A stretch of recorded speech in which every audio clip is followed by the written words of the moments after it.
Hello and welcome everybody to another edition of Fight Night Rift, brought to you by Giant Slayer. I'll be your play-by-play / host for the day. You can call me Kangas, and once again I'm joined by the legend himself, coming in from his kitchen, the most famous location we have in Wild Rift, AlkBattery. How's it going, Florida man? Thank you. Honestly, when the production told us we were going live, I got like a little bit of like a stress. I was like, oh god, I'm not hosting this time around. I'm True. so used to like having to hold that burden for this weekend for the WNS with Michael. It was Yeah, you had Michael I missed Udola. That was sick, man. Good. He was a great caster. It was awesome having him on the Agreed. show. Agreed. He was really good, and obviously a lot of the people at home were really enjoying his presence. So I'm just glad to have you back, man. Hosting is so hard. Oh my god, I was so stressed out the entire weekend, and now I get to come here, relax, talk about the game. Giving me the respect I deserve, okay? Now you know what it's like, Alec. But let's take a look at the show we have ahead of us, because a reminder, in case it's your first time tuning in to Fight Night Rift, we have some prizes that these players are competing for, a total of $1,000 on the line, and you can see the breakdown there. We'll have 4 teams competing in a best-of-1 single-round robin, and then the top 2 after that will move on to a best-of-5 finals. First place gets $500. That's $100 per player. Maybe they got a coach. I'm not sure, but either way, it's a lot of money to share across the team. Every time I talk to players, they're like, "Well, I didn't get $100 per se. Definitely, our org may have like said, hey, you know, like you need to get a cut of that." But Hey. yeah, it definitely is a lot of money. It's better than zero, and obviously they could. The in-houses are not open today. It's much better than playing solo queue. And sure. there's no orgs this time around, Alec, because as we Agreed. take a look at the bracket, we can look at the teams that are competing. You'll notice something. There's not a single logo, everybody. We have 4 orgless teams coming in to compete in Fight Night. It is truly a community event this day. Yeah, we have no top 4 organizations. It's been a long time. We've done about 6 or 7 of these already, so the fact that we've got to this point and we haven't, this is the first time it's happened. Again, this could be one of you. We've been saying this throughout the broadcast and throughout all of these weeks. If you want to be able to sign up, anybody can do so. The invite links are in chat. You can go over to Giant Slayer TV and find all the relevant information there. Exactly. So if you want to be one of the teams that's competing, these are the ones: Alish, BYG family, and One Side. Let's take a look at the schedule, because of course with every Fight Night Rift, we'll pick one team to follow through in the best of ones through the group stage. And today we're following the Fam Bam. Family versus One Side to start us off, then BYG, then Alish. Of course, there will always be secondary matches going on off stream, so we'll keep you updated on how those are going. But this is what we'll follow today, so congratulations for Team Family for being the ones that we follow. They've been around a lot throughout these fight nights, throughout all of the Wild Rift qualifiers for the WNS, so I think it's kind of cool that we get to see their journey today, because there's no immortals, there's no sentinels, there's no tribe, there's nobody at the top of the standings in this fight night. Everybody is, we're not expecting one team per se to just stomp the entire tournament. It's always been, okay, there's everybody else, and then there's one team, like you said, either an Immortals or the like. So I'm super excited to see what we get from tonight. So what I will say is, of course, we'll have the first match between Family and One Side to start us off on the day, but because nobody has a logo, Alk, we're hoping to do some fun with that. Yes. You know, maybe if we have some extra free time on the broadcast, if these games go quick, we can start to, gift some of these teams their own logos, as it were. But with that said, let's take a look at the matchup that we have ahead of us, because Family versus One Side, looking at their rosters, looking at these teams, we did see these teams in the qualifier 2 for the last major that's coming up, Alk. So we've seen some recent performances from them.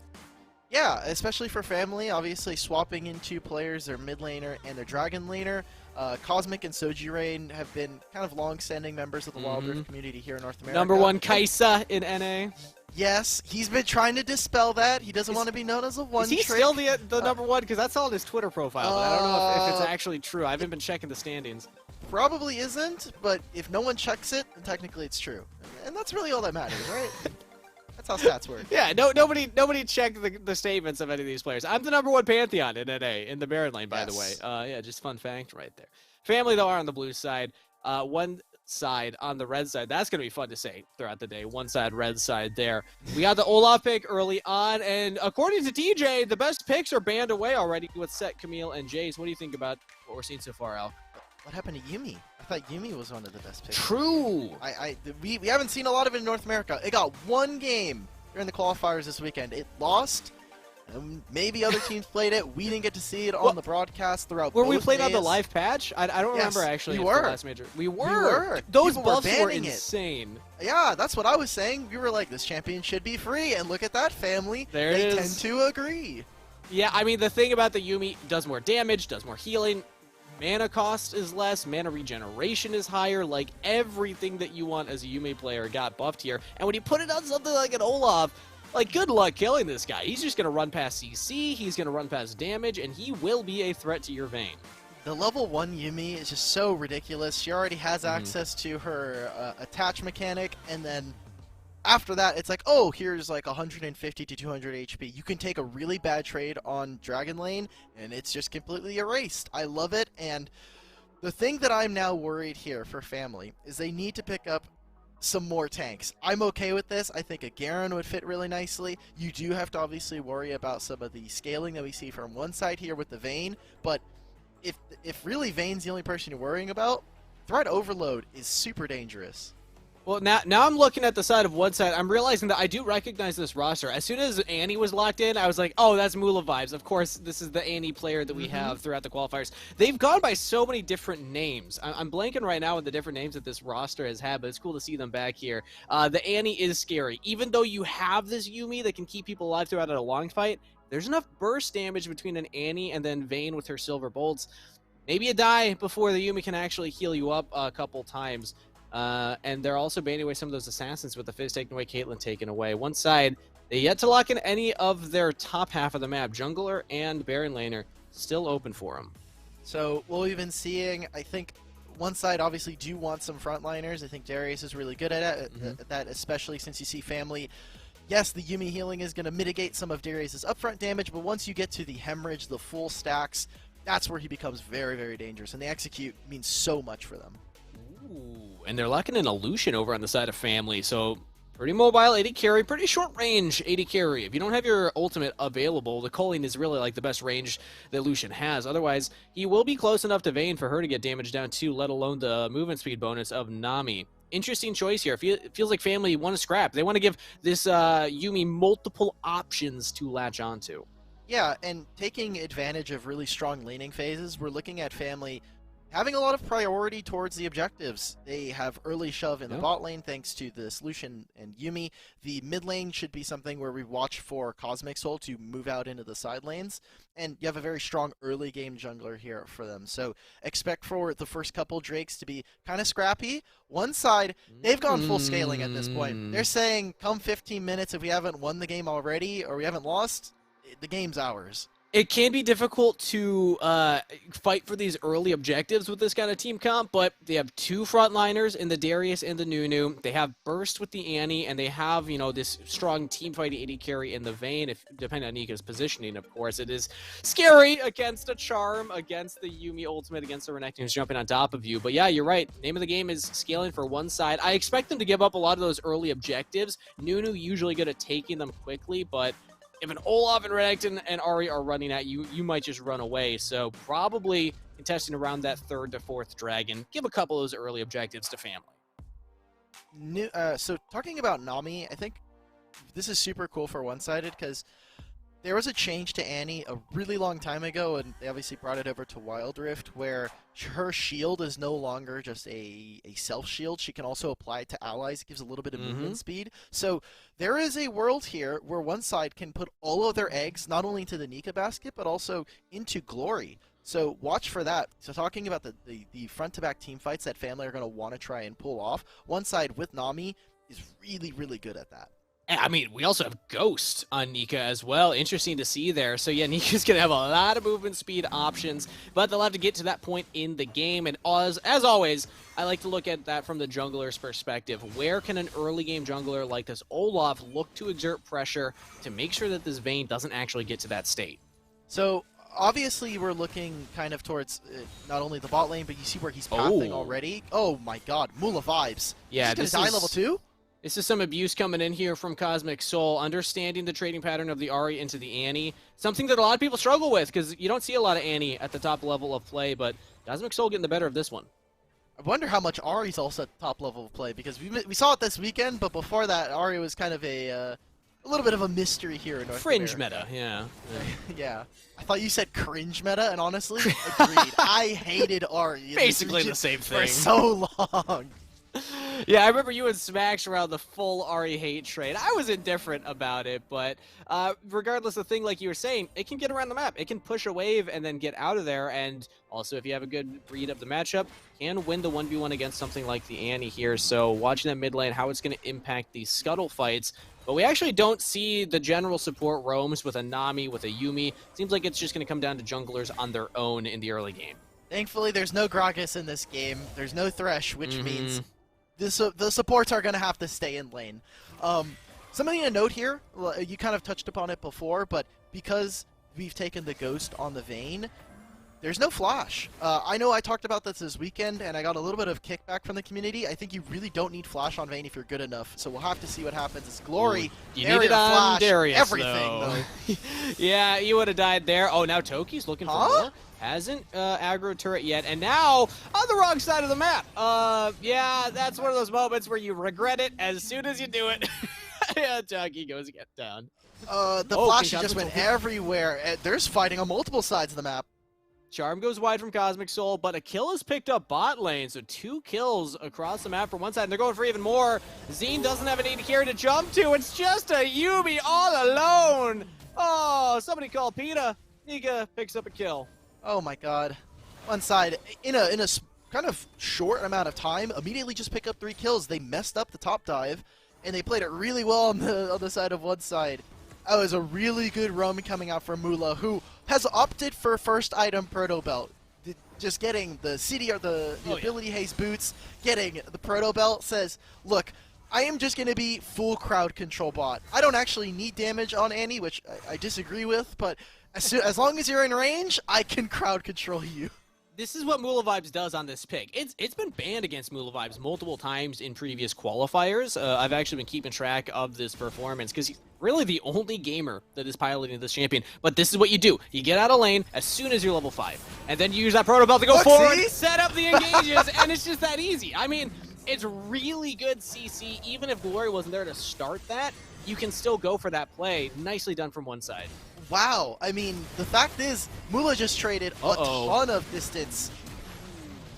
Not great from Nika, though. Double kill picked up by Throne, so it's answered from Fam. Okay, 15 seconds, though. What can they get with this? They have Throne, who's now used the ultimate on the Olaf, and it looks like they're just going to reset. Dragon coming up as well, I think. One-sided, while they did lose a little bit of gold on the trade there, I am more than willing to take that. They don't lose a plate, so Glory is experiencing a little bit more gold, and they're set up. They're ready to be here on time. Mula's already here. Has the ultimate coming off cooldown in about, I believe, 15 seconds, if I remember my Annie timings, but the Dragon's already started up. So even though we had kind of gone into this, and I had the expectation that Fam would have control of the early objectives, this window of roam from one side, they even send Glory down there, they get the first Dragon, and now Fam didn't capitalize on it. They weren't starting up the Herald. Inka's going for a fight. Mula Proto Belt's forward, gets the stun of the Soju, but dodges the bubble. That's good damage response. I don't think anyone dies here. Both teams should be able to walk away. Looks like they're just posturing. Cosmic fishes for it. It's on a tank. I like the idea from Zine right there. Oh, they get one stun in onto the tank. The front line from Glory. He's taking up a lot of damage. And it's actually Toki that goes down first. Ken will follow. But look at Nika. Never mind. She's gone. And the Vayne is down as well. Thought maybe they would have an opportunity to go off there, but the Yuumi healing was too much. I can already see what's going through this Vayne's mind. It is just, man, I really wish I had Flash here. Yep.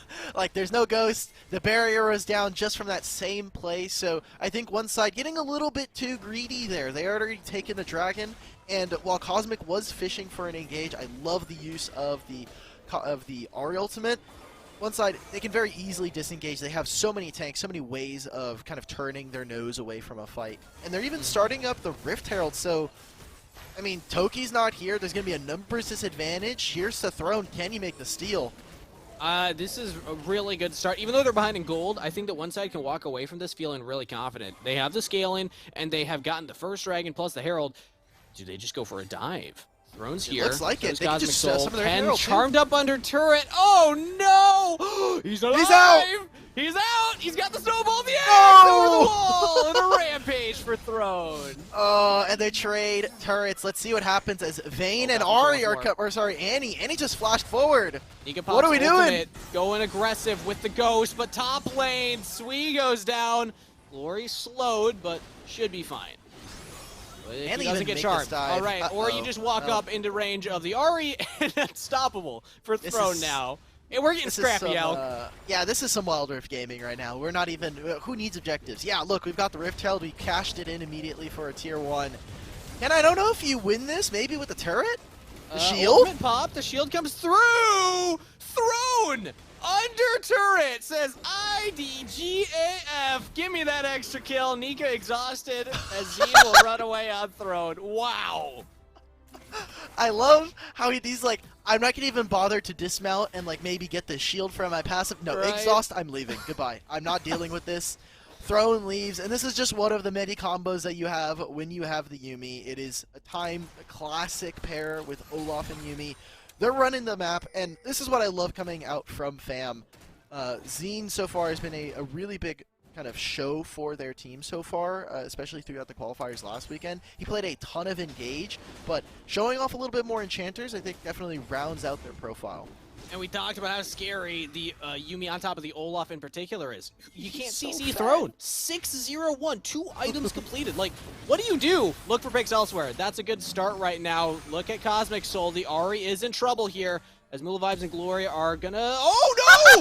The moves from Cosmic Soul. Ari gets out. The chase down now from Throne. He has the ultimate. He pops it. Mula Vibes looking for the kill on Cosmic Soul. Gets charmed up. Glory in trouble as well because Taki joined in. Double kill to Throne. Got the Yuumi. Where you going, Ken? Give me the triple kill. 9-0 on Olaf. Oh my god, one-sided. They took a single trade. The beginning of this game at 4 minutes, it was a small line of plays that got them a really good advantage. Obviously, they got the first Rift Herald. They got the best scaling dragon in the game for combat power, but it is now just line after line where they are kind of misstepping. They know that they can't try to find this kill. And honestly, that was just a complete outplay from Cosmic.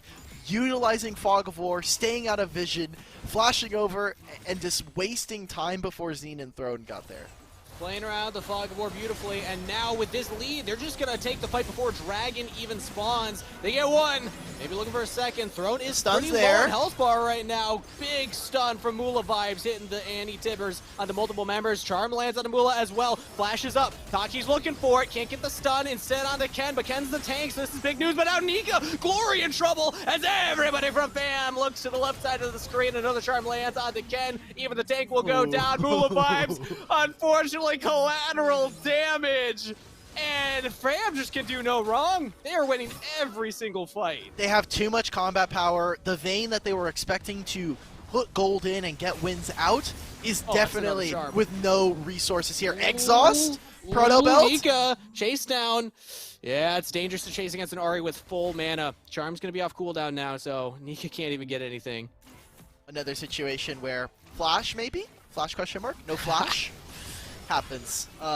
Just rude at this point, Alex. You can't keep bringing it. Yeah, look, I mean, I love it. I love this tech. It's just, unfortunately, this is one of those cases where you are just going to get punished until you have... I like this pickup, actually, getting the Mercury Treads, recognizing that the longer that I'm crowd-controlled, the probably higher I'm just going to die. So that, Sure. I would not be surprised if we also see a Quicksilver Sash, as Noki should be out of here. I don't know about this, guys. Going under the turret! Silver Bolts get the kill. They had to condemn into the wall. Nika hard commits and actually gets the kill for it. And look at how much they're having to devote for a single plate, while on the opposite side, Family are getting the Rift Herald in the Baron lane. They'll get a full turret for this, so one side hard committing to this. At least get some more gold in their pocket. That is their second turret on the Rift, but top side Fam will get one without even dropping the Herald. They still have that in the pocket of Throne. They have it whenever they need it. They can even wait another 4 minutes before the dragon spawns and set that up as a play for themselves. But from here on out, like, we're talking about, hey, Mula Vibes as Annie is probably going to be the main majority of your wave clear. Vayne is still trying to pick up items. She's just going between every single lane. She's like, can I get a little bit of minion gold here? Can I pick up a wave there? It's so much that you're needed. And there's just too much threat coming from the side of family. You're such short range too, and we already talked about the scariness of a Renekton stun. Look at that! It's happening under turret. Like literally, Cosmic Soul can just land those charms anytime they want. But Mula vibes. Oh no, Zine! It's onto the Yuumi. Zine was not on top of anybody, but look at Throne just chasing him down. Has the Ragnarok popped. Exhaust means less damage. He's down. Glory gets 1 kill. Don't believe he had the reset though, but they still have a frontline. Nika looking for more on the Toki. Barely surviving with the shields and the heals. Sweet, putting in extra time. Okay, that turret needs to be paid a little bit more. Whatever prize pool they get, send a little bit towards that turret's way, because it definitely put in a little bit of overtime. Cosmic, flash. Yeah. Michael was talking to me this weekend about how hard it is to flash charm on Ahri on Wild Rift. And every time now that I see it, specifically from Cosmic as well, it just looks so cool. It was a really tight play. Ultimately, I don't know how much it's worth because you are blowing flash on Ahri, but it definitely feels good. It does. It does feel good. And you still have your ultimate, so you have movement ability even if flash is Get 3 other flashes in your back pocket. Yeah, and that also means Rabadon's now completed. 3 full items on this Ahri. Yeah, we talked about the scaling of a composition like one side, but when you're 7k behind, that scaling is going to take a long time to come online when everybody on FAM is a full item up over their lane opponents. And from this point forward, FAM should be controlling every objective. The Baron will be spawning next, and pretty much whenever they want to, they can look to pressure that. And from now, I mean, you see it this here, is just right? Solo! Like, yeah, Cosmic, every time he can, he is fishing for an engage onto the backline. Anytime that Nika goes down, the fight's over. Like, one side cannot opt for trades like this. Maybe if they put a little bit more into Glory, but you're waiting for your Nami and your Annie to kind of empower you. So until then, good job on Cosmic going exactly for the jugular on one side. At this point, it's going to come down to Mula vibes to find some massive picks. Control Fog of War, control choke points where FAM are going to want to walk up at, and then look for these Protobelt engages. If they can get Cosmic Soul here, this is big. Mula vibes looking for it. The stun doesn't land. Cosmic Soul got out. Look at this. They're setting down the Rift Herald. They want to get bot turret, focus one side to say, you guys are going to lose an inhibitor if you do not answer this. And Cosmic still fishing through the exhaust. They're going to get the dragon at the same time. Poor little mermaid lady, part fish, 100% dead. Maybe even assassinating a tank under turret. That was over half of Ken's health in just one Ahri combo. It is Nami's fault that they got caught there. They were asking to be part of this world. And Ahri said, okay, sure. Treat it as an equal. Here you go. Welcome to Cosmic Soul's world, everybody, as this Ahri is running the map right now. Dragon spawn, dragon taken down immediately, and now FAM right back onto the Baron here. And like, there's no response. One SD can't even leave their base. Throne is just like, I'm using Ragnarok for bonus AD. I'm going to take this Baron alongside my homies. And one side, they're looking, but Zine and Cosmic. Zine actually picked off. Must have not been on top of anybody right there. Toki goes in. We'll trade one back, but it's a 1-for-2 trade in advantage of one SD. One side with a double onto Nika. This is big. If they can find some more here, this might be a comeback opportunity. Mula vibes with the engage, but didn't have the stun. It didn't land. Oh, that was so tragic. I believe it was just one off of the full core combo. So the Annie didn't lock anybody down. And there's a small punish there, as because Throne utilized the Ragnarok on the Baron, he had to flash out of that play, so good call from one side to take that fight. They're obviously punishing, getting a few more kills. Soju's got to be careful here. Cosmic is available. You guys doing damage, but yeah, Cosmic jumping forward. Charm lands on to Sui. And then Nami's out of the fight already. Cosmic Soul with a couple more autos takes down Nikki as well, or Nika rather. Yeah, this is rough when an Ahri is this bad. It's just so difficult for the short-range comp to do anything. It kind of hurts on any range, right? Like, yeah, I'm playing against the Ahri who has a ton of gold, almost full build at this point. He's going to be picking up what looks to be the Void Staff as the 4th item. I mean, this composition from one side does not get more powerful than this at this point. Throne. And they're just going to die underneath their turrets. A valiant effort from one side as they will fight in their base. And they will fight for their lives, but Team Fam Bam, thank you, ma'am, everybody. with a massive gold lead and a dominant performance from Twitch Cosmic Soul, will focus down the Nexus and take game 1 of Fight Night Rift. So this was a good showing. I think that this is still in line with how Family have won in past, where Cosmic is a big reason for their wins, whether that's on Ahri or on Garen in the mid lane. Soju Rain as a secondary carry alongside Throne are such good backline members to have. So impressive stuff from Family as they move up 1-0 in our in our best of 1 format. But one-sided, I'm glad that I got to see them finally, because we've been unfortunate to not have them on the broadcast so far in the WNS. I am interested to see a little bit more of this team, though. I think that the draft was a little bit interesting, and obviously pulling up an Annie is a lot of fun.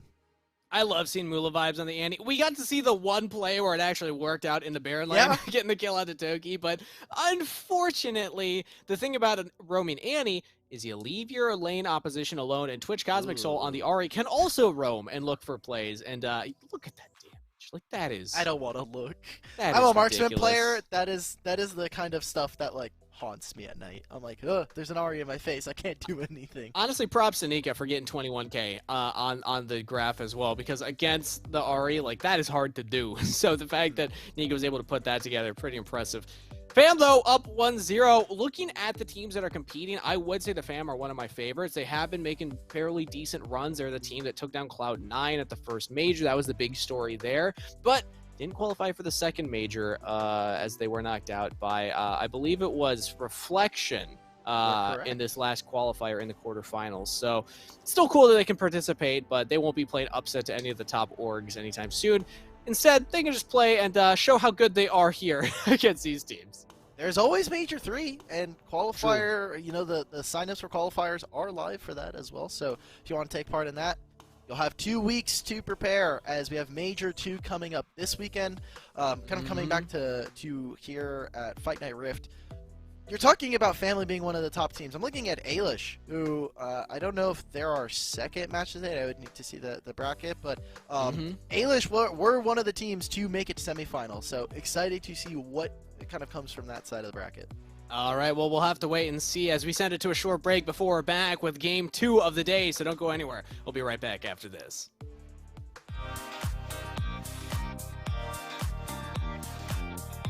Introducing Fight Night Rift, a bi-weekly Wild Rift event hosted by GiantSlayer. 4 teams will be invited to compete in a round-robin, best-of-1 format, where the top 2 teams in the round-robin will play in the finals to decide the winner of that week's Fight Night. And the best part of it all, anyone can join.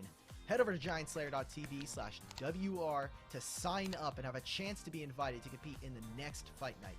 Our hope with the Fight Night Rift is to create a place to develop North American talent in a grassroots environment. Will you be the next Fight Night Rift champion? We'll see you on the Rift.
Hello everybody and welcome back for our second game of the group stage for Fight Night Rift, brought to you by GiantSlayer. We just saw FAM take a pretty quick victory against one side, and now we'll get to see them against BYG for their second game of the day. They made pretty quick work of that first one. We kind of sped run through that last game, Alk. So FAM, they're looking like they're not skipping a beat from getting kind of knocked out in the last qualifier. Yeah, of course. They were a really good team to start with, right? I think Family, despite making some roster changes, obviously we saw them take down a slumping Cloud9, taking advantage of that, and then they did get beat by Tribe, but there are still a lot of good things that I'm excited for from the Family roster, and I think kind of the change that we've seen so far, this is a pretty good, still rather strong iteration of the team. Exactly. Now they're going up against BYG, who, a reminder, also participated in the last qualifier, but I don't believe they made top 8, if I'm correct. They're one of the only teams participating today in Fight Night Rift that didn't quite make that top 8 cut, but hey, they still participated, so it's cool that we get to see them go up against Family. So let's take a look at the head-to-head and see who's playing up against who today, Alk.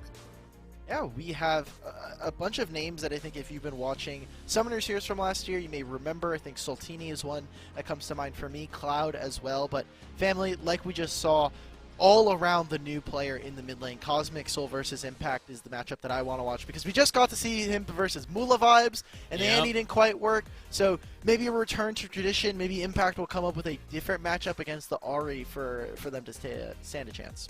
Twitch Cosmic Souls Ahri was absolutely filthy in that last game, so yeah, Impact's got their work cut out for them for sure. BYG, they also just lost their last game against Ailish, so we do see a team that, you know, struggling. You said Family, or I said Family, you said Ailish were the team that you were looking for to be maybe the top in today's games. This is BYG's opportunity to stay in the race, because if you lose 2 games, you can't make top 2, just the way that the really quick round robin works here on these Fight Night Rift. So this is a must win for BYG. Yeah, it'll be really, really important for BYG to take this win, as I see someone has changed on the graphic there. Wait a minute. Jungle Kingdom 225. As we were saying it, Impact's gone. All right. Maybe too intimidated. They saw Twitch Cosmic Souls last game, and they're like, I don't want any of that heat. Let's like, well, we're not gonna ban the Ahri, and I don't feel like playing against Ahri, so I'm out. I'm not dealing with that. I'm gonna get someone else. I will play any other game except Cosmic. But is this a jungle main in the mid lane now? I mean, their name was Jungle Kingdom. What's up with it? Or maybe it's a mid laner that recognizes jungle as the most impactful role, and that every game is essentially just jungle. Well, that is probably wrong then, because if they recognize jungle as the most impactful role, then there's something wrong there. They've already made the first mistake. Well, what do you think is the most impactful then? Mid lane! Hello? Do you know how important mid lane is? It's the center of the map. Probably. It's one of the only lanes that can go to both side lanes. It has primo access to one of the most important turrets in the game, which is mid-tier 1. Access to the jungle as well. I mean, if your mid's weak, your game's over. And we saw that in WNS qualifiers. Cosmic Soul, when he was flopping and not having a good game, Family got rolled each time. The one thing that we can at least both agree on is it's absolutely not 80 carry. Bot lane is non-existent in Wild Rift, right? As a bot laner, I'm sure that you can empathize with that one. There we go. We got there. We got there. But as we're waiting for Pick and Ban to start, yeah, I think Family are a team that are still showing what they got in the North American scene. They've had a couple different players come in. They're one of those teams that's now kind of establishing themselves as like, hey, if you want to get into competitive Wild Rift, this is a team that you can hang out with and, you know, get some of those reps under your belt. Yeah.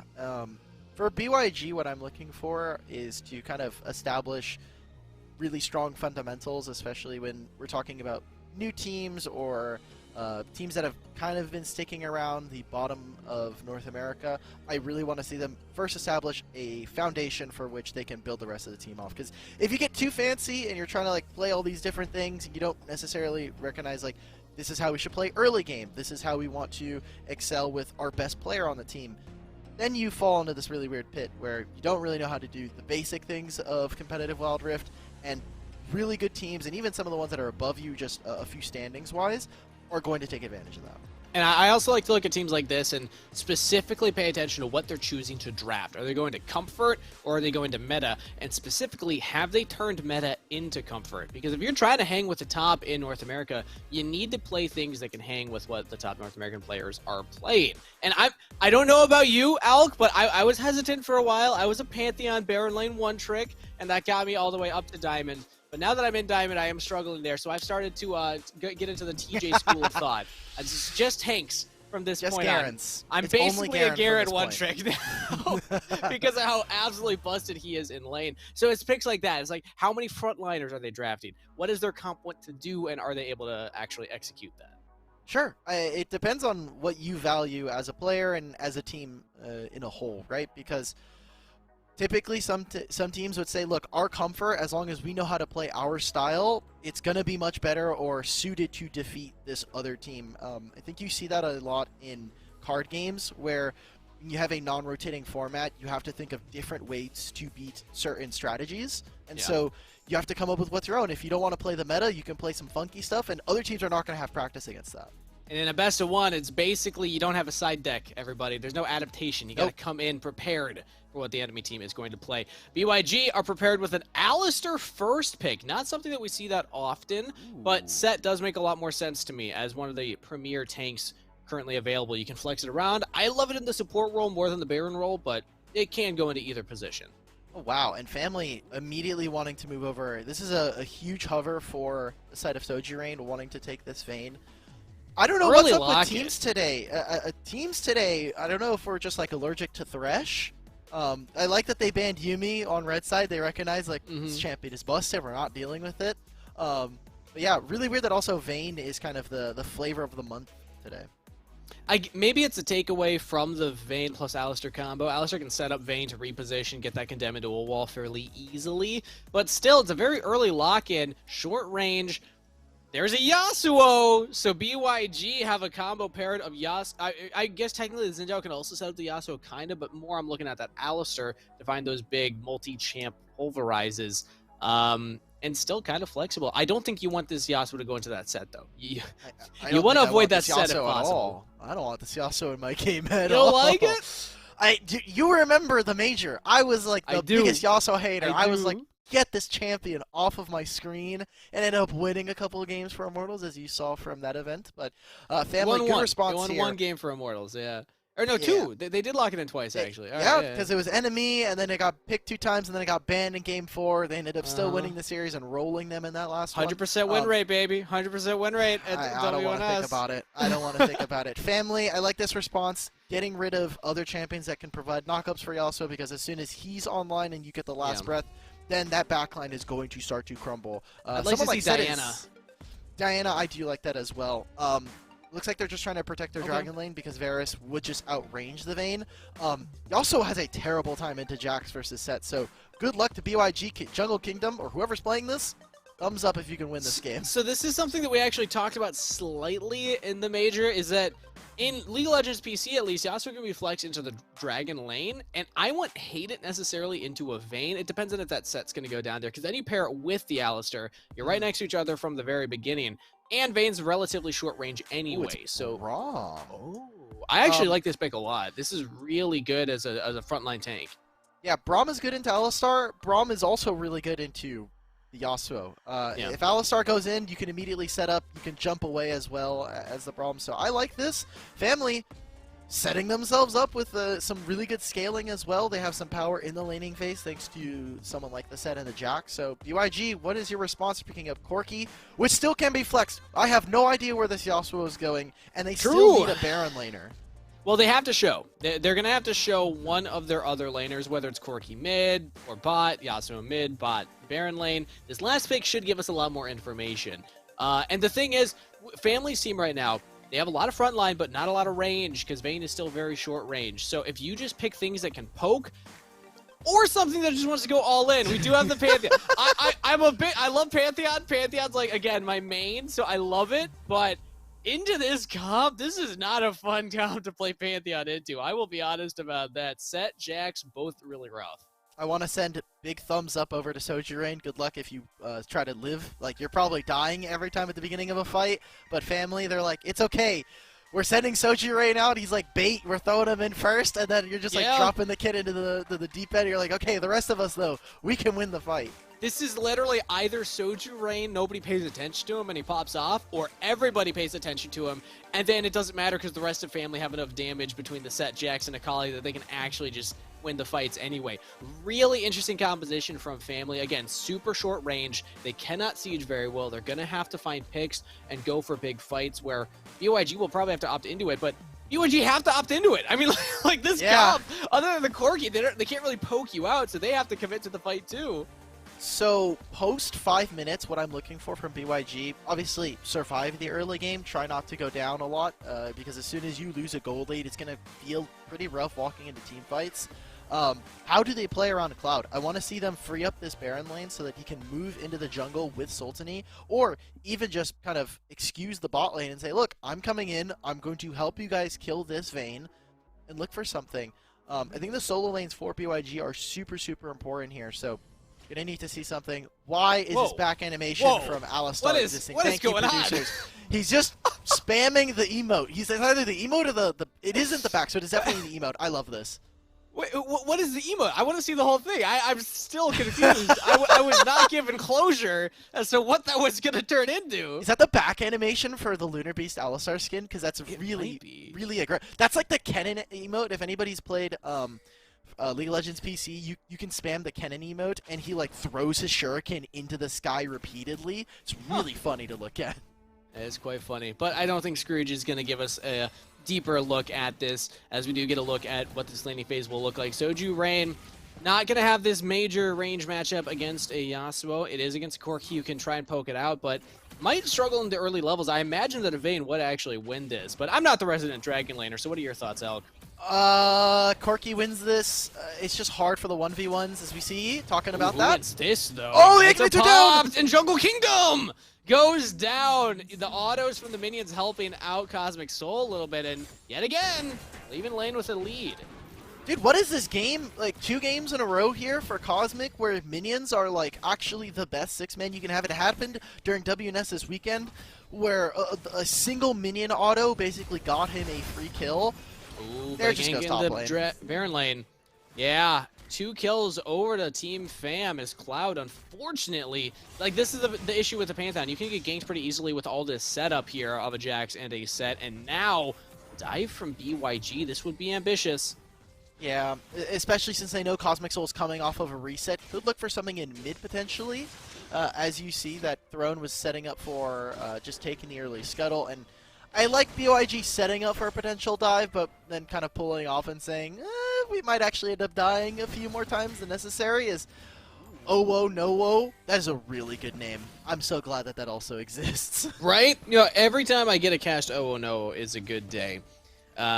So you're watching this Corki very closely. But this early lead in favor of Fam means that they have some decent scaling. This composition can scrap at these objectives relatively easily, and it'll be tough for BYG going forward. Now, under turret, Cosmic Soul takes 1, and does... Oh, Jungle Kingdom wasn't even level 5, so even if you land that tornado, you're probably not finding the kill. Should be able to get it this wave, though.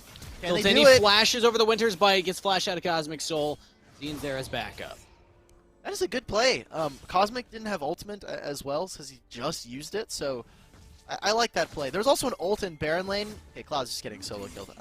As the resident, you know, I'm gonna trade my expertise for yours here. Yeah. I'm not super sure about the Pantheon matchup here, but it's not looking too hot. The tough thing about this matchup, if you just straight up trade against each other with your abilities and hit everything, Set wins just by mathematics. The numbers work out for Set. So what you have to do is you have to bait out the Facebreaker, try and get him to use that. If that's down, you win the trade. But otherwise, you lose the 1v1. Very easy to gank a Pantheon because you don't have an escape tool other than the shield, which will slow you down while you're using it. You get a movement speed afterwards if it's empowered, but it's just really rough. Like, you don't want to match against the Set, and also Jax has easy ganks against you. So Cloud's job this game will probably be build full tank Pantheon and ult mid. Just try and get Jungle Kingdom off the ground, because this Yasuo is your win condition at this point. I never thought I would see the day. I'll hold that as Owo Nowo. Valkyrie's out. It shouldn't turn into too much after the Winter's Bite. Set being a math nerd, He's like sitting there with his mom trying to like do homework. Ooh, Z, nice setup on Oh no. Oh, wait a minute, Scrooge. Wait, okay, so Rain didn't actually go for Oh no. Oh! Scrooge set it up, and now Scrooge just straight up 1v2ing the enemy bot lane. Throne goes back in, almost kills Oh no, has the Valkyrie away, and here is Sultan as backup. Zine, one more auto should take him down. Throne in trouble as well, but here comes Cosmic Soul looking for the backup. Throne waiting for cooldowns. Sultan goes back in. Cosmic Soul dancing around. Throne as the bait, and Cosmic Soul as the punch. There's just so many things that was going on during that play that everyone please ignore the fact that as an AD carry, he just got soloed by the support. This is just a normal thing. If you just walk by, it's like seeing like bugs in the dirt. You're just like, oh, you know, just a normal occasion on every Tuesday. But a good play, I think, from the side of BYG still. They found kills where I think maybe they shouldn't have. And still waiting for BYG. This is the first couple ultimates here coming out from Cloud. We'll have to see what his influence is, picking up the Black Cleaver first. And we have the Rift Herald here. We see Family setting up for it. Black Cleaver's fine. I still would like to see some tank item. I'd like armor against this composition. Maybe extra just health if you go straight into Sterix. I think that's all right too. But also went for the Conqueror build. Electrocute was buffed on this patch, and Electrocute's actually low-key busted on Pantheon, so I also encourage Pantheon players to try around with that one. But, like, yeah, you can't do anything at this point. Cloud can just kind of watch that objective taken. At least BYG will look to trade for the Dragon, and they should get this. They'll get the Dragon, but what else can BYG get it? Yeah, they're going for something in the mid lane, trying to force out maybe some summoners here, but Cloud loses his turret. That's a lot of gold for Throne and Toki. Does he actually flash? Oh, no, he's got a mini wave, so Throne can't look to continue aggressing. All right, Cloud can't do anything to stop this, though. That'll be turret. I love that. Good play from them, getting more gold into their jacks. We're talking about hyper carries that reward you with wins. Zine needs to be careful. Wait, that landed? The condemned to the wall, but again, Scrooge! Packing way too much firepower with this Alistair. 2 of the 3 kills for the team. Is now probably just going to die for it as Throne comes nearby. He's survived for quite a while, but will fall. Feels ADC, man. Feels Dragon laner. Look, Barksman in our position don't even matter anymore. I'll have to hold that. Pantheon's coming in. Sultan's here as well. This is big. This is what you have to do as the Pantheon. You have to just focus down Throne. Now focus down Zine. Target selection immaculate from BYG. The 1-2 combo of the Xinjiao and the Pantheon. That was really well executed. Oh, like you said, good job from them. It gets a lot of useful gold into some members. Obviously, Cloud is going to be a little bit more relevant again in this game because of it. And it stops some of the overburden on BYG as Family is winning more fights. They have the better late game scaling carries. You don't want this. You don't want this. Why is Scrooge so good? Wait a minute. Jungle Kingdom didn't go in? Maybe you can't because of the smoke. Ooh, that was actually an interesting interaction right there. But yeah, Scrooge is just nuts, man. Scrooge is actually a huge carry in this team. Oh my god! Ooh, Jungle Kingdom! More like Mid-Kingdom getting the 1v1. It's Support Kingdom. What do you mean, Scrooge? I mean, it was a good setup from Jungle Kingdom. Flashes in, goes for the solo kill there, but I don't know what this Alistar has been doing in scrims or training or solo queue, but he's tearing this game up. He's finding kills. I'm understanding why they first picked it now, Alk. I was confused at first, but I think we're starting to see why Scrooge got this champ. Definitely playing to the limits of it. This could be a solo kill here for Soju. Blade of the Ruin King. Prox playing safe, respectful from Soju. Yeah. Really dangerous against a Corki. Has the Valkyrie, has flash to reposition. But Soju taking these little trade windows and winning out on them means that Oh no has to back now. There's really not much on the map for either team to look at though, so I don't think that Fam will get much for this. It's just maybe bot lane at this point. It happens again. Oh! Jungle Kingdom dodges out on the stun from Jax with the ultimate, but Cosmic Soul had enough damage by themselves to pick up the kill regardless. That was close though. If that last breath slams down, that is a kill onto Cosmic at that point. So tight timings from Family not to lose that. They've gotten the Corki package. It's really early here from Oh No. It might just go down, actually. That's a stun. You have to Corki package immediately. Yeah. It's used. That's a lot of burn damage, though, on Zine, who's stuck inside of it. Scrooge! They're fighting on it! Good! Are you kidding me? Now, Cloud came in, didn't use the ultimate. Scrooge with another 2-champ pulverize. Cloud doesn't quite pack enough punch, though, to follow up on that. Still, though, wow, this Alistair set things up beautifully. And they try to make a dive in the bot lane. It turns out that Xin Zhao is the one that goes down, so... Oh, no. I do want to say, like, good job on finding the 1v1 there with Scrooge to find the kill, but there's a lot being used. There's no Flash Alistar, there's no Corki package, we have Dragon spawning in 20, the Rift Herald in 10. I actually think that the Dragon here for BYG is a lot less important than grabbing this Rift Herald. If you lose this mid-turret, so impactful for your game. That would be big. It's actually surprising to see Jungle Kingdom go for these. Usually I see Set winning this matchup as well, although Set doesn't have any armor right now, so yeah, Jungle Kingdom can shred through him a little bit. Actually stuck in the river right now. Watch out, Jungle Kingdom has some backup. Toki actually might have been able to just ult him into his own team, but they don't go for the play. I don't know about no wind wall, though. Wind wall's a pretty important key ability to have, and it zones out a lot of the fight here, so...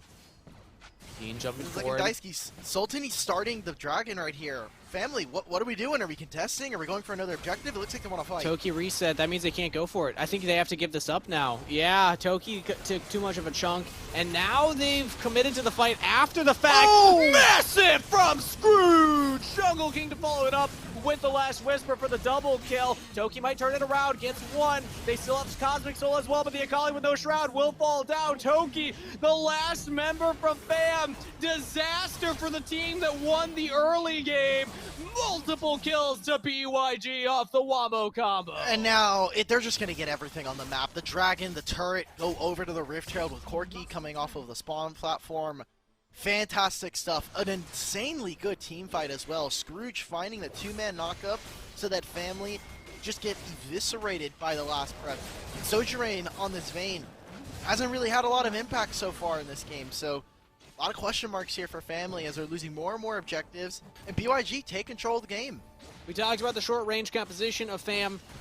Vayne is the only ranged champion, and probably the shortest range, I believe the shortest range of ranged champions in the game, so they don't have a lot to work with. They need to be at the objective first, or have Toki be the one that starts off the fight, but because Toki reset, they couldn't do that. And BYG found their window, get the dragon, take the fight after the fact when they had a numbers advantage. And now with package, they could look to start their own siege. This is a comp that can look to siege, because Corki can just poke people out, look to Valkyrie, or rather use the package to commit under a turret, or just look for picks in the sign lane.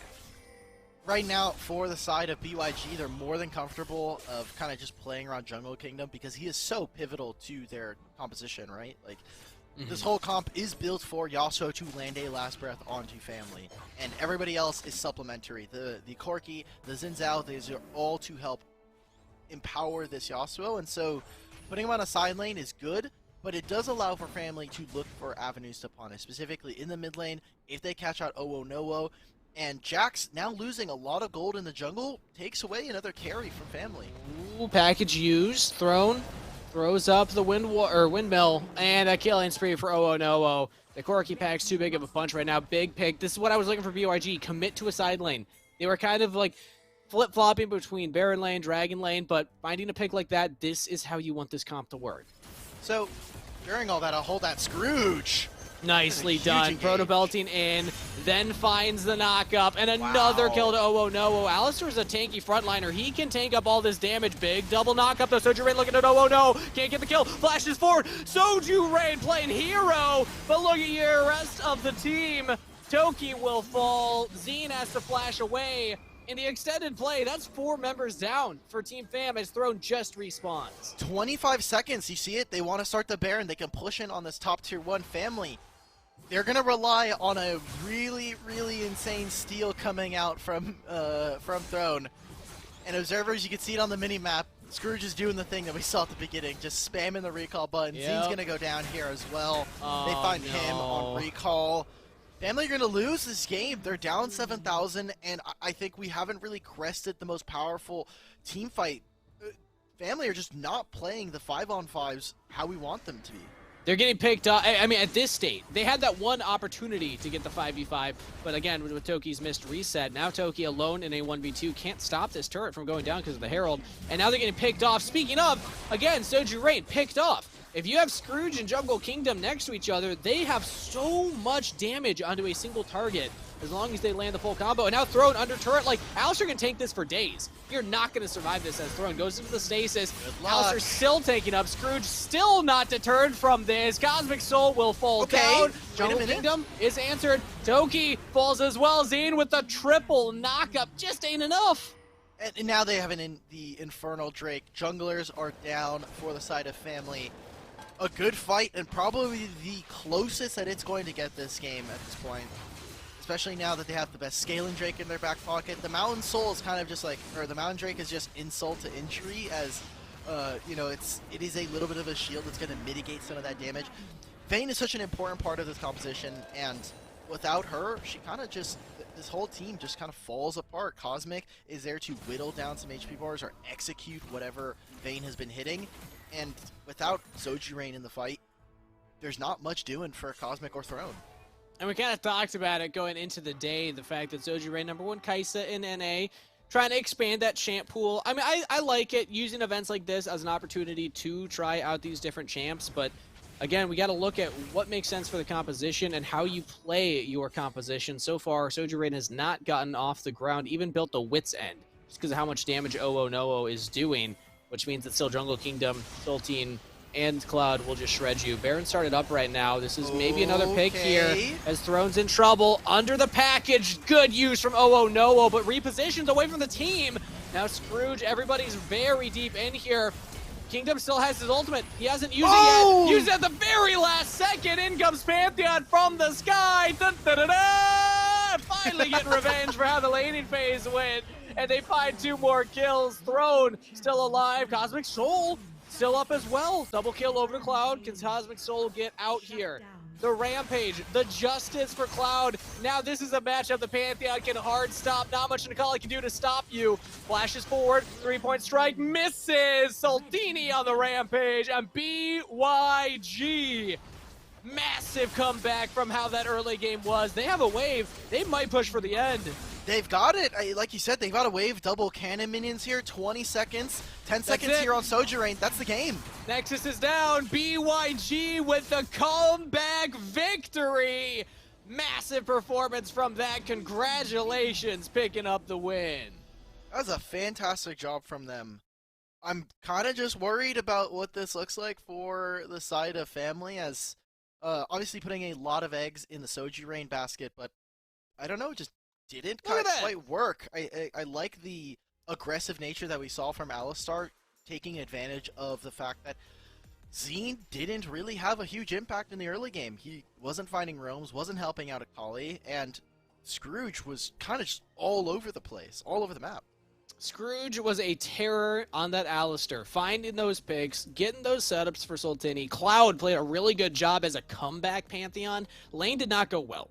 We saw what, like, the weakness of Pantheon, easy to gank, can lose certain matchups. Toki won the early matchups, had a solo kill, Throne with that early gank, showing exactly why the Pantheon can struggle in the Baron lane. But what you have to do is look for those ults. If you have impactful ults as Pantheon, you can turn around those rough matchups, and he did a fantastic job of doing that. So props to Beyond Gaming for just finding these ways back into the game. You can't lose heart when you have a comp like this, because you have these combos that you can pull off as long as you're able to execute. Especially when we're talking about the team fights, I think we saw a lot of really good positioning from the mid support. Because we're following Family, I think we should probably address like what happens here. True. Going forward. Going 1-1 for both BYG and Family is obviously important. We're talking about BYG. It's good because it keeps their dreams of potentially making it into you know, that top echelon, being in top 2 to go and play in the best of 5 grand finals is important. But for Family, they're going up against Ailish, and losing here means that they potentially have a chance, a very good chance in my mind, of not making it at that point. So kind of need to reassess what's going to happen in the draft. And again, this was a game where we came into it and I said, Cosmic Soul needs to be a pivotal part of your win. Otherwise, the game falls apart. And Cosmic Soul did get that first blood. Like, even got the advantage in lane because of the extra minion damage, the ignite ticking down. Wasn't quite enough to get the snowball rolling. But you're right. BYG against one side next for their matchup. They could win that, and then they're 2-1. Family against Ailish. They need to win this to go 2-1. If they lose it, good shot. They are out of contention at that point. Of course, there's still a shot at tiebreakers. I believe if Ailish win, then they are 3-0. It would come down to game time then for the tiebreaker. That's always rough to do that when it comes down to the wire like that. But of course, yeah, it's happened before. I never when I'm casting though. I think the one time that I had to sub out is when you guys got the tiebreakers. It was only once that we got a tiebreaker. It was unfortunate, but again, it is a rare occasion, and also this is a pretty fun event for the most part, right? Like, this is a grassroots way to introduce a lot of players to playing competitive. It gives them some stage games. You're going to be on broadcast, potentially with an interview at one point or another. So a lot of good things for these guys. We do have a little bit of time before our next game. We do. So I think, we teased something. We teased something at the top of the day, Alk. If we had some time to fill, we have 4 teams. Look at this. Fam, Ailish. No logos. It's just FAM and AIL. What's going on? So we're gonna do them a solid, and we're actually gonna build them some logos. I'm gonna. Do we do the teams that are coming up next, or should we do? So we're covering family. BYG. Like, so since we're covering them for the day, I think we should at least give family a little bit. Like throw them a bone. I like it. I like it. So we'll do team family. So what I'm gonna do? Let's see. I actually have no idea how this is gonna look. All right, cool. Don't mind the big screen right now, because I'm gonna be drawing on this. We're gonna have some fun with it. So what do we think for color? What color is team family? So, I don't know how much we could talk about a licensed property on stream. Oh, here. we definitely talked about Fast and Furious a lot last time on the major. So I'm pretty sure at this point we're too deep. Let's just do Dom. Like, are we drawing his car? Okay. I don't know how my art skills are gonna be. I can try and draw a car. Let's try. So we're gonna give it our best go. All right. All right, I have no idea how this is going to turn out. Do you know what color his car is to start? I don't. I'm just going to do like a red muscle car. That seems right. It's right? black. It's black. Yeah. Should I correct now or No. Everybody uses black for their color. Sorry. No, everybody uses black for their color. All right. So this is the front hood, and then we're gonna this is the first tire. This is definitely not how a muscle car looks. We got to do like this thing right there. Yeah, there we go. And then like you gotta build the engine block. Yeah, the engine block on the front. And then here we got some headlights. I'm so bad at art. Please do not. Well, it's better than no harshly. art, right? Like we just have acronyms. It's art. Yeah, And it's gonna be a little more sporty, I think, than like a traditional muscle car. And then this is gonna come back here. All right, this kind of looks car-ish, right? Now, I'm not gonna lie. We said that we were setting this up to be like a sports car or like a muscle car. I'm getting like 2005 Nissan sedan. Really? That's not the vibe I was hoping for. All right. Well, so this car looks like it's lopsided. Like the dimensions of this Alk, car. I never claimed to be an artist. All right, we're just giving it our best go right now. Here we go. We're gonna add the tires. There's 1 and there's 2. You got to make the back one smaller. That's all. When it's like a 3D space, you do the front one bigger, back one's a little smaller. Let's make these a little thicker too. Yeah. We gotta fill it. What's a cool rim? What should I do for the rims, Alk? We can draw. Are we drawing like spokes or something? Like. Well, no, like the rims, like what it looks like on the inside of the tire. Well, we're doing a 2D drawing, so it's kind of hard to like give detail for a. Clearly, I'm up to the task, Alk. I mean, like, are you looking at this? You gotta are pick you one. Seeing this right you can't now? be up to the task and also say I'm not an artist, though. You're like I'm not, but I'm not a rapper, Two truths, man. I don't believe in absolutes. All right, we're just gonna do something basic. We're just gonna do like that. There we go. The dimensions of this car, you know what this is looking like? Like when like those cars that have hydraulics that like bounce up and down. This car looks like it's doing that, but on one yeah, side I can see that. All right, there we go. And then, boom. What's something else we can add? Oh, we need a grill. We need like this thing on the front. Now it kind of looks like Lightning McQueen. So, I'm not gonna lie, it's turning that's into what like I was gonna say. So, how do we get into this car, Kangas? Because we don't have doors. We're Oh, right, doors. You're We right. don't have any You're right. doors. You're right. Okay. All right. So we need to have this side window, obviously, and then this is the door. Oh, that made it look so much worse. Wait, the door needs to go all the way down. That's why. That's Dude, why. All right. It And then looks, this- it looked this like a door- Humvee, man. This door. Oh no! How do you do a door? What is a car door? I think you had it right. Oh. It looks fine. All right, it's I just gonna think go you're over- straight down. It's just- you know what? We'll draw a little doorknob too. It's a traditional door. Dude, you know what this looks like actually? It looks like this is a Minecraft car. Oh, right? wait. And, when you hit the door, all you're gonna hear is the Minecraft like No, opening you sound. know what we do? You know what we do, Alk? We do more 3D. The door is open, okay? The door is open here. Don't mind this. Can I get an eraser? Yeah, eraser. Yeah, you have Eraser on control this of this. Erase Okay. it. Yeah. Because you know why? You know why? Because what's the best part about the movies? Oh wait, what's happening? What's happening? Here we go. Back to brush. So we need to have like this now. There. We have an action scene of our little guy here with his hand on the steering wheel, and a I don't know. He's got like a torpedo, right? I was Wait, told we a can't part draw of the movie. weapons. We can't draw Oh. weapons. Okay. He's got a stick. He's got a hockey stick. Okay, because it's a family. We're going to a hockey game, and he's and he's happy.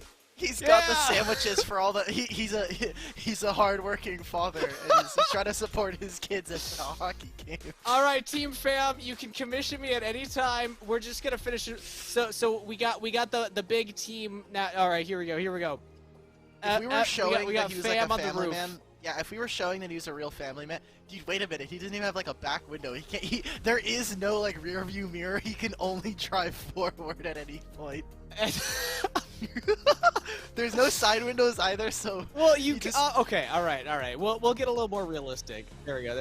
Here we go. Just because Okay. you said so. Look at that! I even got the hockey stick in front. All right. You're welcome, fam. I'll screenshot this and send it to somebody Where? in production. Is that the rear view mirror? Um, that like I don't know. At this point, I'm just happy I got at least like a semi-car looking object on screen. Okay, you can't ask for too much more from me. All right, Man, though. real quick, we're gonna screen capture and save, and I'm sending it to production. Now, if this is not up in the family slot at some point on broadcast today, I'm gonna be really upset that I put this much effort, because clearly I tried my best here. Boom, there we go. It's sent. Based. I love it. Hopefully we'll see it at some point in the group. I'm So- looking at. God, this picture exists on my computer now, man. Feel free to screenshot it, share it anywhere you want. My commissions are open if anybody is looking for an artist to, for any graphic design. It is, of course, my passion. But now we are getting ready for pick and ban of this next game. I believe we have filled for long enough, Alec. At least that's better than sending it to a 10-minute break right there. People have a little Yeah, fun. who wants to go walk around their house? Gamers barely get up as it is. Ugh. We do have a Exactly. single group to take a look at. I do kind of want to take a look at what the other side of the match is, because we do have two games running concurrently. So Yeah. one-sided, they lost. They lost to Alish, which is to be expected in my opinion. Alish was looking like one of the best teams in top 8. Unfortunately, we're taken down in the semifinals by eventual winners in Suzaku. And like I had said at the top of the show, I was looking at Family. I think you had a really good read on Alish now, but we get to see these two go against each other. If Family win this, they're guaranteed into the best of 5 finals, and they will be against Alish because they'll both have a 2-1 record. If they lose, they really need to hope that one side picks up that victory against BYG so that we have a tiebreaker scenario, because Family's first match against one side was very fast. So there's a chance that they already have the fastest game time and they can just auto-qualify in. But of course, we'll have to wait for production to do all that math and figure it out for us. But this next matchup will be big for Family either way. Production. The single greatest piece of art since Michelangelo's creation of Adam. I feel like I could have added more detail to really sell it to hockey stick. Like, now that I'm looking at it again, I can't quite... It's like he's holding an L, which actually is Once kind of you- funny also. If he's just, like, giving That's you so an L. mean. Look, I'm just glad that we got this picture out there and that we were able to exercise some of your creative freedoms. You got to do the next one, Alk. I hope you realize I'm going to put you on the spot if you have the technical capabilities. But I'm hearing I have to open up OBS. we're getting ready for the next match. So let's take a look at the head-to-head and actually take a look at the rosters that will be on the Rift for our next match. Again, you've seen Family. We've been following them all day, but this is Ailish. A lot of players that were hyped about based on how they were able to perform in this last qualifiers.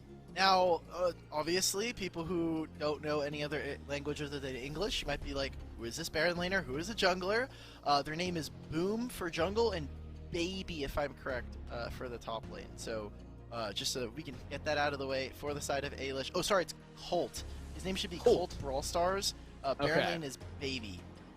But yeah, the big storyline here is Lynn and Tyrant were on Family, and now they're not. And so this is kind of the matchup. When I was talking to Lynn over the weekend for the qualifiers, they were super excited about this. They're like, I want to face them. Unfortunately, they didn't get the group stage in the top 16, and in top 8, neither of them were able to meet until potentially the finals. So I love this matchup. I think this will be really good to see. Soju Drain versus Lynn, you know, the new AD carry versus the former. There's obviously Zine versus his old Dragon Lane duo, a ton here.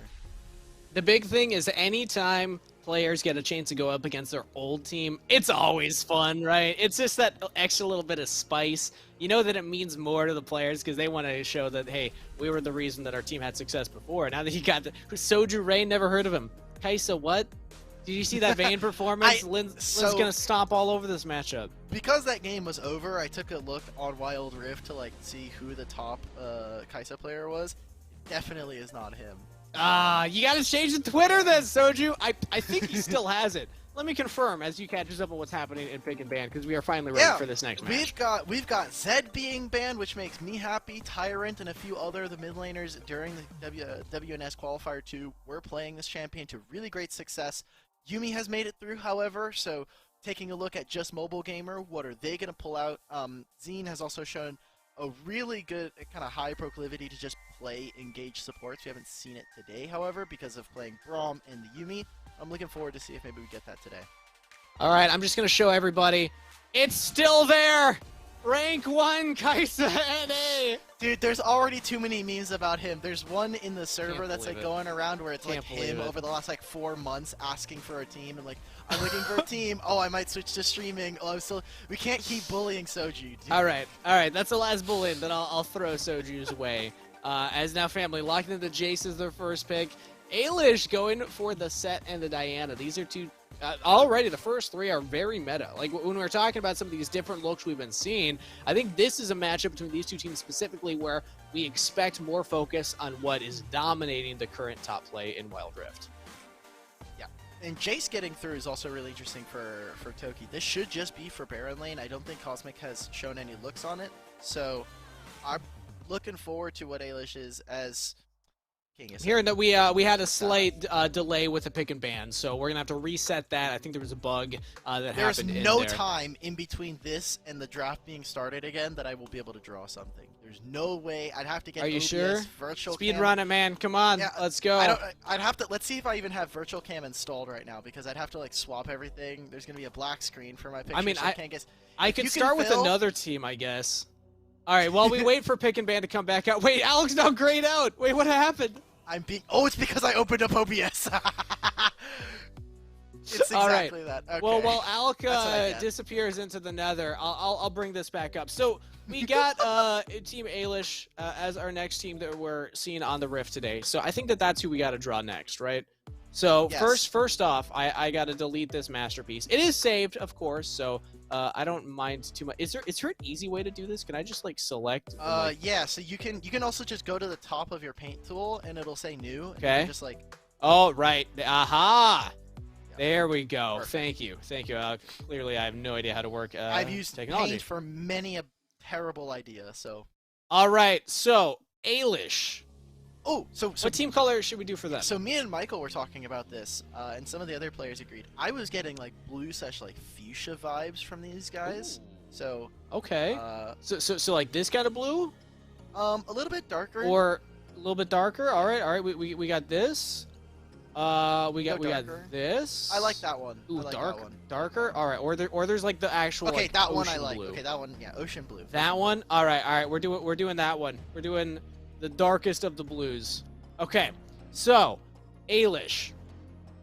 I'm trying to think. Oh, I'm hearing that we're ready for draft. Oh this, no! This is good. Oh This is no, good. Ailish. This gives me time to actually think about what I should do for them. Because I want to do them justice. After that last masterpiece, I can't just, half heart this next one.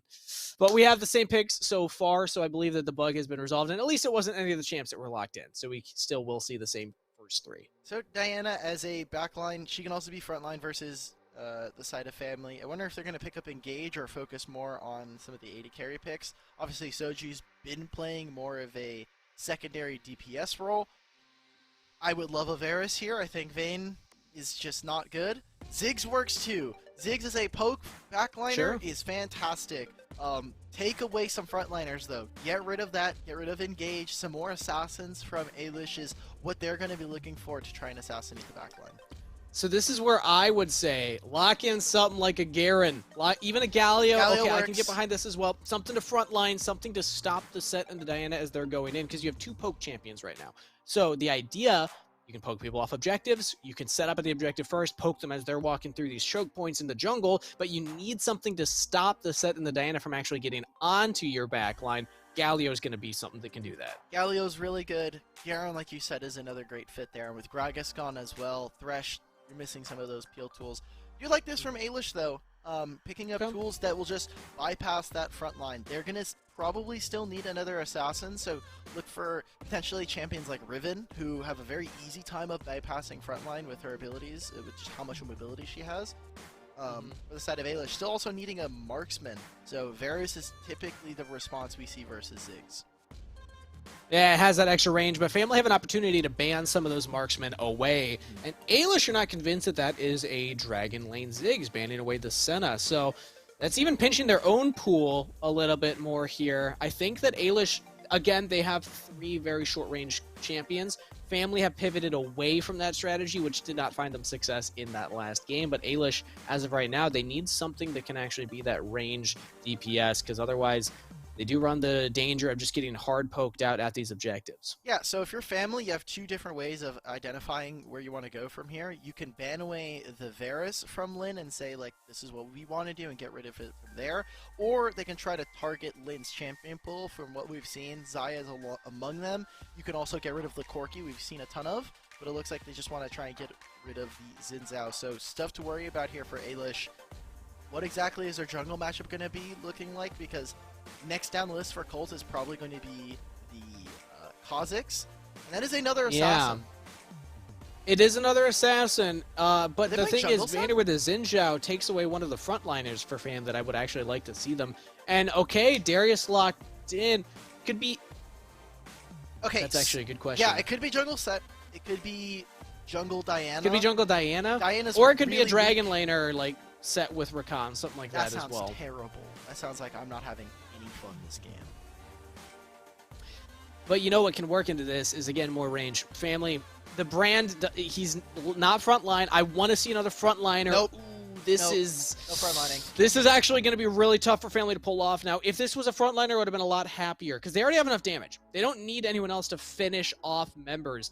Kha'Zix will theoretically have a lot to set him up, but you're jumping into a set. Rakan, Diana, Darius, all of them with CC, all of them that can stop you.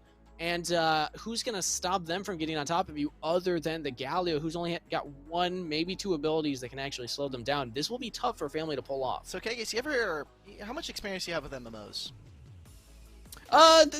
Not much. I actually okay. strongly dislike MMOs. So, I'm sorry for your loss. So, for Family, this is what we tend to call in the business DPS check time. Do you have enough to make the clearance, or does the boss that you're facing up against go berserk, the enrage mechanics kick in, and you lose the fight instantly? Your whole party gets wiped, everyone's typing in chat, repair costs go up the roof. For Ailish, they have a really, really tanky frontline, right? We're talking about Diana alongside the Set and the Darius. Perfect for that. If they cannot kill off individual members, either with poke from Soji Rain and the brand, or the Kha'Zix comes in for resets, then this team just falls apart. The first round punch is going to have to be really, really solid from the side of Family if they want to win this. And again, we are seeing the Darius, I'm assuming in that Baron lane with the set. Yeah, there we go. So Darius is in the hands of Baby right now. Colt piloting the Diana in the jungle, not something that we've seen too much in Wild Rift. All lane composition from Ailish. Can they get those all-ins?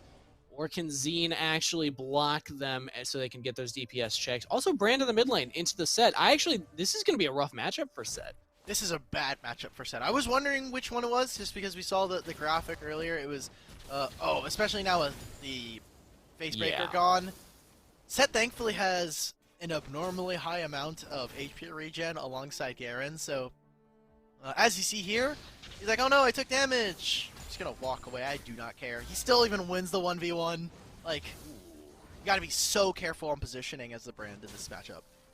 Yeah, because Cosmic Soul was throwing out the abilities to poke, wasn't hitting the minions, so we actually saw Set walking away with the advantage in actual just level, clearing out the wave, hit level 2 early. Still probably won't get much better for Set here, as you will just constantly get poked down, so observers can keep going back to that as we see fit throughout the game, just to check in on the health bars, but bot lane overall here, slight advantage to Ailish to start off. We're talking about the short range of this team, right? Like, all of your threat range, you talk about the, the effective range of Ailish. It is in kind of like that perfect zone for Family where it's an engage coming out from Mobile Gamer. Yeah, all in onto that bottom lane. Actually, not an all in, as they did not burn the exhaust, which was taken instead of Ignite. Maybe they could have gotten a kill there if they had taken the more aggressive summoner spell, but Throne spotted out on this Scuttle Crab. Lin just walking up, and we'll push him off, so flash taunt. Ailish, can they actually win this? Zine goes in and just gets popped. First blood plus an exhaust, thrown in trouble. Lin flashing. The Lucian will find a double kill to start off this game. Oh, this is really dangerous now for Family. This early game is so tragic, as, I mean, Colt is bullying Cosmic, doesn't get any of the summoners, but Family, that's not what you want to see, especially when you're trying to set up your Ziggs for success. Your Kha'Zix needs to be in line with him. Getting them down early is a good strategy for Ailish, and very aggressive positioning coming out from Lin. I love it. Ooh, Toki in the 1v1 right now. Oh, but it's not fair, because Set roams as well. Ailish find another kill on the opposite side of the map. You're like, oh, look, we're doing the 1v1 in Baron lane. It's looking fair. And then a Set flashes from behind your turret. Like, dude. What is this? What the hell, man? What happened to rules of engagement? I thought we were honorable gamers. No homie stocks. What are you doing?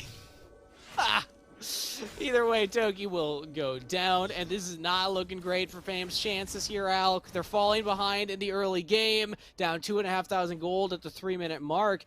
Objectives aren't even up for another minute, so Ailish, they have a really good window here to take full control of every single lane and probably look for a double objective play. The whole point of Kha'Zix is that he's supposed to go in and clean up after the Brand and Ziggs damage, but when you're behind, the Kha'Zix does nothing. He kind of just stands there and he's on a wing and a prayer, basically, looking for any kind of kills. Maybe he finds a reset on someone who goes a little too aggressive. So it is now on Ailish from here on. Can they position really well? And when we saw before Lin and Tyrant in the game on Family, something that we praised them for during their play during the qualifiers was their teamfight positioning. Lin specifically was our most improved Dragon laner coming out of Major 1, and here we're seeing it here. He's super, super good at this on the marksman.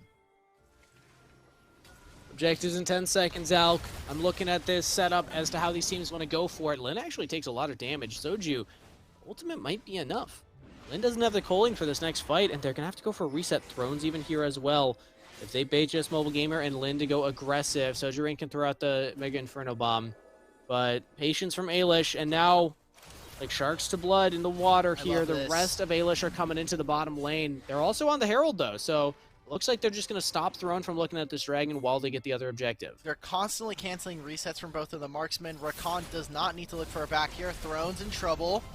You don't need a hard commit to this, as they actually do hard commit to this. Just Mobile Gamer, the double taunt comes in from Zine. He's alive? Goes back in, gets the kill onto Throne, trading 1 for 1. Oh, but look at this. Ailish, they trade 1 for 1. They get the Rift Herald in the mid. Oh, big set. Big set.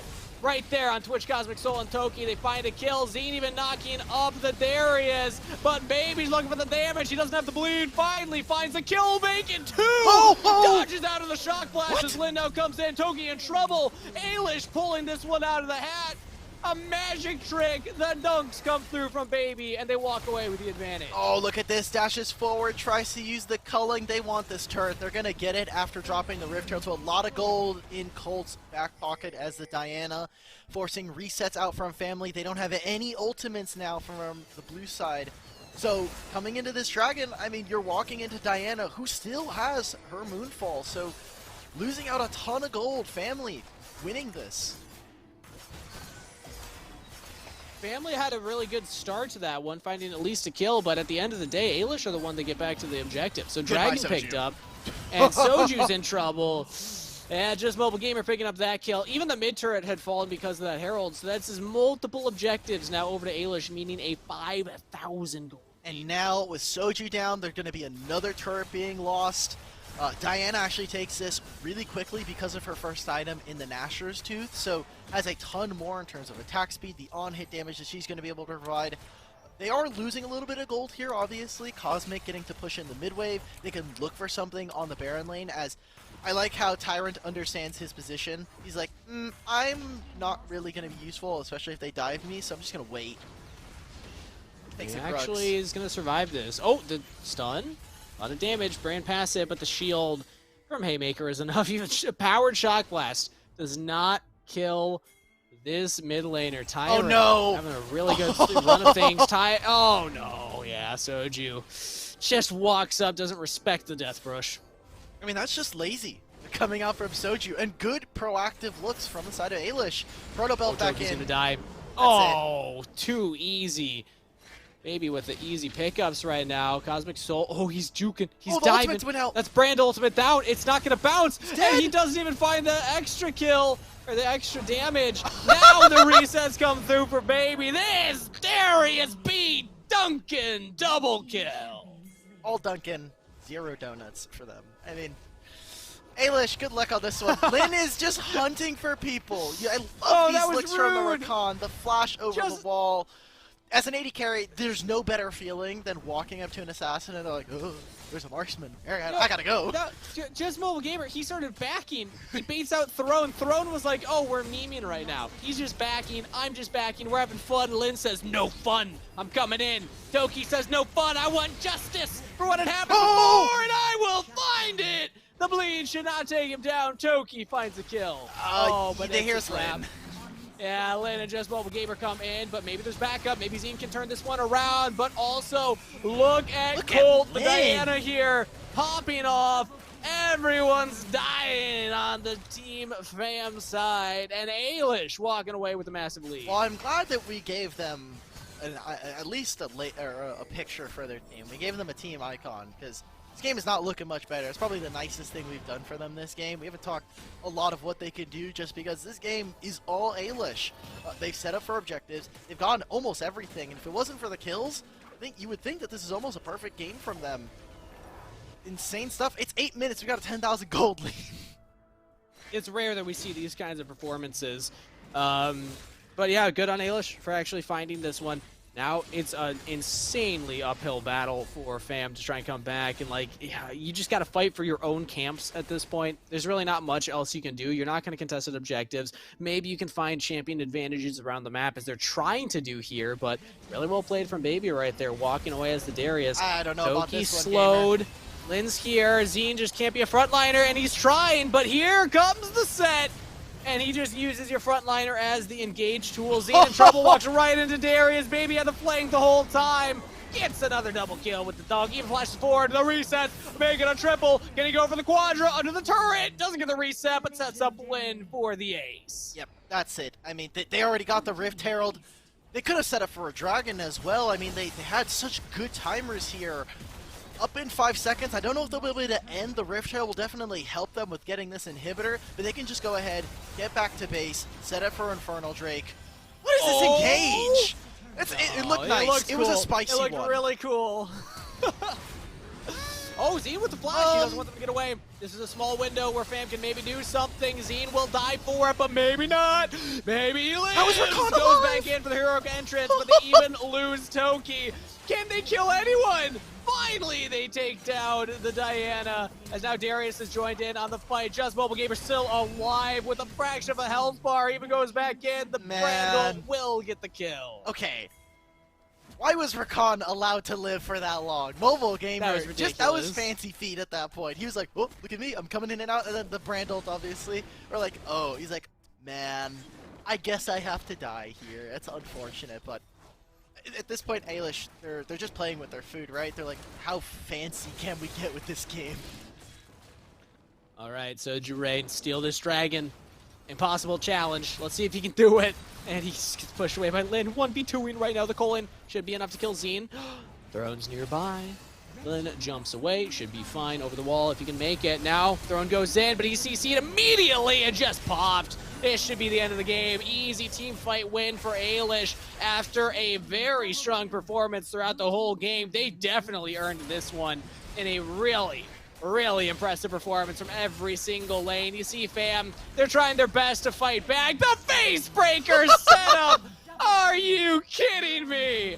Beautiful stuff from Ailish. They will go undefeated in the group stage and 3-0 into the best of 5 finals. You think for Family that the most disappointing part of this game is the fact he wasn't able to steal that dragon away from them? I think so. Yeah. I think so. That was the that was like, if they could have done anything, that's the victory lap right there, or at least the consolation prize, as we probably should frame it for Team Fam, but it's all Ailish on the victory screen. You can see it there. A really strong performance. No surprise now that they were 2-0 going into this matchup, and no surprise, Alk, that you favored them in this entire event tonight. Because with that kind of performance, yeah, we didn't have one of the top 4 teams, but Ailish filling in that slot nicely. Everything lined up for them, I think.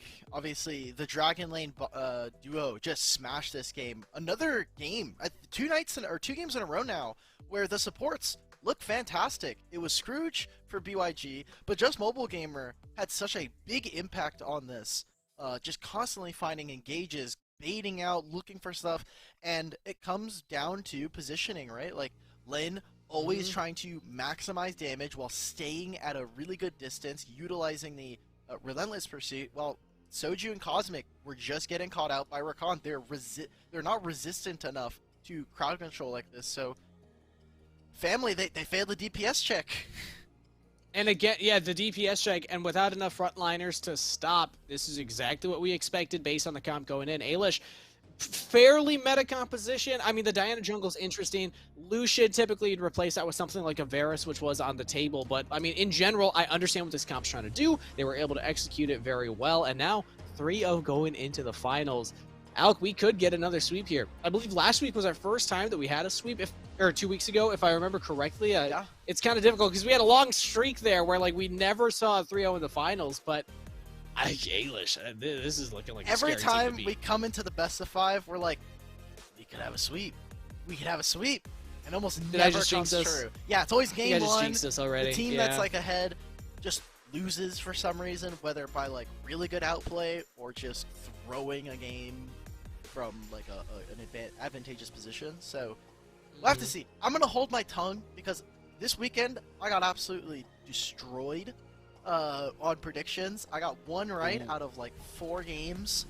It was really doomed. So That's really bad. yeah, Alk, come on, man. You know, as I say during my ranked games, At least we do a little sprinting. We do a little sprinting. a little bit, just a little sprint. At least they don't save the guesses and the predictions from the qualifiers. I believe that we're only thank God I judged forgot based about on that. major predictions. So I think you're safe. I think you're safe. I can't wait to take a look at the round robin end results, because I don't know what's happening with the other series, so that one's still going or not. But once we have that, we'll of course show who won, because big implications for Fam here. If so, just to remind everybody, if one side win against BYG, you'd have a 3-way tie, and then it would come down to game time. But if BYG beat one side, then BYG are going into the finals against Ailish, and Fam would not make it. So, Fam, they're crossing their fingers right now with everybody in the chat who is a fan of them that, hey, please, one side, let's get that win. Is this gonna be our second Fight Night Rift, specifically in a row, where the team that we've been streaming all night doesn't make it to finals? It could be. It could be. Maybe this is a new curse on Fight Night Rift, Alk. If you get you streamed, never know. you get L's. Ooh, and that's not. I don't like this curse. That's what I'm saying. I mean, usually get rid of curses that aren't one. good, so I don't know. Sometimes they're funny at least, but like this one's tragic. Like teams should want to be streamed, and now they're gonna argue not to be. So yeah, that's working against us there. I think getting streamed is worth losing. No offense, if you look good on a bad team, people will notice. That is just like, if you're good enough, most of the time you will just be found either way. It's a bold take there. It's a bold take there, Alk. But again, we will have those updated groups as they come in. So, is it time? Is it time, Alk? Yeah. I'm not gonna lie. I didn't think even a little bit about what It's I would fine. do for We have all Eilish's this time. team That comp. game was 11 minutes long. I'm pretty sure the draft actually took longer than this game, so we All have right. all the time in the world. You know what, Eilish? That was such a one-sided victory. They had 16k gold lead. They played like the full melee engage composition with a Lucian. So this is what we're gonna do. This is what we're gonna do. Oh my god, there's no way that I'm actually gonna pull this off. Can you draw the emote that's in the game? It's a rather new one where it's like two bros doing the thing. This is your favorite emote, right? Where Oh, they're like the grasping arms? Yeah. But Yeah, I think it's like this though, where they're like trying to like. Let me actually look for it in Wild Rift while you try to draw this. All right. Well, I'm just gonna start drawing my own then while you're looking for that. I can always redo this if need be. Yeah. All right. So this is the shoulder. Oh no, we've already messed up. See, the thing about like big arms, you just need like the right angles. There we go. Oh yeah. And then we have a little elbow, and then forearm going up. Oh, that's not right. I think the elbow needs to be. You know what? You know what it is. The shoulder is a little too small. It should It be is. like. Okay. All right. We're gonna start perspective. over. We're gonna start over. Here we go. We got bolder shoulders. Really? Only on production Team is Eilish. monitoring you right now. I'm like checking in every now and then just to see if you're like really sprinting it on the broadcast. But Oh, you can trust that I'm very much sprinting this, so no worries. There we go. There's a big old bicep. Here's our little elbow, and then now we do the forearm. So I guess this one's gonna be like, if we're doing a 3D image, this will be fist number 1, okay. and then we do the knuckles, and now we're just gonna leave it there for now because the other thumb is gonna be on that side, and now we're gonna do classic red versus blue. All right. Okay. So here's this forearm going back down, and there's that, and we'll have this little elbow. That's a weird looking elbow. It's fine. At this point. What is on my screen, man? Don't worry, Alk. Don't worry. It's gonna. It's way I'm harder to trusting the do this in process. reverse than I thought. I'm trusting the process, but I'm afraid of the process. Well, that one did not turn out as well. But it's all right. It's all right. So wait, okay. Now I gotta think about this. So this one has got a thumb here, right? Okay, Like I found the the thumb's gonna be there. I found the emote, and it might actually fix whatever you've drawn. And then there's gonna be some fingers here as. This is. Oh no! What have I done? This is fine. I posted it in our chat. If you want to take a look at what the emote looks like, I think we're too far gone to. I think fix it we're at this too point. far gone at this We're point, but it's all right 1000% because way this too is far. actually kind of working out. I don't know at this point. Like the thumbs are really messed up though. You know what? There we go. That's it. I think. And Lovely. now, should we just do like black for AIL? Yeah. All right. This is how Is we it do gonna it. be like? It's gonna be like a tattoo. Like they're gonna. Oh yeah. A.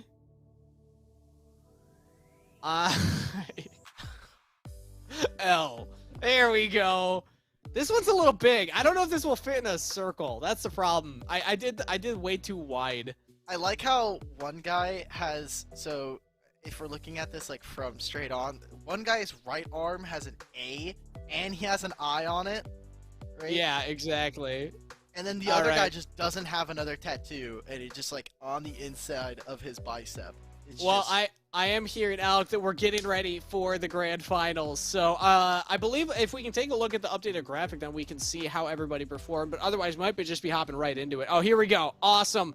UIG, they did get the 1-0 over one side. So we have our grand finals. Ailish versus BYG. We will get a rematch. There you go. And... ooh, that's going to look really dangerous for them, especially since we've already seen how well Ailish looks. BYG did have some competition in their game, but Ailish finished their first game in the same amount of time that we finished the family one-side game. So I think that this should be pretty one-sided, unless BYG can come out with some really innovative strategies. All right, I can't wait to see it. We will be setting it to a short break before we are back for that grand finals match, but it's cool that we know who's competing in it. BYG looked good in their win over family. Ailish are looking dominant, though. So we'll be right back after this break to see who's able to take this best of 5 after this.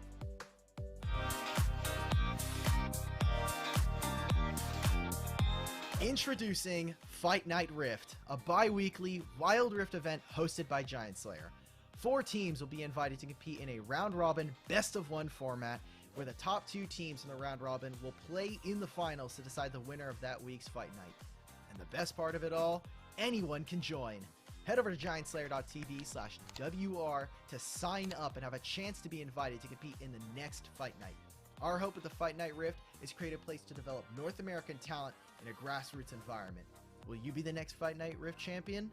We'll see you on the Rift.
Hello, everybody, and welcome back for the Grand Finals Best of 5 of Fight Night Rift, brought to you by GiantSlayer.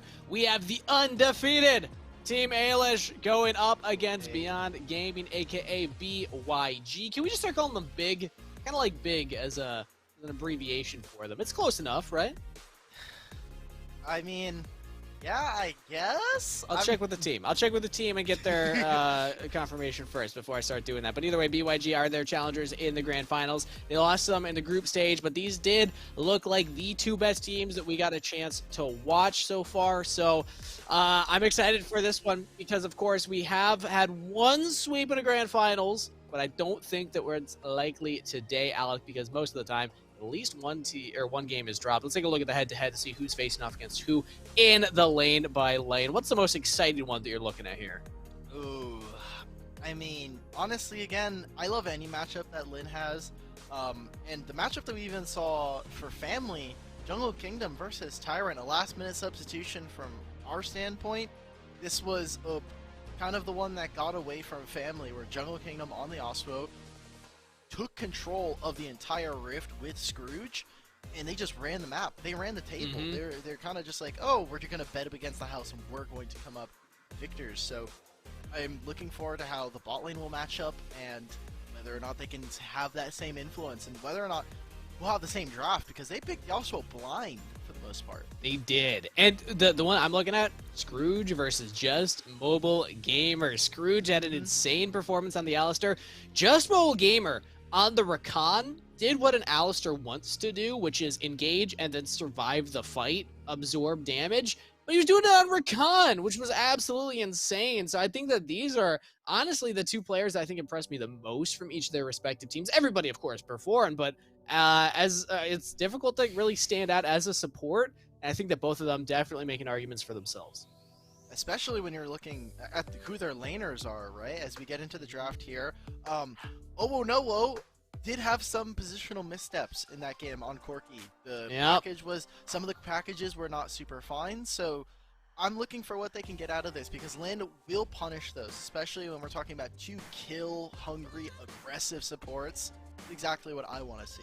Lin had lane dominance in that last game against Fam, so if that's what we can expect going into a best of 3, it will be tough for OO in these matchups. So let's see what they prioritize. Alistar's on the table, but they don't go for it early. Ailish did do some research as they banned the Yasuo away, but BYG actually opted for that set first pick. They used all the time that we were creating them a logo that they're like, let's just get to the VOD. We'll see the logo on Twitter at some point tonight. We can check back on that. As, like you said, they were doing some research. They also got themselves the Jace this time around, and if they want, they can take their pick of the litter when it comes to the AD carry or the bot lane matchup, and it looks like they're just going to go ahead and lock in that Galio, which not my favorite versus set. Definitely it has some issues there, so wondering what BYG will pick up.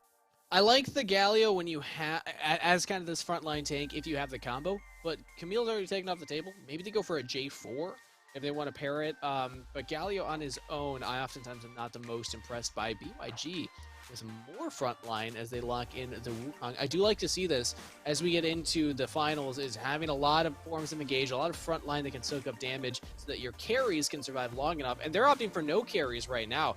They even lock in a Lulu, so BYG hard indexing into a team fight without the damage drafted for the team fight yet.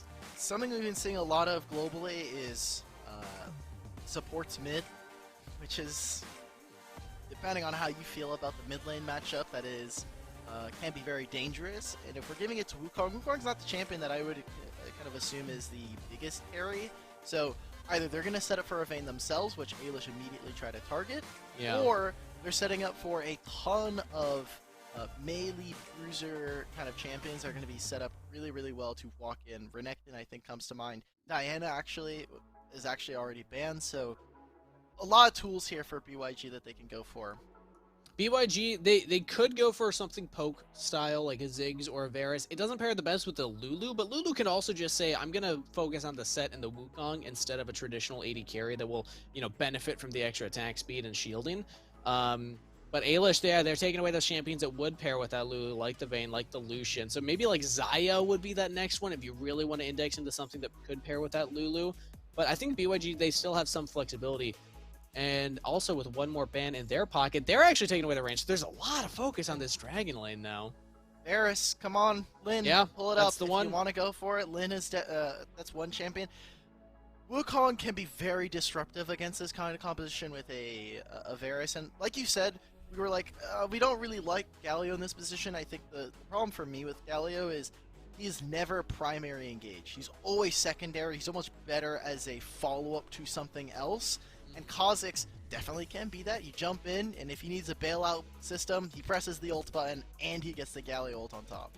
Exactly. Still not the best, like, hard engage. When we think about hard engage, I think about, like, oh, the enemy team has very few tools to stop this from There happening. is a Thresh hook going forward. There's an Alistar, something, a proactive piece of crowd control. Yeah, this one's a little harder to pull off, but BYG, okay, so it's the Kai'Sa paired with the Lulu, and then they go for the Ahri pick, so this Ahri can push out lanes and roam around the map. Interesting look at the draft from BYG. Ailish answering with a Senna of their own. Alright, so they're playing completely for mid-jungle here. With the Galio and the Senna in the Dragon Lane. This means, look, we are looking to maybe deal a little bit damage to the Kai'Sa in the laning phase, but mostly there to help out this Jace, help the Kha'Zix accelerate this game, and play for some of the other lanes here. So I think this is a really cool way to show some different stuff from Ailish, who typically haven't really played this style. And when I think about the Kai'Sa, oftentimes I think about her as a go-in champion that can follow up on hard engage. Has the option to do that, but also, when you look at the engage options of Ailish, difficult for a Galio to lock her down. If he proto-belts in and tries to taunt, she can just movement speed boost herself and run away. Plus, you're invisible if you have that upgraded and evolved. Tough for the Kha'Zix to get on top of you. Like, this Kai'Sa could actually be pretty slippery if you're able to get out of laning phase relatively even. Could be a thorn in the side of Team Ailish, but we saw what Ailish did in their last game against FAM. Scary team as we're loaded onto the Rift here for Game 1 of our Best of 5 Grand Finals. As Ailish come out onto the map, they have to imagine, they are feeling some pressure. They're like, okay, we were coming in as the undefeated team. We want to close this out. I want my $500 fast.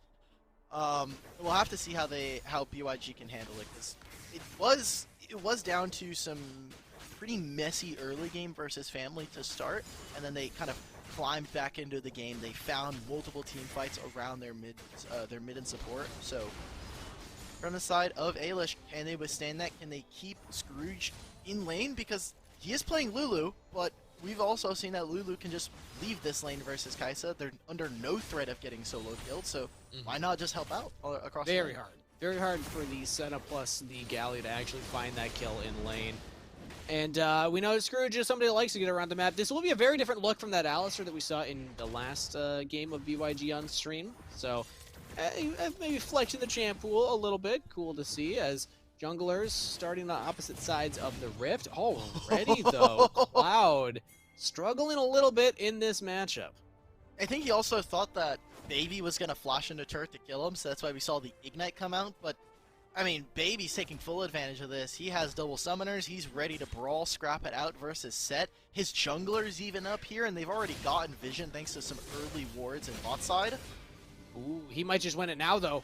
Oh, doesn't quite have the cooldowns. Can't get that last tick out of Cloud, but here comes Colt. The Kha'Zix doing what Kha'Zix does best, finishing off the kill. And that was just beautiful. I love that set play coming out from them. Makes them lose a pretty nice wave up here, so if Darius wants, he'll reset, get some gold, but it looks like moving down. Gotta be careful, just Lin. Mobile Gamer left the lane, and now Lin picked up. The kill actually picked up by Scrooge. Not great for BYG. They would have liked that gold on the carry instead, and now the re-engage comes through. Oh, Novo could be in trouble. Wins of Ward, uses damage. Charm lands. The turnaround play. BYG. Jungle Kingdom with the hero skill shots. Just barely able to get out of that. Tries to cancel some recalls. Kai'Sa finally hits the base platform, the spawn platform, and that was uber close for Ailish. You saw he was like right on the edge of attack range for BYG against BYG. He really wanted to try and grab that kill, but going down 0-1, lost a ton, and the gold that you earned on that play is mitigated by Jungle Kingdom also picking up a kill. So huge stuff for them. Jungle Kingdom with the lead. We saw what they could do with it in the last streamed game against Team Fam. And already off to the races yet again. This Ahri can take that gold lead and bring it to other lanes. One of the best champions at actually doing that.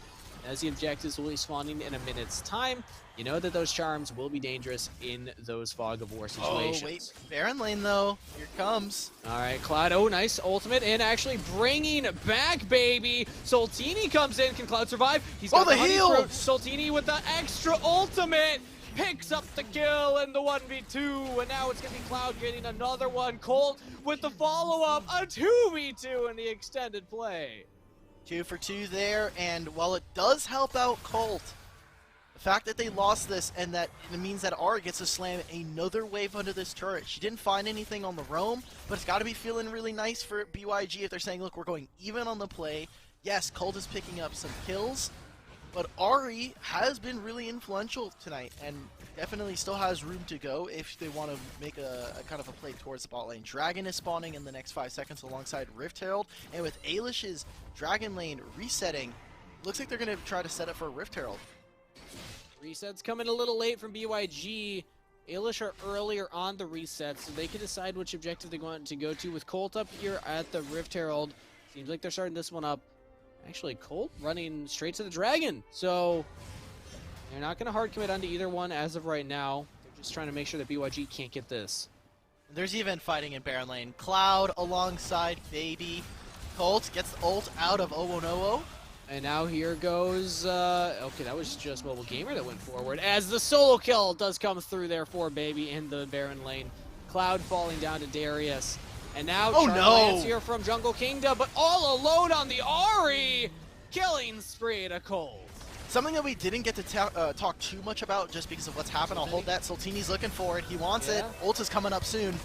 He has it. He can look for this Kha'Zix very low, but Colt survives with the help of the team and Dragon secured. Okay, so the reason I think that BYG weren't able to get those objectives is a lot of it was vision control. You saw that Ailish, they got both scuttles on both sides of the map, so they had perfect information as to what BYG were going for. And if at any point, they actually could have just started up the Rift Herald with 2 members and have Galio sit there, always start to contest, and could have showed up for a cross-map play on either side of the map. So I love that from Ailish. They obviously come up huge for it. And the solo kill here, Baby is having a huge performance in the Baron lane. Yeah, Cloud already used the face breaker, has the ultimate, throws it in, and gets the kill under turret. Okay, that's a caster curse and a half right there. He stood at a turret for so long. The haymaker plus the showstopper coming out from Cloud turns out big. Can Colt make the steal? This would break their hearts if they get this.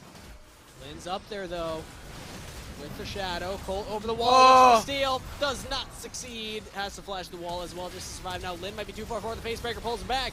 Now the taunts come through. Lynn, very low health bar, still survives. Oh no! Jumps onto the back line as Jungle Kingdom comes through as well. Soltini still alive with wild growth.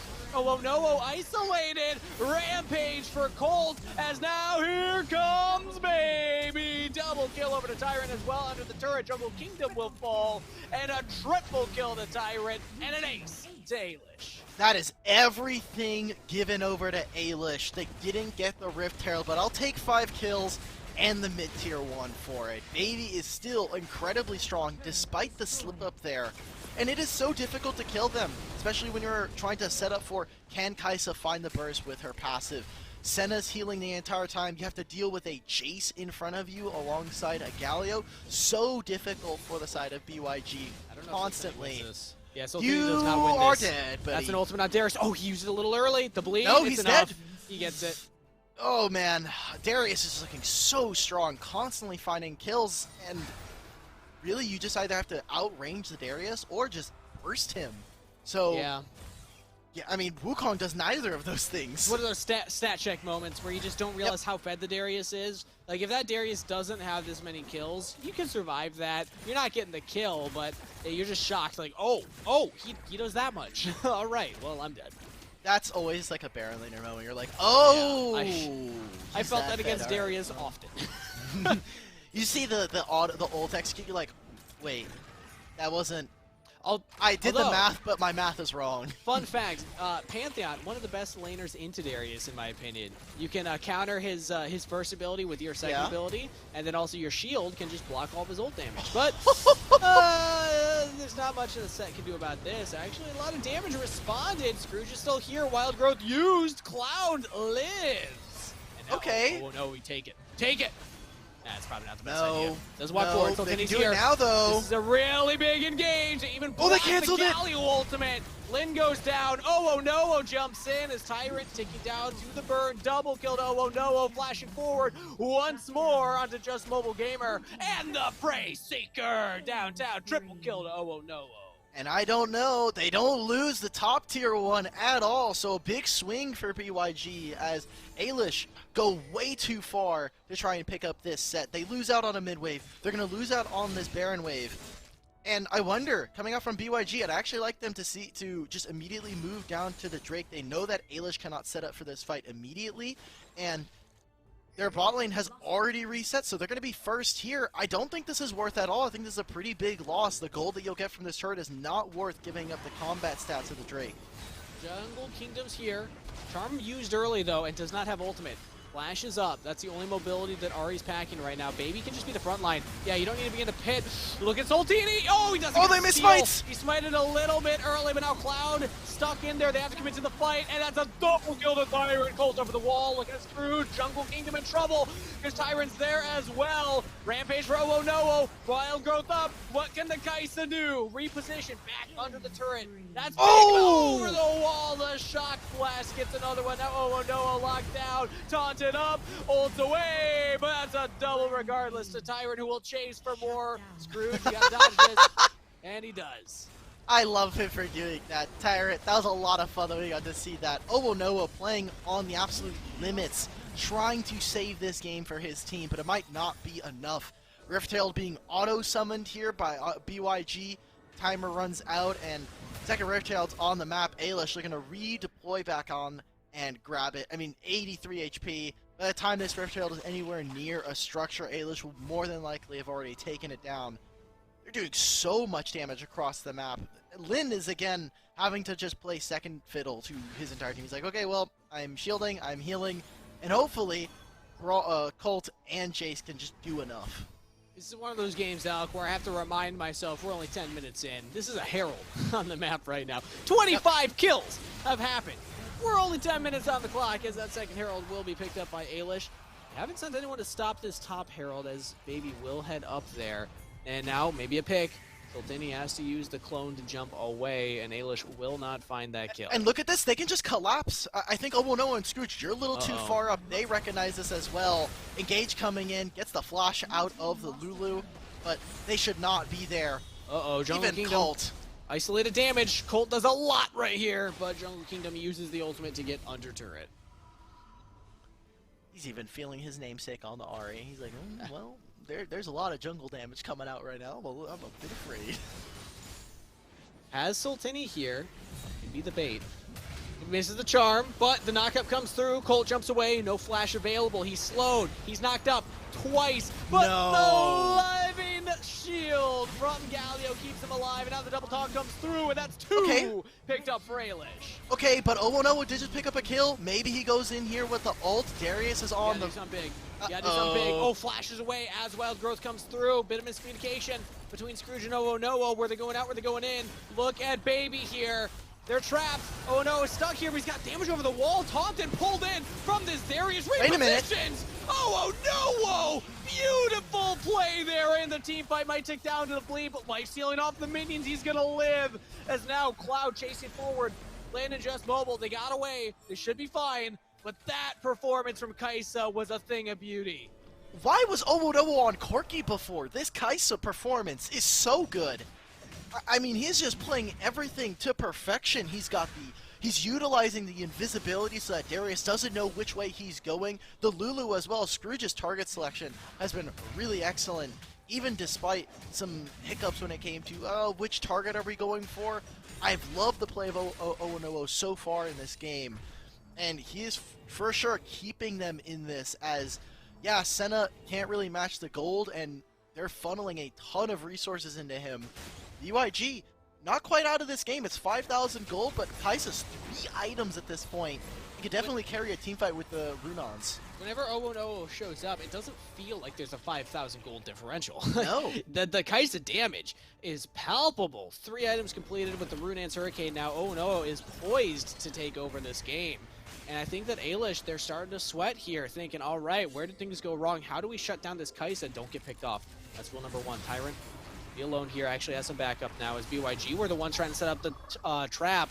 Now in full retreat mode here. Flash from just Mobile Gamer. That's a taunt. Oh. It knocked them up. Oh no, still alive with Wild Growth. Reposition. Tyrant jumps He's not in. dead yet. Dogpiling onto the Kaisa, but they can't kill her. Oh no! Survived for so long. Bot time for the rest of the team to come in. Cloud is here. Sultini is here.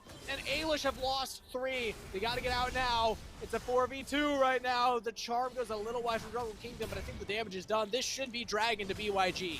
He stayed alive for so long. Oh no. Just carrying this. They're trying to push in this wave to try to punish, but you saw it right there. It was everything being spent to save him. He was in the middle of a team fight, life-stealing his entire game off. If maybe the barrier was there, they could have won that fight fully without losing a single member. But BYG, you have to imagine, it takes one team fight and a Baron taken from them, and they could easily win this. Now it's only a 4,000 gold differential, so they're bringing it back a little bit here, and gold onto the members that they needed. Even Jungle Kingdom picking up a kill in that last fight, and the fact that they don't lose the middle inhibitor, that's big. If Ailish cracked that turret, honestly, in those moments, sometimes I stay. I say it's worth it to die to get that, because then supers are in there for the rest of the game, and he needs some kind of killing blow from Ailish, because there is a comeback opportunity right now for BYG. Ooh, gotta be so careful, especially Obono, who's picking up the GA as well, has the Zonias. So much time gonna be spent not basically being like fully taken down, right? There's a ton of shielding. The anti-heal isn't quite there for someone like Ailish, so gotta be careful at this point. Team fights, the longer they go, the more opportunity that BYG have of winning them. They don't have quite a knockout punch. Like Jace, just now finishing 4 items, has already finished the Serelda's Grudge, so have to imagine at level 13 this champion will just run over you if he gets on top of you, but oh no, would be nice. Cloud caught out of position for the rest of the team, and even Scrooge went in to try and save. Colt's got a lot of damage, and that's Wild Growth. Actually popped onto Oh no. I think Scrooge was looking for it on himself, but either way, Ludwig down. Those are huge tools down. I mean, not only that, just Cloud being a capable frontliner for someone like the Kaisa is big. And so now Ailish recognize, look, we just need to go for this Baron. There might be a team fight here for BYG, but it would take everything from Ailish to lose. He's in. Oh no was there as well. Darius is on 0-0, but nobody else is. Look at this Kaisa doing damage. Oh no. Could be in trouble. There's no Wild Growth. Oh no is in trouble. Oh no is down as Cole Brawl start chasing with Jungle Kingdom. Barely a health bar left on the Ahri. Ailish have done it. Colt, gotta be careful here. You can just die to this Baron. A lot of you are low HP, so that starts number 1. Yeah, Colt, that one's just an oopsie. That's an oh no if we call it by its namesake. And Darius is also dead, maybe. Okay, with time here, they should get this. This should be fine, but can Cloud and Jungle Kingdom get anything more? The steal? He stole it! Cloud with the Baron steal! Slip, pick him up, dunk him down, easy peasy. I saw 25 HP on the Baron. I can't believe that just happened. BYG, they get the Baron. It's only on 2 members. So that's like the good part of this if you're Ailish, if you're just trying to like cope a little bit. But that is super sloppy from them. Ailish getting ahead of themselves and potentially kind of risking this game. It's not only just giving the buff to BYG, it is taking it away from Ailish. They wanted that Baron buff to help secure, finish this game out. And it gives them some room to breathe. Now these turrets are going to fall. They're butter right now to the Hot Knights that is BYG. They're still behind in gold, but only 4K. They haven't fallen too far behind. And with Elder Dragon spawning in about 40 seconds time, BYG, a Baron buff gives you so much control over the lanes, gives you so much control over these access points in the jungle. And now, with full control, they can look to get their own picks onto Ailish. Colt's got to be careful walking up. You're squishy Kha'Zix, 1 charm, and you're dead. They are not really considering a lot of their side lanes right now. I think if they were able to push out on Dragon and the Baron side, that they would feel a lot more comfortable with this. Potentially have a 4v5 on their hands as Darius is almost here. Cloud is on the opposite side of the map. They could I don't know if collapse he has in mid lane. teleport. Yeah, I mean, I'd like to see if Cloud has teleport real quick. If observers can bring that up, we might not have time though. Could see the fight break out at any moment. Oh no, is alone. Haunted up, knocked up. Oh no, caught out.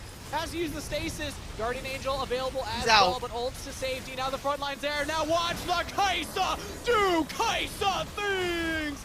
Massive AoE damage onto every single member. The double kill doesn't even matter for Baby, because Jungle Kingdom's unstoppable, and a double to Oh No. BYG have done it. They weathered the storm of the early game, and they are winning these team fights. They said there's no sweeps here at Fight Night Rift. We don't believe them. It's rule number 1 in the narrative book. BYG, they don't even care that the frontrunners, Alish, were looking favored to win this matchup. They said, rewrite the history books, rewrite your power rankings, and they take game 1 under their 80 carry. Undefeated no more. Alish dropped the game, and BYG will pick it up with a victory in game 1 of this best of 5.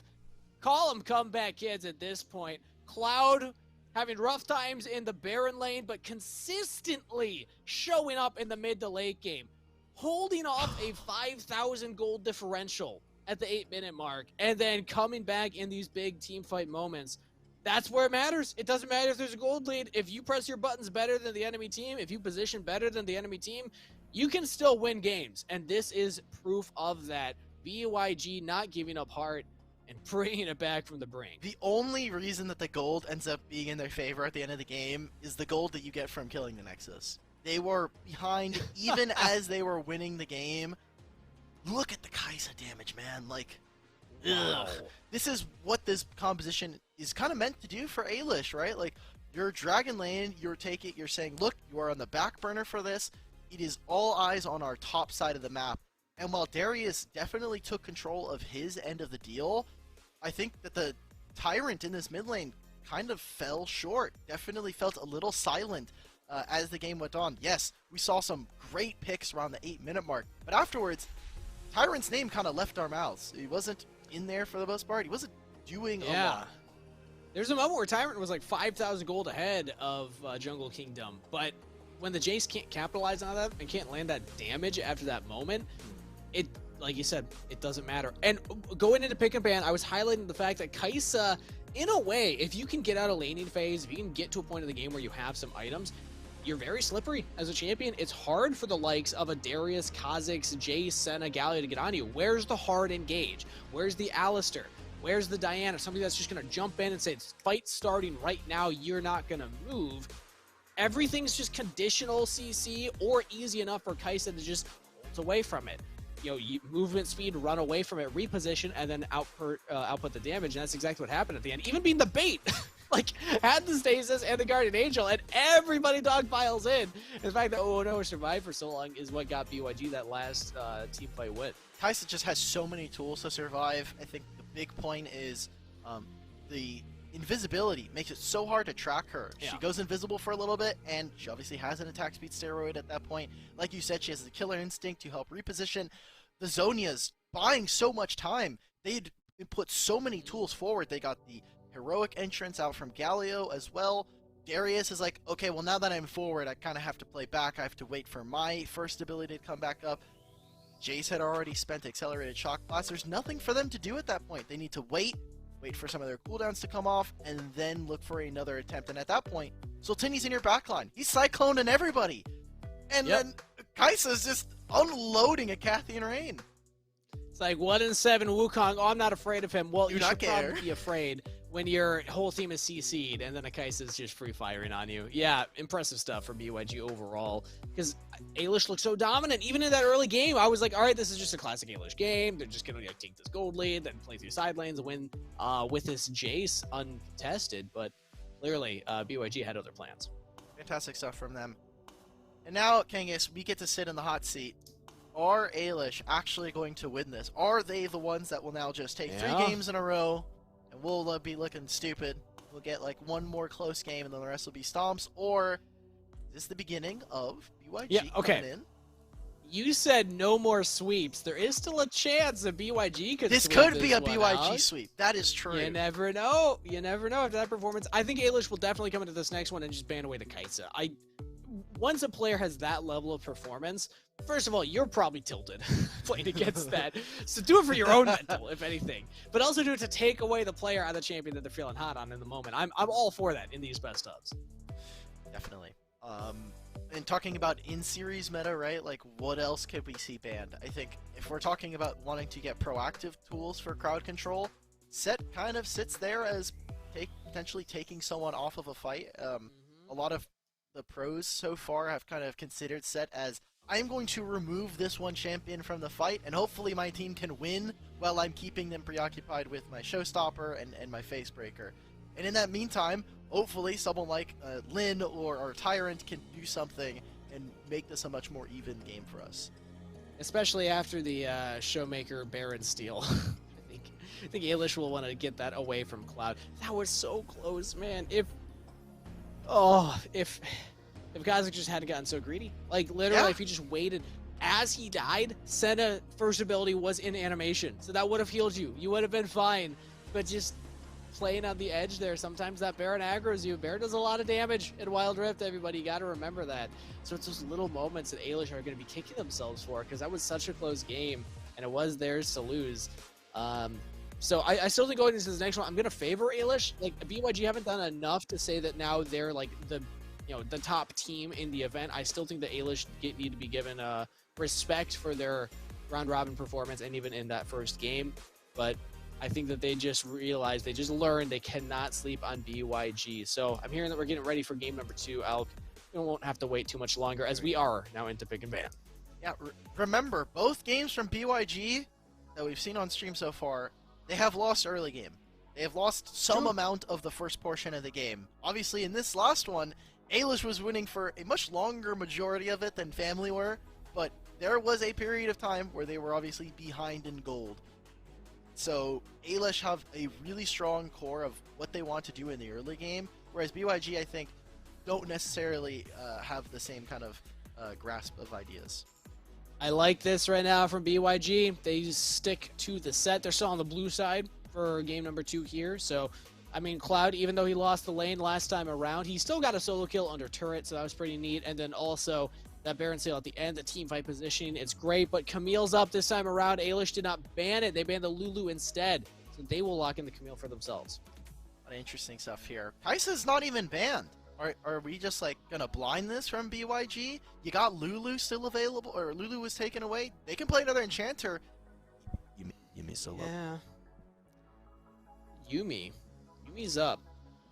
They could go for that one if they wanted to. But the thing is, Ailish now do have hard engage. I consider Camille hard engage because once she Hextech ultimatums you, you're in it. You're in the fight. Like, the fight has started. You can't really like reposition from that point forward, and they still could pair with a Galio as that extra combo on top of it. So I think this is wise for BYG. Don't just run it back because you have more options available. There are things like the Ziggs and the Gragas that were banned last time around that they can lock in. Okay, and I like this from Ailish. You know, we were talking about like setting up for Jungle Kingdom to do a little bit more work. They banned the Yasuo, so this Gragas, it's, you know, we're taking it down a notch. We're toning it down a little bit for the enemy team. Surprised here from Ailish that we're picking up the Lucian. Definitely something that can punish Ziggs if he ever misuses an ability. As soon as that Satchel Bomb goes down, it is just done for. And so for Ailish, I mean, what are they? It looks like they're just going to try and ban away all of the jungles. Remember, Sultini could just play jungle set here. Could, potentially. Also the Gragas on top of it. I think there are multiple options. And interesting to note that Ailish, after that loss, they are actually subbing out Colt from the jungle position, and they now have their sub coming in here. So, important to note that this is a new look for Ailish. I don't know what this means for champ pool and viability there, but obviously we'll keep track of that. But taking away these big engaged frontline junglers is the priority for Ailish in this game too. So I did the Google Translate for the name. Do you want to know what Ailish's jungler's name is? I would love to know. Please. In English, it is how many buildings are misty and rainy? I want to see you do a play-by-play call with that full name. I feel like I need to redo Ailish's team logo now at this point. It's no longer the two bro arms grabbing each other. It's now like a tent on a rainy day or something. Either way, the Lucian's locked in on top of it. We saw Lin play this actually in their match against Fam. A great success. A very aggressive Lucian player, and they still have the Galio because it wasn't banned away. So Galio Camille combo, I'm liking Ailish's comp right now. The circles are actually, the Venn diagram is actually just a circle. This is the composition we saw from, Not fully. They didn't get the zig. Yes, but the circles They don't are have there. the Wukong. The circles are there. The circles are there. The Wukong was banned. They knew. They didn't want to play the. They didn't want to play that comp. They didn't want to be boring. They didn't want to draw Same. circles all on the map. BYG, I think that this composition's a little all over the place. I don't know exactly what it does. It has a little bit of poke. I think it's lacking some damage. Xin Zhao's a kind of an okay follow-up for this. It has really reliable crowd control on my mind, but on the side of Ailish, they're very one-track focused. They have proactive engage. They have stuff that helps them even if they're behind, and I think it has much more of a clear focus as to what its strengths are and what it potentially falls prey to. Now I'm going to get behind the circle comp because Jarvan is another There you go. circle. So they got 3. I'll give you 3 circles on the side of Team Ailish. This is now 2 champions that the Galio pairs very well with. Either the J4 goes in or the Camille with their ultimates. They lock somebody down for a long time in there. The thing for BYG is that this is 3 tanks and then 2 pokes. So this is a style that we've seen in the majors as well, where teams will actually draft for this, where they have a front line and then they have this range to play through and then try and just poke people out before objectives come up. But the fact that Ailish have such hard engage means that it's going to be really hard to even get that damage as these poke champions.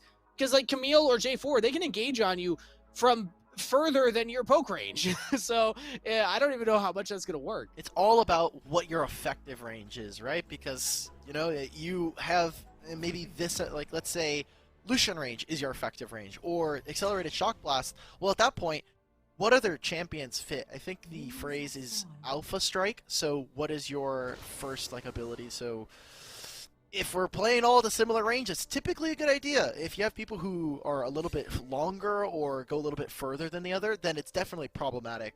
I like to think of when we have champions or compositions that go forward and there's a Xayah, the Xayah is like, well, I can't really follow you guys, and a lot of my damage is based on being able to pull the Blade Caller back. So I like this from Ailish. Play forward, get aggressive, and give Lin an 80 carry that has a little bit more carry potential than Senna. Exactly, and can actually go forward with everybody else, like you were just highlighting. And a big thing about this pick is that Lin was able to get such a massive lead in the lane last time against Team Family that, like, sometimes these big picture, like, how does a team comp play against the other team comp? It doesn't matter if one member is like 3,000 gold ahead. I'm just gonna fist fight take over the game at that point. Yeah, exactly. The game plan goes all out the window as soon as someone like solo kills someone twice. At that point, like, you change your game plan. You say, okay, so now we just won a matchup that we weren't expecting or we weren't necessarily playing to, and now we have a huge, like, kind of window to do whatever we want. That was actually really cool from Baby right there. Uses the hookshot to get over the wall just to hit the vision plant. Now knows that Sultani was not on the top side, still has yet to go top side. This gives Ailish a lot of information to play around. Especially Ailish, something that we kind of hinted before is how they've played their vision. Look at where it was. Sultani had to start sweeper, and he already knew. They know where Xin Zhao has been. Whoa! Oh wait, that's Valkyrie used already. Taunt as well. You're gonna have to flash this Jungle Kingdom, and he does. But look at Sultani flashing back towards the Dragon Lane. Re-engage from Scrooge. Finds space. Nicely done. Spacing out the members of Ailish. That was looking dicey. Their vision control leads to them getting a 2-summoner lead. They didn't spend anything for that. They lose very little. And that means Corki doesn't have flash, so that is a lane that you can return to, especially with a Jarvan and Jace. If Jace ever needs to get a kill, you can very easily just engage onto Corki with very little reprieve. Exactly, yeah, especially if Corki doesn't have the Valkyrie available. Double taunt again used here by Mobile Gamer. Scrooge with the knockups. That's exhaust down as well. Lin's low on health, but should be fine. Exhaust saving a kill right there. Oh no, he's like, the Winds of War, man, they're so deadly. You have to think, you saw all those wards on the opposite side for Dragon Lane. And you're like, okay, there's a jungler here. I am going to back. They'll see him on the Scryer's Bloom as well. So, good job from Ailish, putting more and more into the hands of Lin. Allow him to just control the Dragon Lane and keep forcing early backs. But also to the credit of BYG, very, much better early game from them this time around as well. We talked about it. We've yet to see them with an early game lead. They're usually behind, but this is only 700 gold behind as objectives are spawning. Last time it was already a 2,000 gold lead for Alish. So I actually am really liking BYG's chances based on how the early game has gone. They haven't really been punished for the lack of splashes. As I say it, the taunt comes through, but Jungle Kingdom is safe. Yeah, the important part is it is going to be important for this next Drake, right? Like, it's coming up in 30 seconds. We're at almost the 4-minute mark. If these flashes are not up, there will be a small window, in which case Alish can look for an engage and try to punish. BYG will have to play on package and Valkyrie timer. And while Corki is here, Corki is going to pick up a single wave and is leaving base. So not having package, there will be also another window for them where there's just numbers advantage.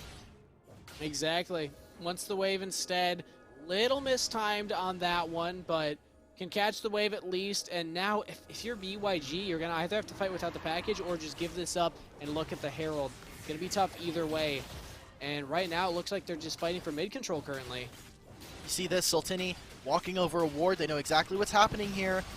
Alish, they need to be able to finish. Can Sultani find a steal? Package picked up. You got to go in for it. Oh, the Ziggs bomb. Almost enough. Sultani is still in the pit, though.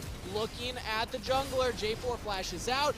Nice explosive barrel from Scrooge. Will net at least a kill and first blood to BYG. So the problem there for Alish is their jungle, or their dragon lane duo was a little caught up with what was happening in mid lane. Similar with us, Cloud getting solo killed again.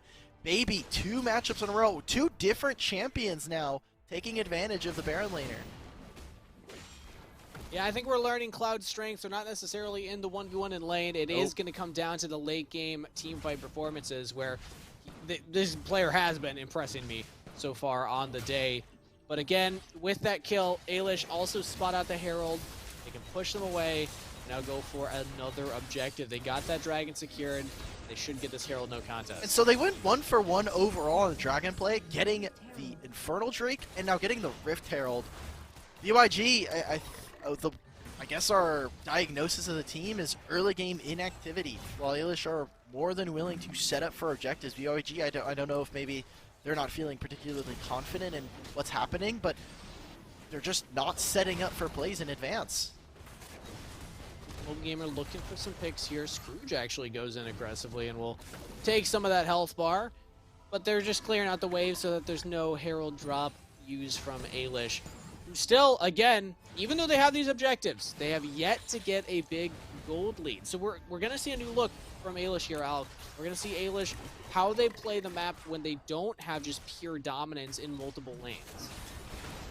Yeah, and I think the one that I'm looking for from BYG is what does Scrooge look like back on an engaged support? Because we did see the Lulu, and while that was really exciting, already we're getting glimpses of him on this Gragas having, a great explosive cast to find the kill onto Baby, or onto Tyrant. So now this time around on someone like a Lucian who has significantly shorter range, is definitely within arm's reach of someone like a Gragas.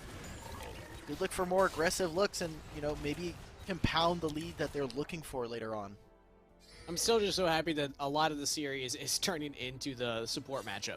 Because again, support, it's such a thankless role. I mean, we all realize that, right? Hard to make a name for yourself.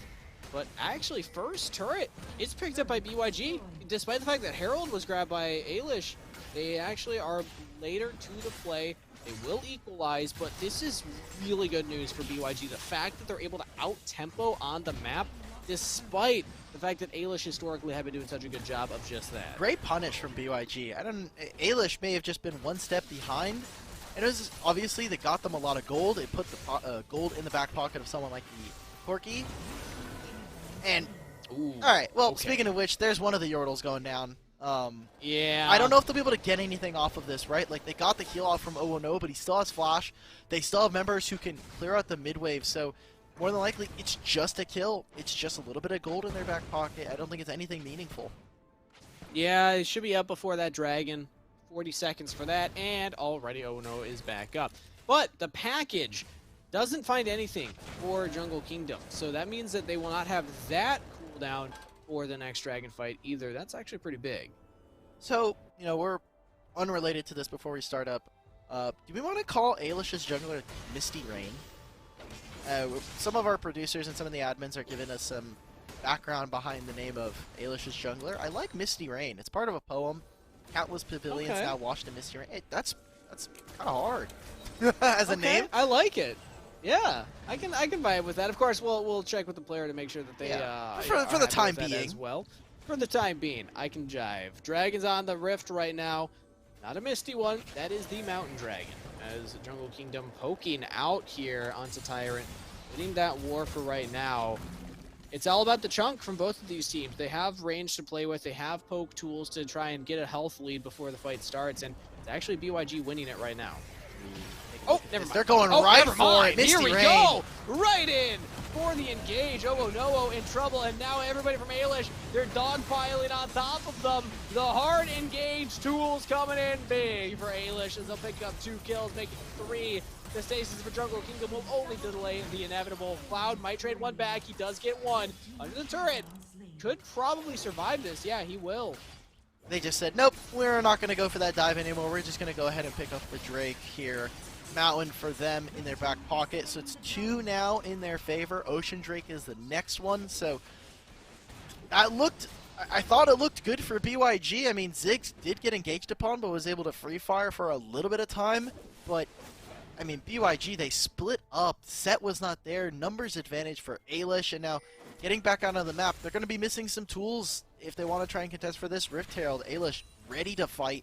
A lot of gold in their back pocket. Specifically now, I am looking forward to see how Baby can run the table now.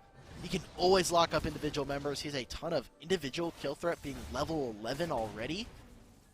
And getting this, I think, sets up Ailish to at least experience a lot of good wins here. Gold spent, team fight prepared and ready, plus engaged right now as Baby looks for it and finds Sultan. He caught away from the rest of the team. Xin Zhao isolated means that that's an easy pickup. And Ailish, even with Lin here, 1v1 in Jungle Kingdom, almost just blows up the Corki. Well, this is almost certainly their Rift Herald, unless Owonowo lands the Rift Herald, or the Infernal Bomb of a Century.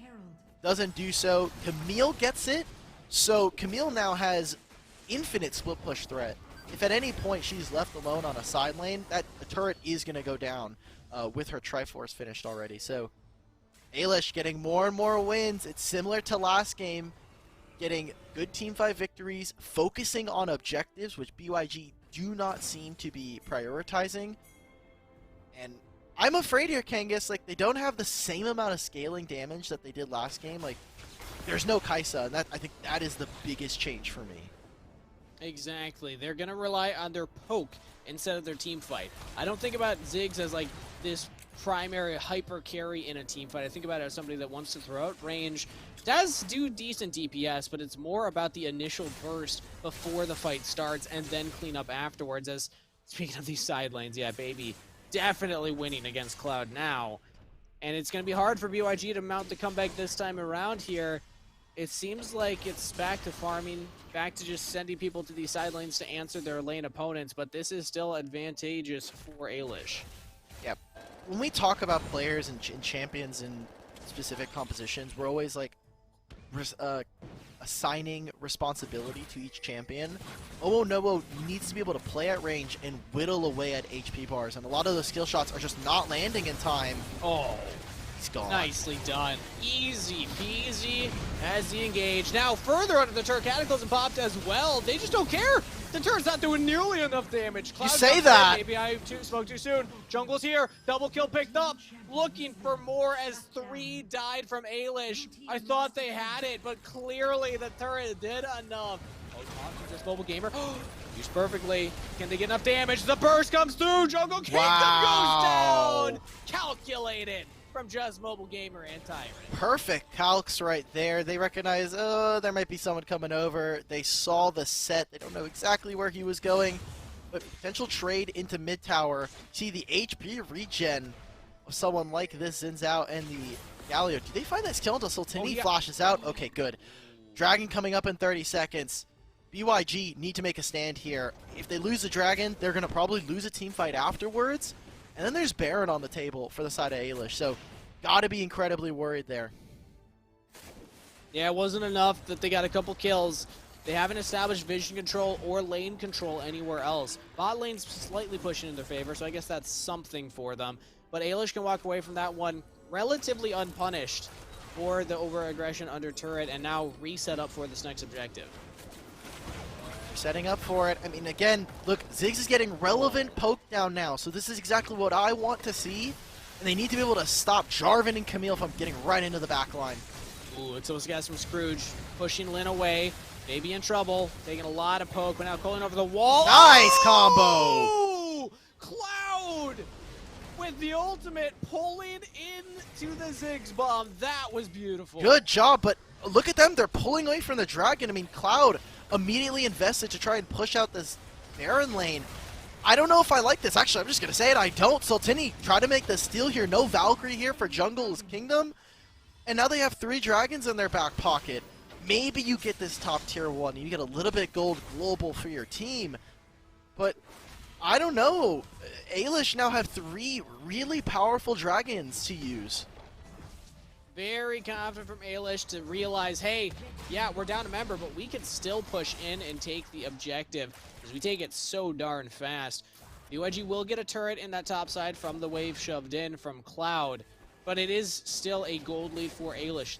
Honestly, not much has changed in terms of like the overall map state from the first time, like 5 minutes ago, where they had this gold lead, except for these dragons that they're stacking up. So BYG, despite the fact that they've gotten a couple of nice plays, a couple of nice picks, they haven't turned it into anything substantial yet, and that will bite them, because if they are behind at this Elder Dragon fight, I don't see them winning that fight either. The problem here for Ailish is BYG are playing at least respectfully enough that a team fight or a small skirmish doesn't lead into a bigger loss. So BYG not opting into full 5-on-5s and losing multiple members means that Ailish can't really start up the Baron or try to look to start to siege onto turrets. There's always time for BYG to reset, come back out onto the map, take waves, and prevent them from sieging. So that is probably why we're seeing Ailish now not able to kind of expand on that gold lead. You see that Camille is split pushing, and feels like Cloud is always one step behind Baby. Baby is always leading the tempo, leading this dance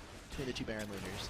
Well, you can see, and also Ailish could hear the package was picked up. That means that they want to go for the Baron play, but he's it's stuck. Engage onto the package member. He can't get out. The package is about half of the distance, and Ailish have already pretty much won this team fight. I don't think that Sultani can get much done right here as the Xin Zhao double kill over to Tyrant. The re-engage comes through from Ailish, as now Cloud in trouble as well. He should fall under the turret. Oh, the ignite! Taking down, he's still alive. He'll walk away safely. Guardian Angel popped there from J4, but that was a big play from Ailish. And that is exactly the team fight we wanted to see. Amazing target prioritization coming out from Baby. Utilizing the Camille ultimate means that Valkyrie is useless. He can't move anywhere. You saw it like you called it. It was basically half of a Valkyrie. The package was gone. And it takes away so many tools from the side of BYG. Baron in their back pocket. That was the team fight that they needed. And now with the purple cloaks around them, it'll help them siege and look to try and push for the end. Yeah, this game should be close to over from this point forward. BYG, last time they were in this situation, they got a Baron steal.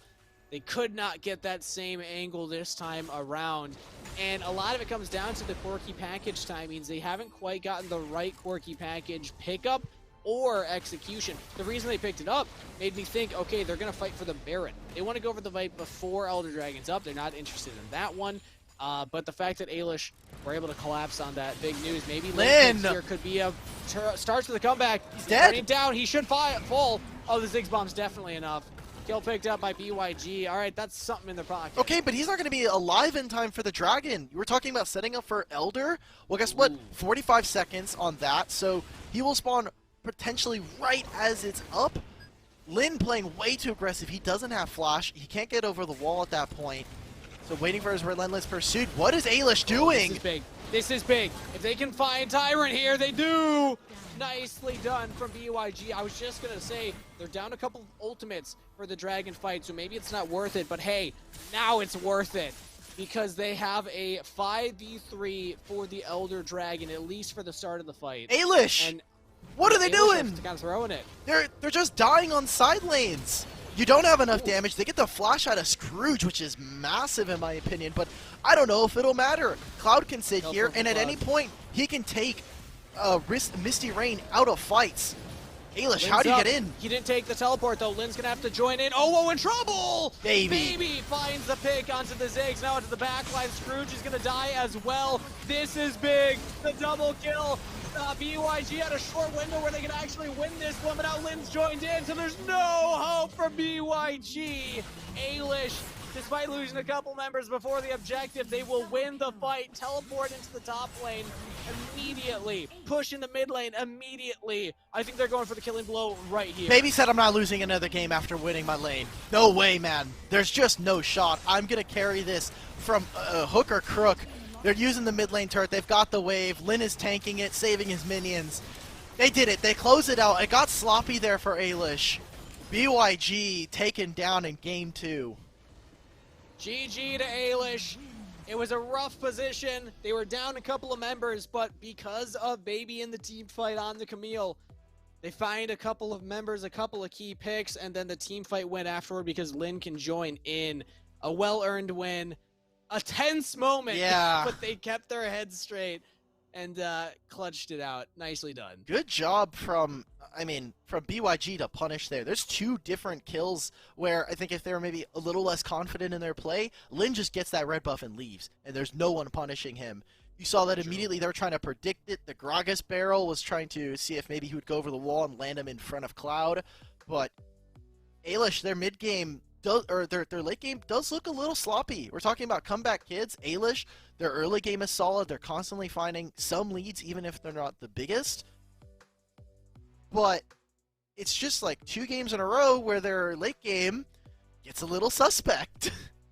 A little suspect. Just slightly. Yeah, it's an even series now. Ailish were able to clutch this one out. Again, the big difference...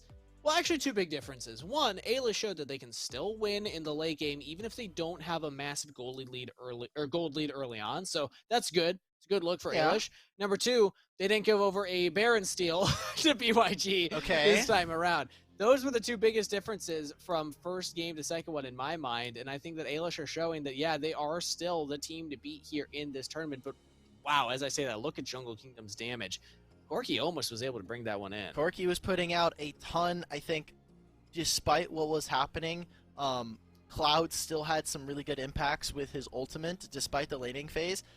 BYG need to find a way to mitigate this early game. We're seeing constantly that they're able to find really good picks in the late game. They're finding teamfight victories utilizing this set. It is out of lane where a lot of their strengths are coming from, but Baby, he's finding solo kill after solo kill, taking a lot from the Baron lane. And if they're going even on the map and it's just Baby winning, then Ailish are more than fine with taking those kinds of leads.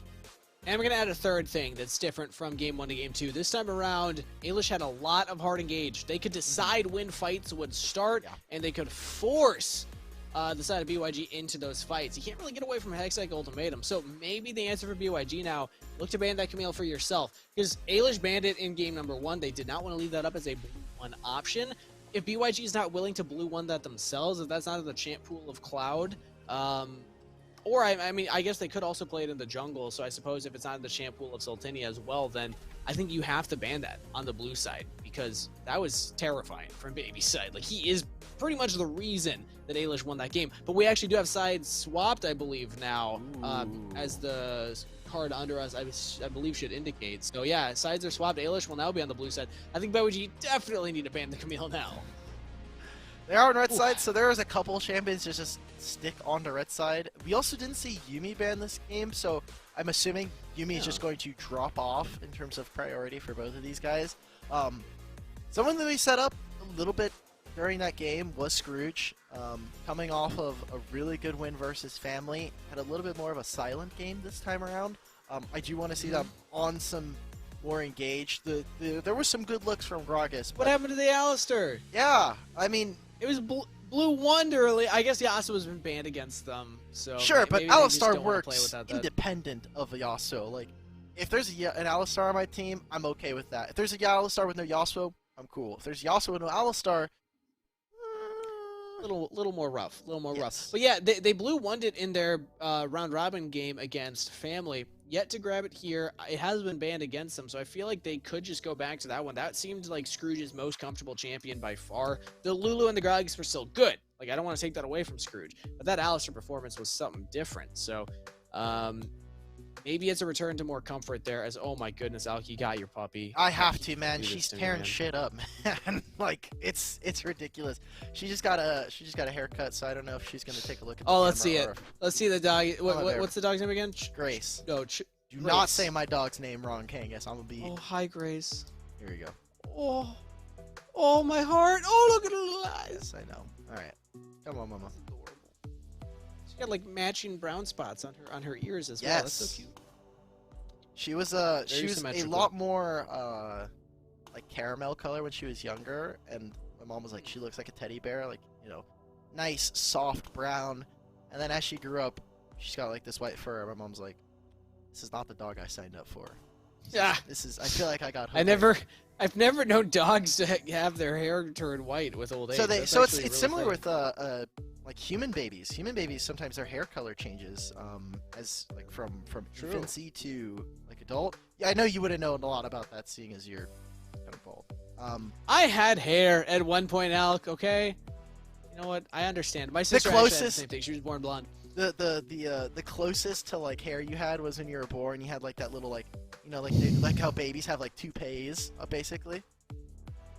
Sure. Yes, I was in fact born bald. Yes, Yes. Alk. If this is the world you want to live in, all right, I'll buy into this. This is now meta. I do have actually a couple of white hairs in my beard, though. You can't really see them on camera, but in real life, It means you're if you old, get close, you can or actually you're just spot under a a couple of them. ton of stress. Are you okay, bud? You want to talk about it on stream? Yeah, it's from playing too many Wild Rift games with TJ. I'm not gonna lie. I think that's what did it to me, honestly. Agreed. As someone who's also played a couple of duo games with that man, TJ's way of playing is definitely at least fun. I've had a lot of fun losing with TJ. It is fun. The number of times that he and I have both said the phrase, "Oh, I wasn't paying attention," or "Oh, I wasn't thinking," it's alarmingly high. The fact that we're both currently in Diamond, I don't know how we did that. Thank you for the MMR boosts to everybody Yes, playing the game. yes. right now. Server changes saved me. I was hard stuck in Yeah. plat with like 43% win rate. I played 5 games Ooh. after the. Dude, playing marksman with some of these players, like I'm having Morgana that's staying under my turret. I'm having Vagar support in my games. It's not playable. So then I played like 5 games after the changes, and I went from plat 3 to emerald 2. It's actually so insane. So What's your win rate? oh, It doesn't matter what rank you let me are check, in the let me current check. in the current meta. It matters what your win rate is. Okay. I think I just got it back to 50. Last season I was 57% win rate. But let me check now. Not bad. I'm currently rocking like a 59. Ooh. So I feel pretty good about my climb. I was like, I feel like I earned it after that, right? Like I wasn't just getting crazy gains Oh. while losing most of my games. my games are not looking good. Yeah, I'm seeing it's a whole lot of red. Oh It's no. Yeah, my games are I don't know how well you're All right, able to Alk, see this. I need all the brown in my beard that I can keep. So we're probably not gonna play together. Oh Oh, no. lot of red. Oh, lot of red. I'm Okay, actually all right, you yeah, have a yeah, little yeah. bit of a win You know streak that was a good win streak You there. trying to I've take been Soju Reigns' Yeah, title dude. away Okay, from him? Kaisa in solo queue. I stopped playing. I stopped playing Varus. Kaisa's just so much better. Yeah, it's just All right, infinitely. TJ's gonna fight you over that one. No, in solo queue, he's like, I agree. Like, competitive. Oh, Yeah, interesting. we can have a little bit of a disagreement there. Well, I'm hearing that we're ready for pick and ban for game number 3, so let's hop into it, guys.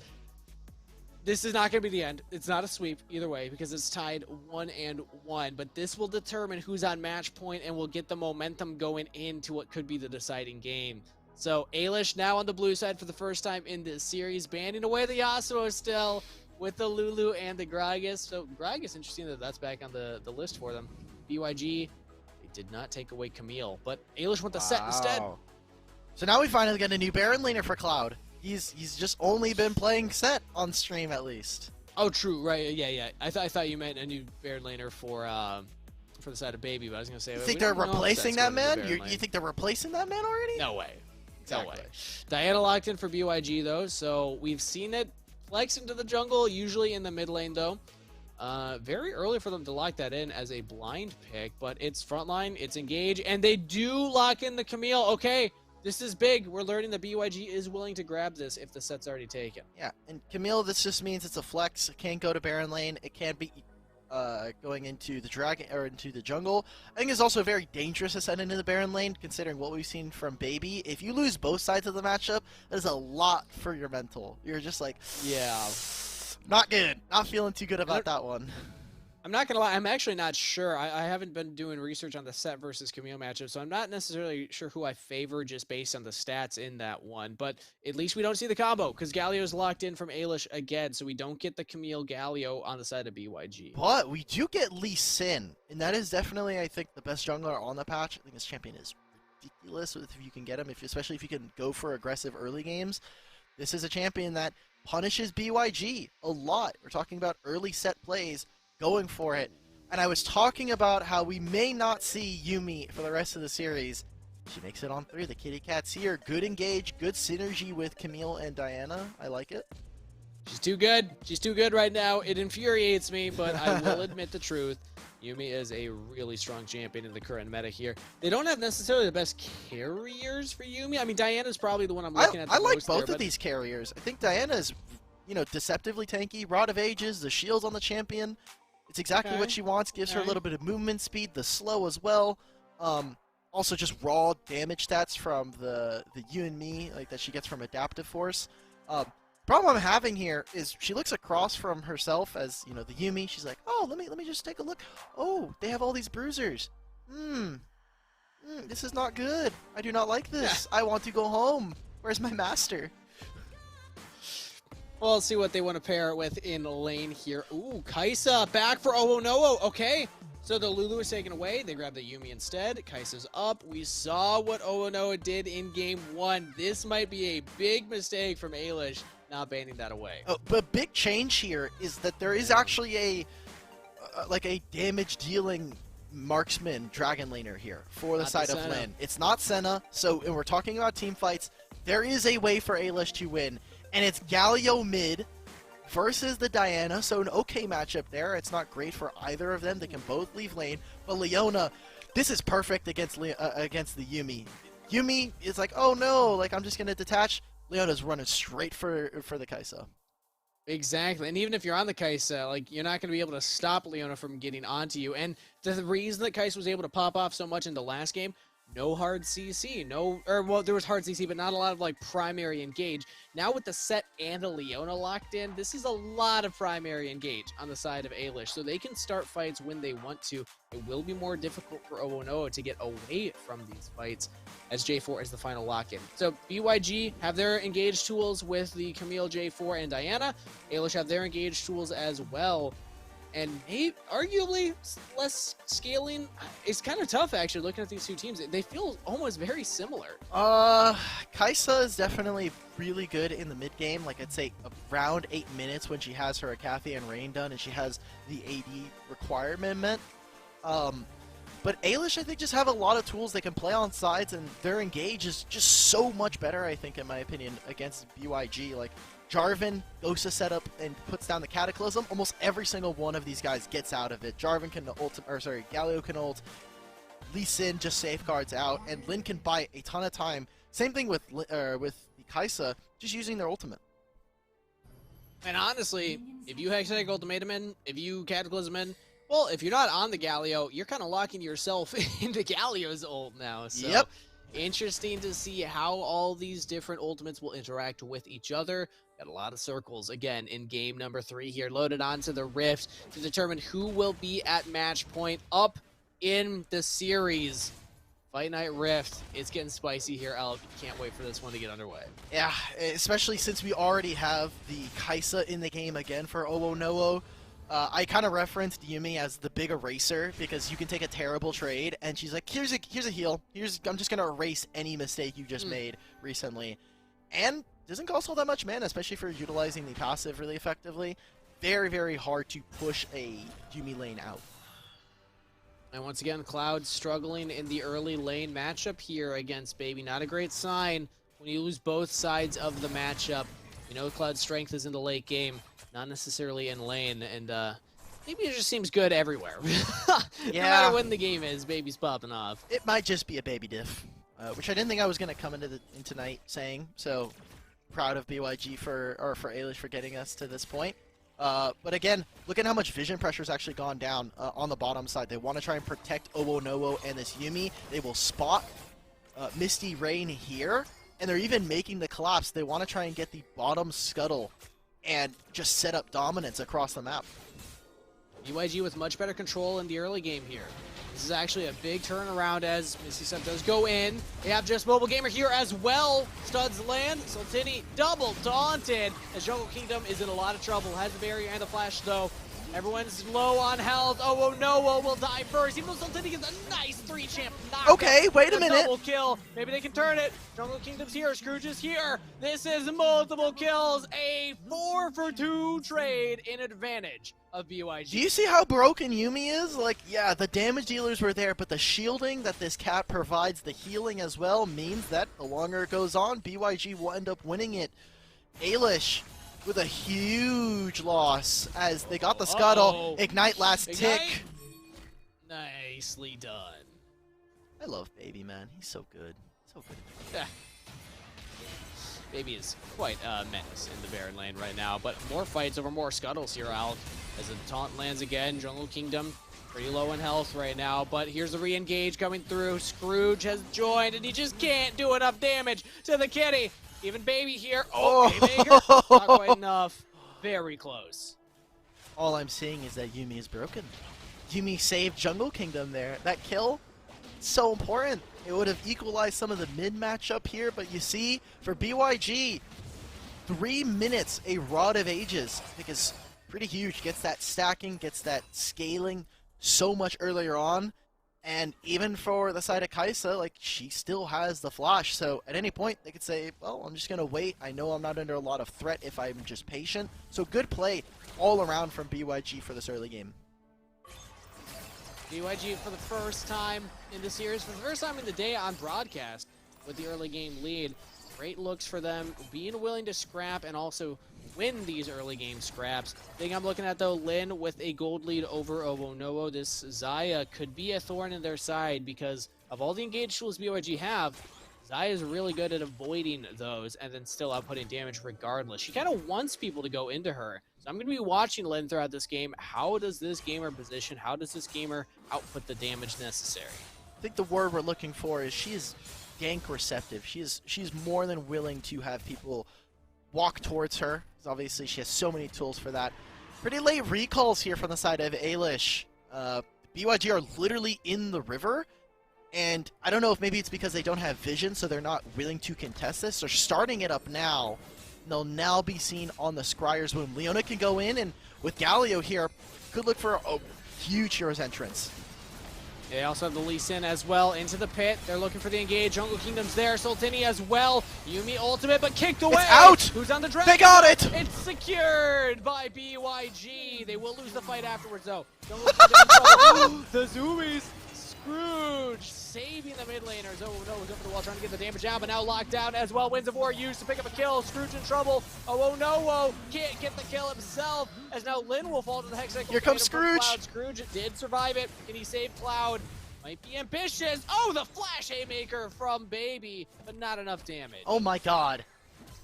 Like, really good communication from BYG during that fight. They got the dragon. It was a steal there for the Jungle Kingdom, but look at this, they're even starting the Rift Herald on the opposite side. BYG here.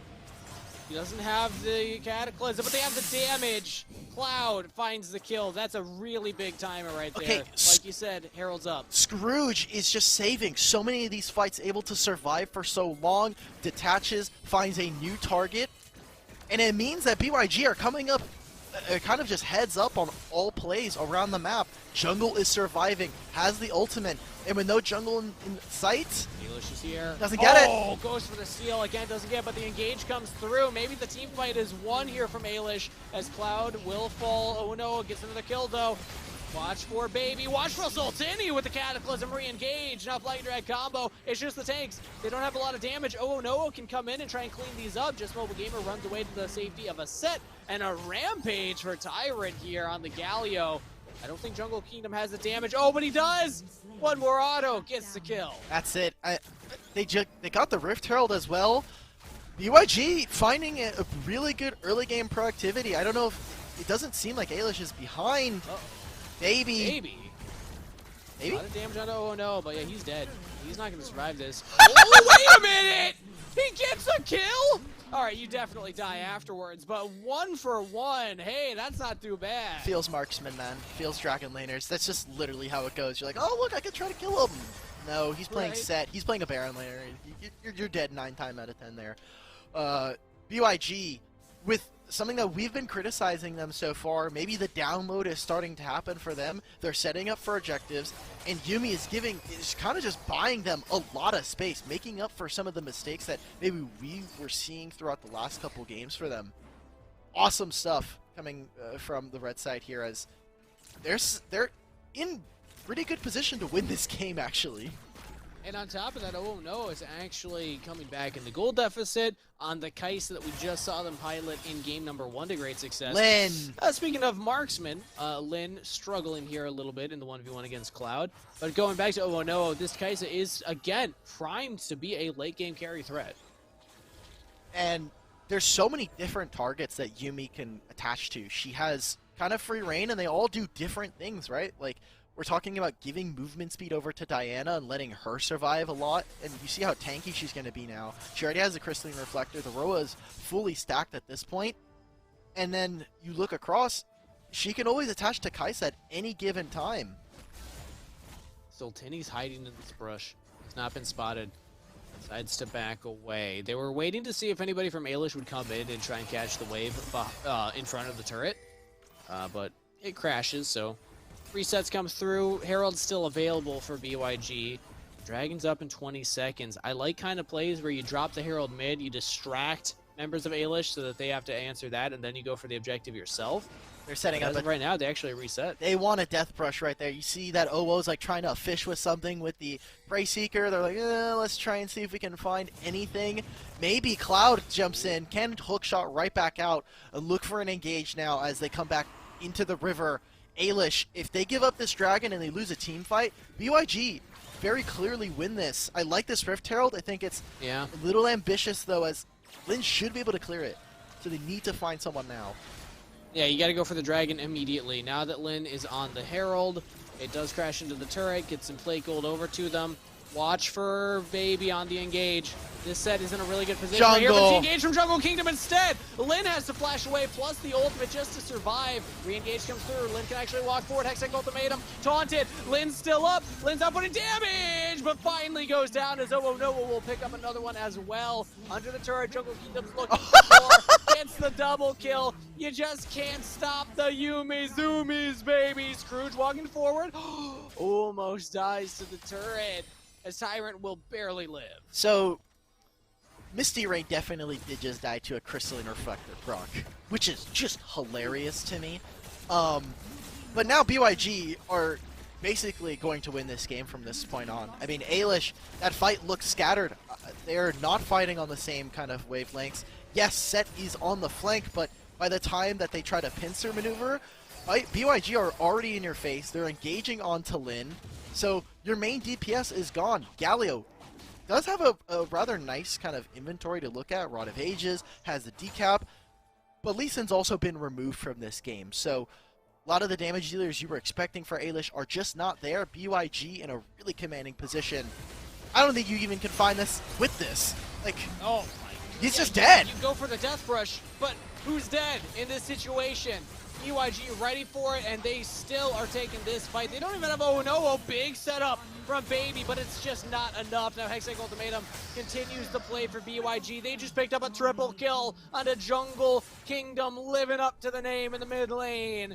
And that is another Herald going to BYG. BYG, I don't know. Ailish just look lost. They look dizzy. They look unable to answer. They don't have any tools in their kit right now to deal with a Kaisa, with a Diana. So the timings are just off. BYG are hitting their stride, an early game lead, going into a mid game now where they are very assuredly in the lead. Dangerous stuff here as going into game 4 potentially soon.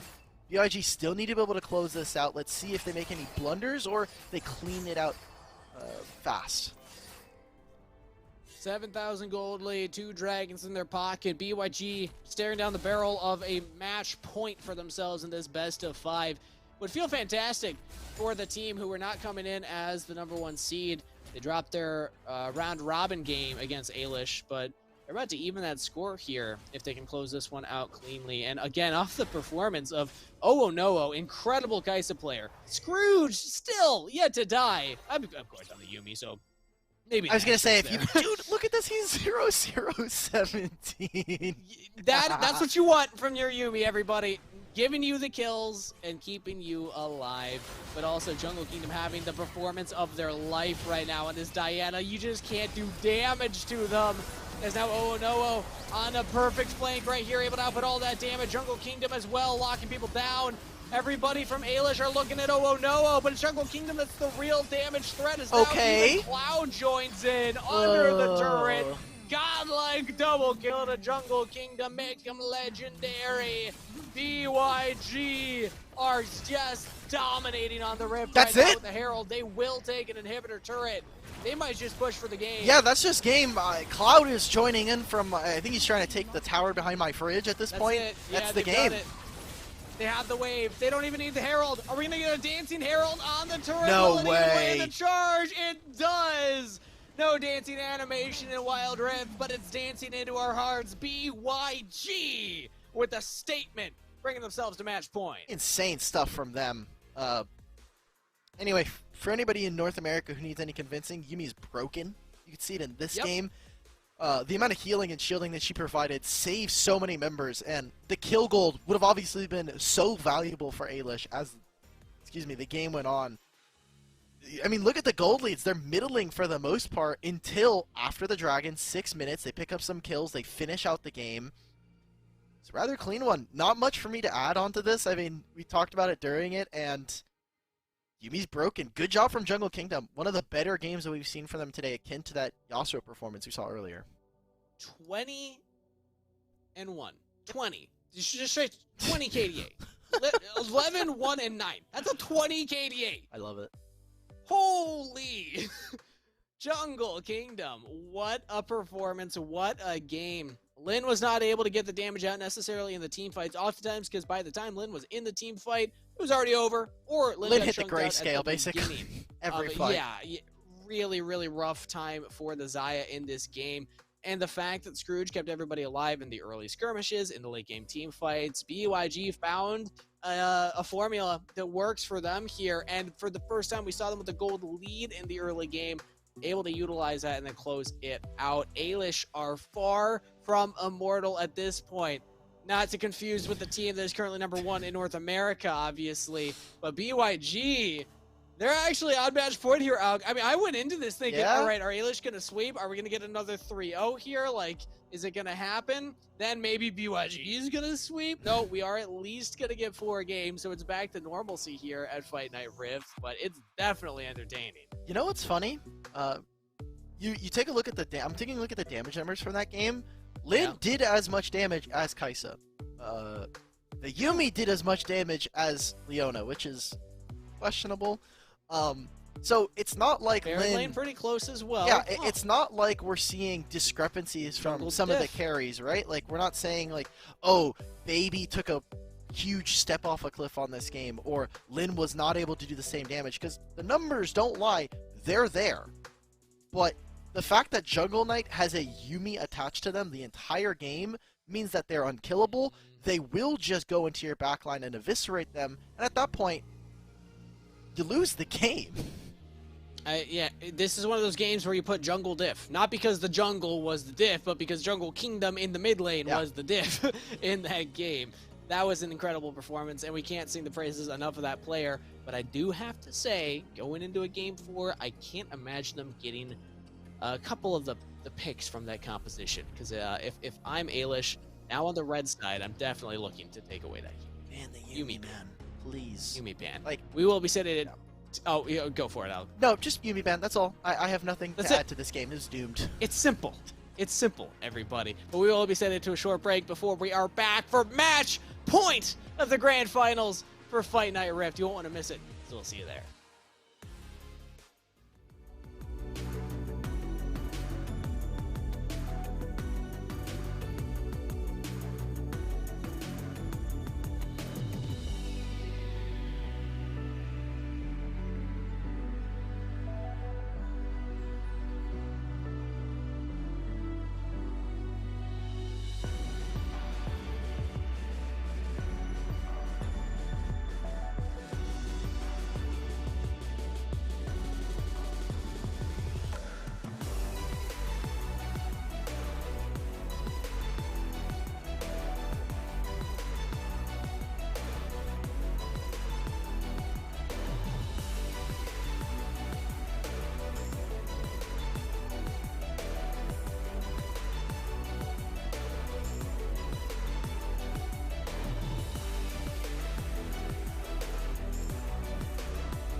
Hello and welcome back, everybody, as we are preparing for match point here at Wild Rift Fight Night Rift.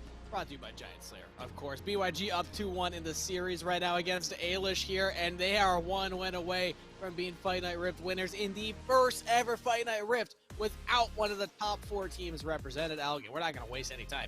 We're going to hop right into draft here for this match point game. Let's go. And also, we have a substitution. Alish is bringing back Colt, so hopefully they want to kind of bring some of that magic back, bring us to a game 5 potentially. BYG, they want to close it out. They want to get their $500, take it home, do whatever they want. Maybe pick up some new skins. Yumi's banned. Alish did it. And they're sticking with the Yasuo ban, so still giving respect there, which means we'll probably just go back to the set v Camille. Now, I'm not going to lie, Baby did still look better in the Baron lane matchup on either side of this, but when Cloud was playing Camille, didn't get solo killed in lane at any time, was still very impactful in the late game, so it seems like Cloud is still just, you know, more comfortable on the set. We'll go back to that one, but I am afraid of Baby's Camille. Yes, especially if we're talking about wanting to give someone like Owonowo a hyper carry, AD carry. Having someone like a Camille who's not only fed, but is also able to lock you down. Doesn't matter if you have the killer instinct, she just one-shots you, she just one-taps you, you're able to kind of play against that. So, wondering what Alish are going to pick here. They go ahead and lock in a Lulu for just mobile gamers. They're taking away some of their engage tools. Wonder how BYG are going to respond. Seems like Galio would be the first pick for me. Gragas is still available as well. Also does really good into kind of taking away the Hextech ultimatum from someone like Camille. Interesting choice. Interesting choice, because Scrooge did play this one when they had the Kaisa in their big Game 1 win. And BYG going back to one of their Game 1 picks here with the Wukong. Interesting choice. They don't have the Ziggs to play with from range. I'm curious if they just go for something like a Corki here. Oftentimes teams in North America are opting for that pick, but okay, no, they're going to say Scrooge, not on the Alistair, gets an opportunity to pilot the Rakan, which we saw Dress Mobile Gamer on earlier today as well and looked great too. So now we get to see Scrooge on this matchup. Yeah, I was going to say Rakan. Giving some engage to Scrooge, I like that, especially since Wukong is going to be going forward. Gives them someone to battle dance towards. So now for BYG, they can focus on a lot of damage. Now Alish, they want to put all resources into Lin here. The Vayne with the Lulu is the most popular combo that we see. And I don't think I trust any other Dragon laner really in this tournament to kind of give me a win if I were to do so. So I like this. All eyes on Lin. It's a little more scaling than the Lucian would be, where you can actually just body in lane, but when you have that Lulu, that's a lot of scaling, and you can realistically get there with the safety that the Lulu will bring you. And here we go, they ban away the Kaisa. All right, the respect ban comes through. They're not going to give Owonowo that one again, and I could imagine a Corki ban here as well, just because BYG, they've been playing so much of it lately that I think Alish would want to take that off the table. No, it's a Xayah ban instead, so one of the more safe AD carry picks that can absorb a lot of the engage. I'm just confused as to why BYG are banning assassins at this point. If they're gonna keep going down this line, they could look for another AD champion in the mid lane. Like, it's kind of like escaping me, the Galio that we were talking about earlier. If there's a Vayne comp, I just want to play assassins versus them. I don't really care like what they put in front of me. Like, I'm just gonna hit them with a death mark and they're dead. So what is BYG's kind of answer? Because it seems like they have something maybe different in mind. And Corki is most likely next up to bat. Oh, Fiora. Fiora. So that's probably a Fiora in the Jungle.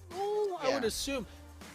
I'm not going to lie, this is a lot of scaling on this composition from Alish. I don't see a bridge in the early game. Corki's up, so yeah, BYG can just lock that one in. And then even something like an Ahri, if they want to pair that. Jungle Kingdom did have a fantastic Ahri performance earlier on in the day. Still can function as a quasi-assassin. Really tough for Vayne to play into that pick. Or a different assassin pick. All right, it's going to be the Akali. Either way, it's something that can blow up that Vayne. I like that. Fiora in the jungle is much better, especially up against Set. Set's one of her harder matchups to deal with. And they just go ahead and pick the Ahri themselves, so wanting to move into side lanes, wanting to move in kind of play with 2 assassins in the game.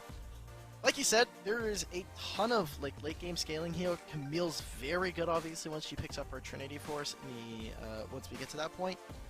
The thing that I'm worried about here for the side of Alish is they're not very tanky. They don't have someone who can kind of stand in front, so someone's going to have to tank. Like, I don't care if it's like Lulu taking it.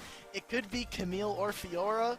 But someone needs to, like, there's going to be skill shots thrown.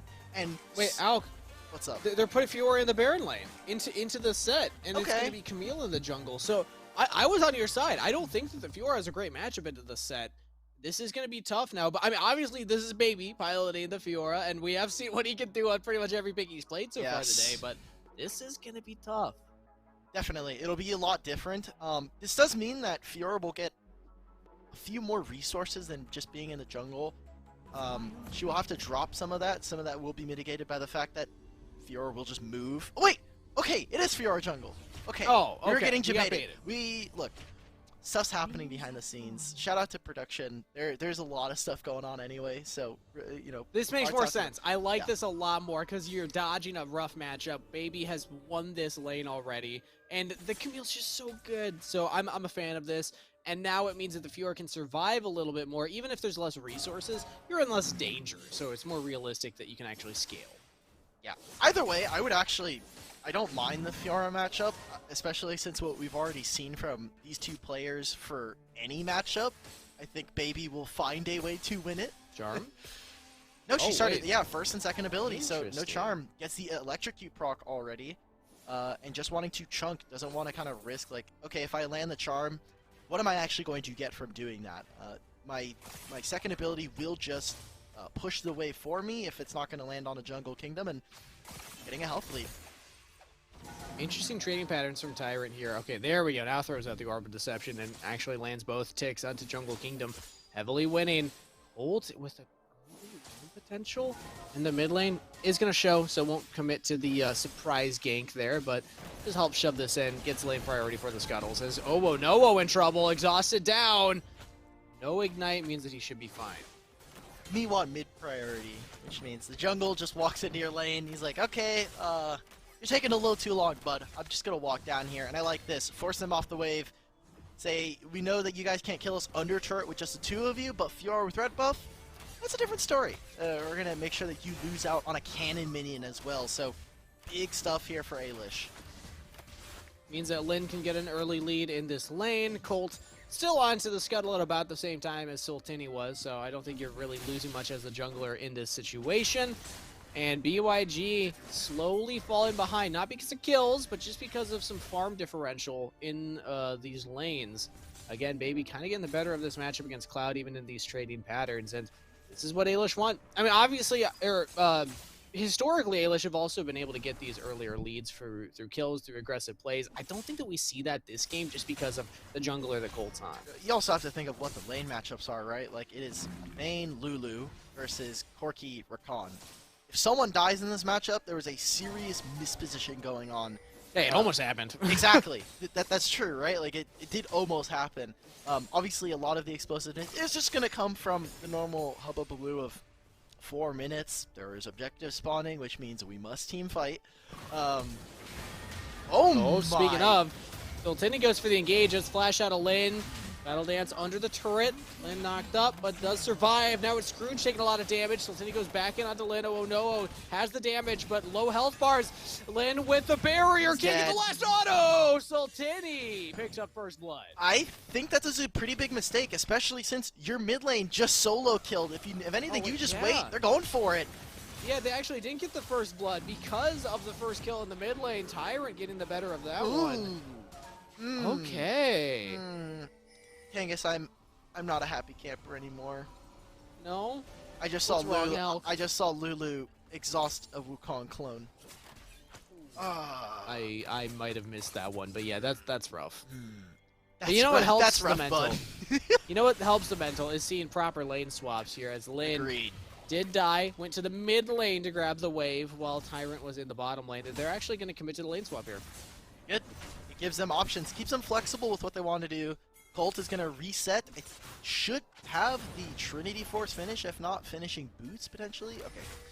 We backed for a dagger, ladies and gentlemen. Got 15% or 10% attack speed for 500 gold. Let's go, boys. Baby and Cold have the exact same build. Good. That's tripped me up. Good. Oh, wait, so do Cloud, Sultini, and Nowo. Look at that. Wait a minute. Oh, no, it's 3 Black Cleavers. Oh, no. Think of the armor shred. Think of the gold efficiency, Alf. Agreed. Saltini's In stuck, no trouble. flash. Yeah, he can't get out. He's about to have his ultimate, though. If he can just stay alive long enough, he's down. That's package in. Really good package from Nowo. It splits the fight, and now they can look to reposition here. They're still in the pit. They got to fight their way out of this one as Baby trying to do what he can, but a big double kill for Jungle Kingdom will finally fall at the end of it. I don't know, no, still on the dragon. got They it. do not secure it. Colt picks up the objective. No has to flash away, but will still die, and killing spree to multiple members of Ailish. Dude, how is Colt so good at this Fiora? Just getting constant vital procs, forcing BYG into super uncomfortable positions, and they get the dragon in a massive gold lead explodes in their back pocket. Herald is started here. BYG, they want to try and get this, but look at this. Camille and Fiora on their way over. Wukong, you're on vision too, bud. This one's a Hail Mary if I've ever seen one. Mobile Gamer's going to push them out. Thanks for the leash. And Dragon Laner's even going to fight in mid. Yeah, Jungle Kingdom's in the bottom lane. Dragon Laner's fight. Oh, the charm lands! Oh, that was beautiful. Hitting the charm on the battle dancing Scrooge, who does die. Another kill over to Ailish and the objective. They're making quick work of this one out. This is the kind of performance I expected from them in all 3 games going into this series. They're back into making proactive plays, looking for kills, and forcing BYG to respond as soon as you can get them off tempo and in a bit of an awkward position. It looks a lot better. Oh, Cloud doing what he can, though. This is actually massive right now. He's doing a lot of damage with the help of this turret. Just Mobile Gamer in trouble as well. Use the Wild Growth onto his team rather than himself. Sultani's here. Cloud as well. De-engage from Scrooge. They should take down Baby. Oh, the Alive. sweep! No way! Camille got out, and they got the turret. The sweep heal, the tactical sweep heals him just for a little bit, and it gets him out. It's like one of those Darius procs where as soon as it goes off on the first ability, you're like, oh, and he just barely is able to escape. Good job from them. That's just a hands difference at that point. That there's no like macro, there's no like, we set up for him to escape. That was just super clutch timing coming out from them, and now BYG not able to get anything. They lose a turret. The Rift Herald had spawned, so more gold in their back pocket. 6,000 gold lead at 6.5 minutes here. Just small things that Ailish are doing as a team that is helping to prop up their lead. The lead's coming exactly where you want them to be. Baby yet again winning in the solo lane. Solo lane in the mid lane also ahead here, so they can play these side lanes to great effect. And it makes me wonder, how does BYG try and answer something like this? Even in this game, as it's looking pretty doomed, another charm lands onto Nowo, and he will be picked up. But also in this series, because this isn't one of those games where I can look at it and say, oh, it's a specific pick, oh, it's a specific strategy. This is literally just Ailish saying, all right, we're just going to kind of beat you everywhere, and then walk away with a victory here. Well, big thing for me on this one is kind of just the mid pull right now, as there's not a lot of mana. You go for it. Doesn't have the There's ultimate. not a lot of mana, and Sultini was there. I wait, actually the would have homies are liked here. Jungle Kingdom to go in with the ultimate, but they don't pull the trigger, and now it's too late. So we're grabbing package for some reason. I guess they want to make a play on either the mid lane or push out one wave, go down to Dragon. A touch early in terms of package timings. It should go down right after the dragon spawns. So Oh, it's going to go down well before the dragon spawns here. You got to use this pretty quick here if you're no. it does have a pretty long timer, thankfully for package, but it's definitely going to go down as the dragon is spawning or a little bit after. Either way, it just means you won't have it for this upcoming fight, which I think is a huge predicament if you're BYG. You need someone else to engage. You have someone who can follow up with Scrooge. And Sultani, I think, is going to have a pretty big team fight. Otherwise, Ailish are going to continue dominating. 10 seconds on the dragon. Oh, Spirit Rush is used. Wow. Tyrant looking for the 1v1 and will successfully achieve it. On the Rampage as well, as now Baby looking for another kill here. Ooh, Scrooge. You know, look Lynn, with the no, dancing around. Lynn, in no. trouble here, pulled back under the turret. Wild Growth keeps him alive. Now comes Sultini, but it's too late. Even the re-engage from Cloud is not enough. They have not killed Lynn. Life stealing up with the Blade of the Ruined King, as well as Lulu and Ailish. Looking like they are revitalized, backs against the wall at match point, and they're hoping to bring us to a game 5. And from here, how do BYG ever respond? You have a Fiora who's fed out of her mind. Camille, again for Baby, is just going to be able to carry this game. And Lin having one of the better Vayne performances we've had today, while still being, I think, a little over-aggressive. There's just not enough damage now on BYG. You have a Gunblade first item for Akali. You have 3 Black Cleavers, so the armor shred is there, but someone needs to actually do damage, and you don't have that right now.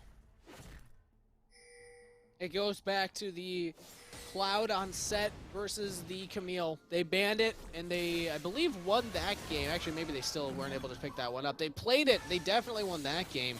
I want to see BYG try some different things in pick and ban here. Get Baby off of this Camille. Literally. The most impressive champion we've seen him play, as now Colt also showing a reason why this Fiora is scary. Grand challenge issued onto No-O-O-O. And picks up another kill for himself. Lynn's joined in. Everybody's here to pick up the kill onto Scrooge. Cloud can do nothing but watch as his team falls around him. Semi-related to this game.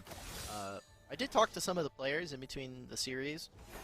Sure. The only response I've gotten about our icons that we made for them is they have seen them. That's it? Yeah. No other statement? I'm kind of disappointed. I know because you obviously put in a lot of work. You can see it in the artwork. Does Viver work for free again? Yeah, that's just an esports thing, you know? True. Never work for free, people. Exposure bucks gets you nowhere. Well, we were all there at some point in our cast. Yeah, series, yeah. But regardless, yeah. regardless here. I don't think I have a great future as an artist ahead of me, Alk. You know what? I'm okay Never with give up on your dropping first that dream. attempt, dude. Look, many businesses fall within the first year of operation. You can't give up. Unless you Don't want let to. your dreams be dreams. Unless you want to. If you want to give up, you know, I'm not going to stop you. But It's, you know what? I might have been embellishing when I said graphic design was my passion. So, understandable. There is a package timing, again, because it is off sync with the dragon. Not that I thought BYG were going to be able to contest, but it would sure be nice to see one of those happen. Owonowo kind of just using this, I think, as a way, like a get out of jail free card if he ever gets picked off by like an Ari or something. The unstoppable nature of the quirky package will get him out of dodge for the most part. it's just hanging around the top half of the map here. Yes. And there's nothing to fight there's a over Camille. currently. So the pack. Oh, okay. As I said, Baby might just start a fight regardless. Look at the bot lane though. Bolt is just giving up on the jungle, going for the plays. Lin engaged on here, but has a wild That's growth. good. Nice engage from Scrooge. That's big. That's Lin. Down for the count here, but Baby's the real raid boss at this point in time. So is Tyrant. And again, Colt in the 1v2 in the dragon lane, still surviving. Should be able to get out here, and does so safely. Ailish getting so much done on the map. So BYG just tried 2 different things and lost at both of them. They lost the team fight mid, and they tried to kill Colt. Oh, well, I respect that. He knew. He knew exactly what was going to go down. One of those moments where you just take your thumbs off of the phone, you say, all right, I will accept my fate, go to game number 5, because that's exactly where the series is heading, everybody. Ailish with a dominant performance. 20k gold lead at 12 minutes 30 seconds. They don't actually end the game. I started the ramp up because I believed, Alk, but they will back away. It's okay. We save it, we put it in our back pocket. We just wait like It's coming. We just wait like 3 minutes at this point. The dragon's up. The Baron's also going to be available. Now, let's, you know, I don't want to get anyone's hopes up. However, what if they stole the Baron? I don't think it would make a Cloud, difference. look I don't at think you. it would make a huge difference. But the fact that the top and jungle are getting essentially Flame Horizon and gold, having double their amount of gold right now, the Baron would help. The Baron would feel It would. nice. It would help, and for anyone who's not aware of what a Flame Horizon is Oh, that's a true. PC term. Oh, okay. As I say it, yeah, Cloud is just- we'll probably just die right here. But a Flame Horizon, named after the top laner, aka Baron laner, Flame in League of Legends PC, who would oftentimes get 100 CS gold lead over his lane opponent in games. So consistently that they named Flame Horizon after him, which is when you get a 100 CS lead over your lane opponent, which in Wild Rift terms might even be less, as O&O is picked up here. Ultini trying his best to stay alive. Another nice re-engage from Scrooge. Let's see what it can actually get them. Jungle Kingdom's got the damage, got the double kill. Okay. This Akali Question mark? poised to pop off here. Scrooge can't do much after that, Good though. block. Flash away, still alive. Nice double knockup from Scrooge yet again, but the grand challenge is too much from Colt, and they will chase down Scrooge under turret. just to limp away with a fraction of a health. So that fight could have just been the game end, but Bolt was trying to solo the Baron this entire fight until the end. Putting some embellishing marks on this game for sure. Yeah, there's not much doing. I did like what Scrooge did there. He blocked the hook shot so that his mid lane could try to survive for as long as possible. Ended up not working in the end, but to the bitter end of that fight, Scrooge is like, I'm not giving up on you, bud. I'm not. This is family. This is not family. This is BYG, Al. Agreed. You might be a little confused with your team names there. This is the one. Actually, I haven't made a BYG logo now that I think about it.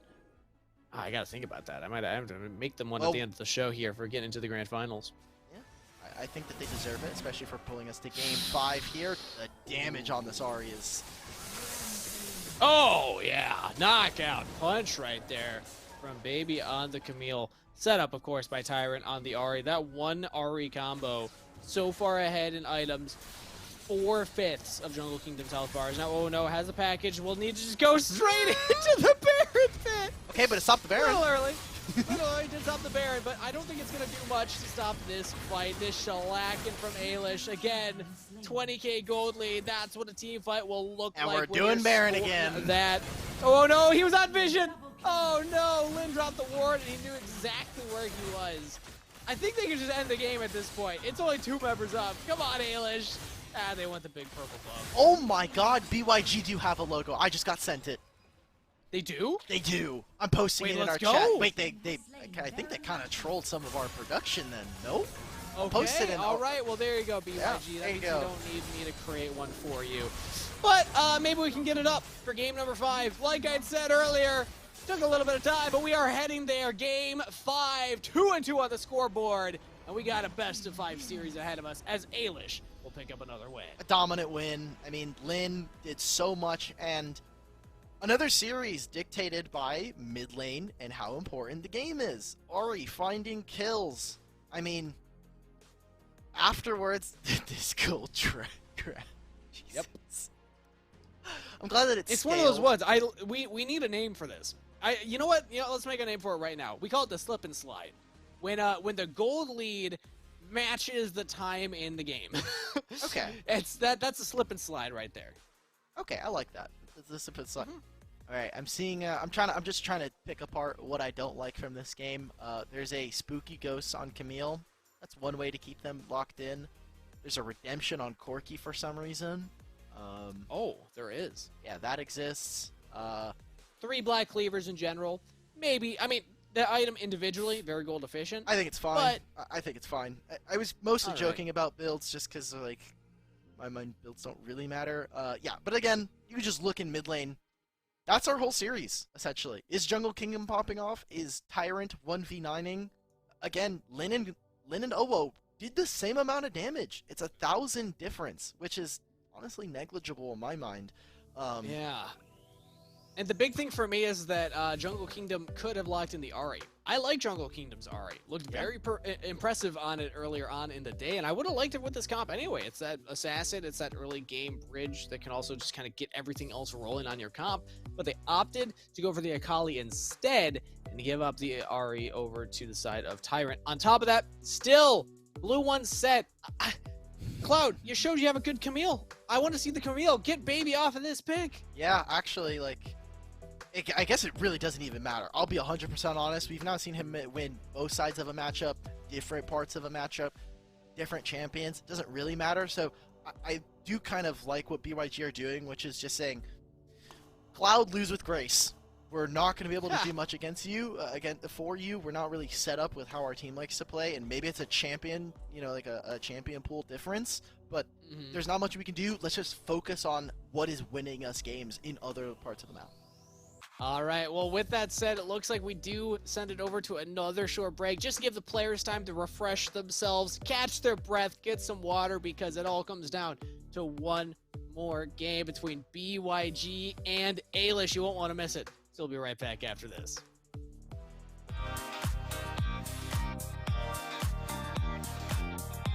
Introducing Fight Night Rift, a bi-weekly Wild Rift event hosted by GiantSlayer. 4 teams will be invited to compete in a round-robin, best-of-1 format where the top 2 teams in the round robin will play in the finals to decide the winner of that week's fight night. And the best part of it all, anyone can join. Head over to GiantSlayer.tv/WR to sign up and have a chance to be invited to compete in the next fight night. Our hope with the Fight Night Rift is to create a place to develop North American talent in a grassroots environment. Will you be the next Fight Night Rift champion? We'll see you on the Rift.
Hello and welcome back, everybody, to Game 5 of our grand finals here for Fight Night Rift, brought to you by Giant Slayer. 2-2 on the scoreboard, Alk, and it all comes down to one final game. So the question I have for you is, what have we learned about both of these teams, and what are their paths to victory? Because Alish are looking like they're back on form after that last game. All right, 3 points, bot diff, mid diff.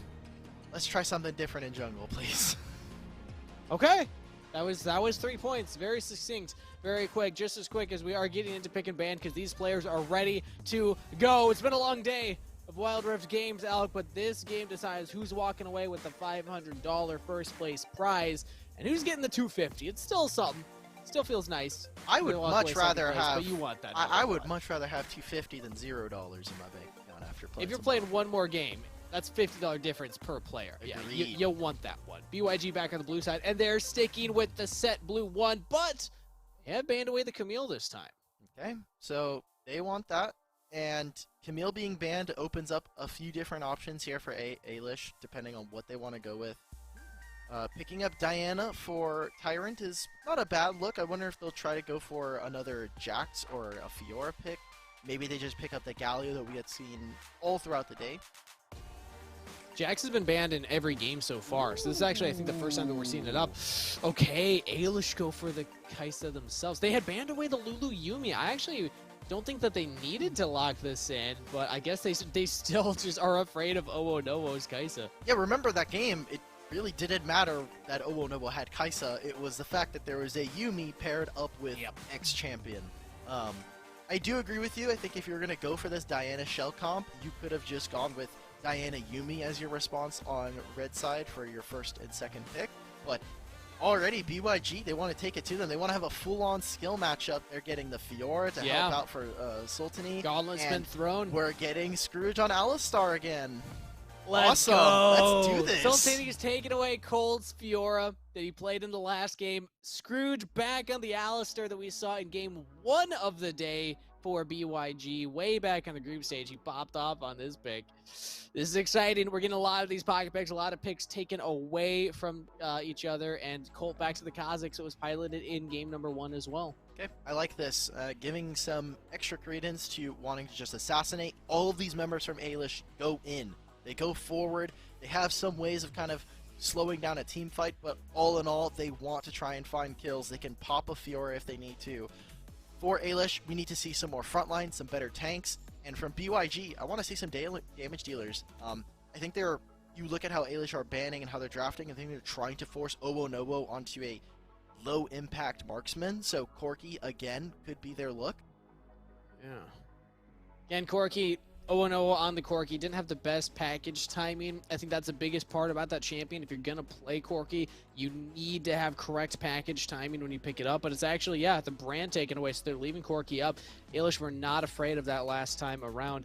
Let's see what BYG want to take off the table. Maybe, oh no, I was going to say J4, but no, Kazakhs is already locked in here. So they're looking at Baron laners, rather, and they're looking at supports. And there we go, Rakan is the ban. So it could, like... We've only really seen this from a few of the Baron laners in North America playing it, but Jarvan Baron lane is a thing and can definitely work. True. It's not the best against someone like a Set, so if you're going to go for it, I think you have to have a couple of different ideas in mind. Darius is still available if you want to go for that, can help with the matchup. Seems like we're going to be seeing that from Baby. Let's see if he can find another champion where he is just going to be able to slap around Cloud in the Baron lane. Even against Diana and Alistar, some pretty beefy boys that stacking up Hemorrhage feel pretty strong. Exactly, yeah, you can get that extra percentage health damage. Darius is just a great frontline in general, and it's Lucian locked in for Owo Nowo. And there we go, Jungle Kingdom on the Ahri. This is what I feel was the biggest miss from last draft, was going for the Akali instead of the Ahri. I like this champion in general in the meta right now, and also Jungle Kingdom showed that they can pilot it. So this is a big draft for BYG. I'm liking what they're putting together here. I love Braum. I love Braum in this position. Now, it didn't work out super well earlier today. I think Braum had a few different problems. More specifically, Scrooge just opened up the map entirely for someone like Jungle Kingdom to run away with. So I do want to see how Mobile Gamer is able to pilot this time.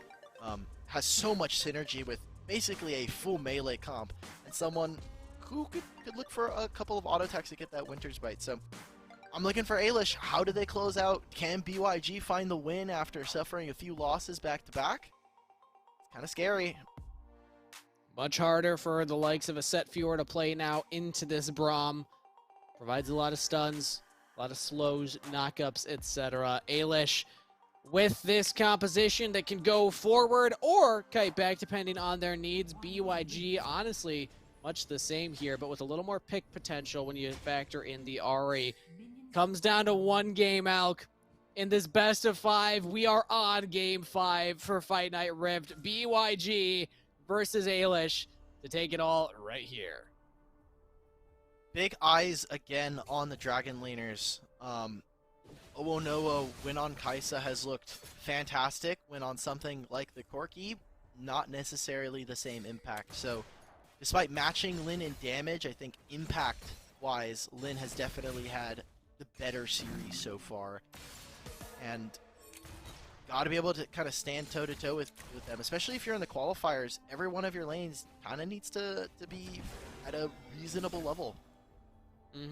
I mean, it's easy to say, of course. Just play better. If you're able to take 3 of the wins, then yeah, you're definitely the better performer, right, for the team. But the big thing was the fact that, oh no, in that last game on the Kaisa, it was actually Jungle Kingdom popping off right now. And speaking of the jungle, Scrooge here with jungle behind him walks forward, but actually Sultini doesn't clear out the entirety of those Krugs and was spotted on the ward. I guess we just don't like gold. Oh, Cloud, if you would have gone solo killed, that would have been brutal. Me and Kangas, and it's tough. Me and Kangas would have had to take you aside and be like, all right, buddy, come on. I know that we said your strengths aren't in the lane. You're better in the team fights, but come on. If you're going to first pick the set 4 games. Hey, he did, though.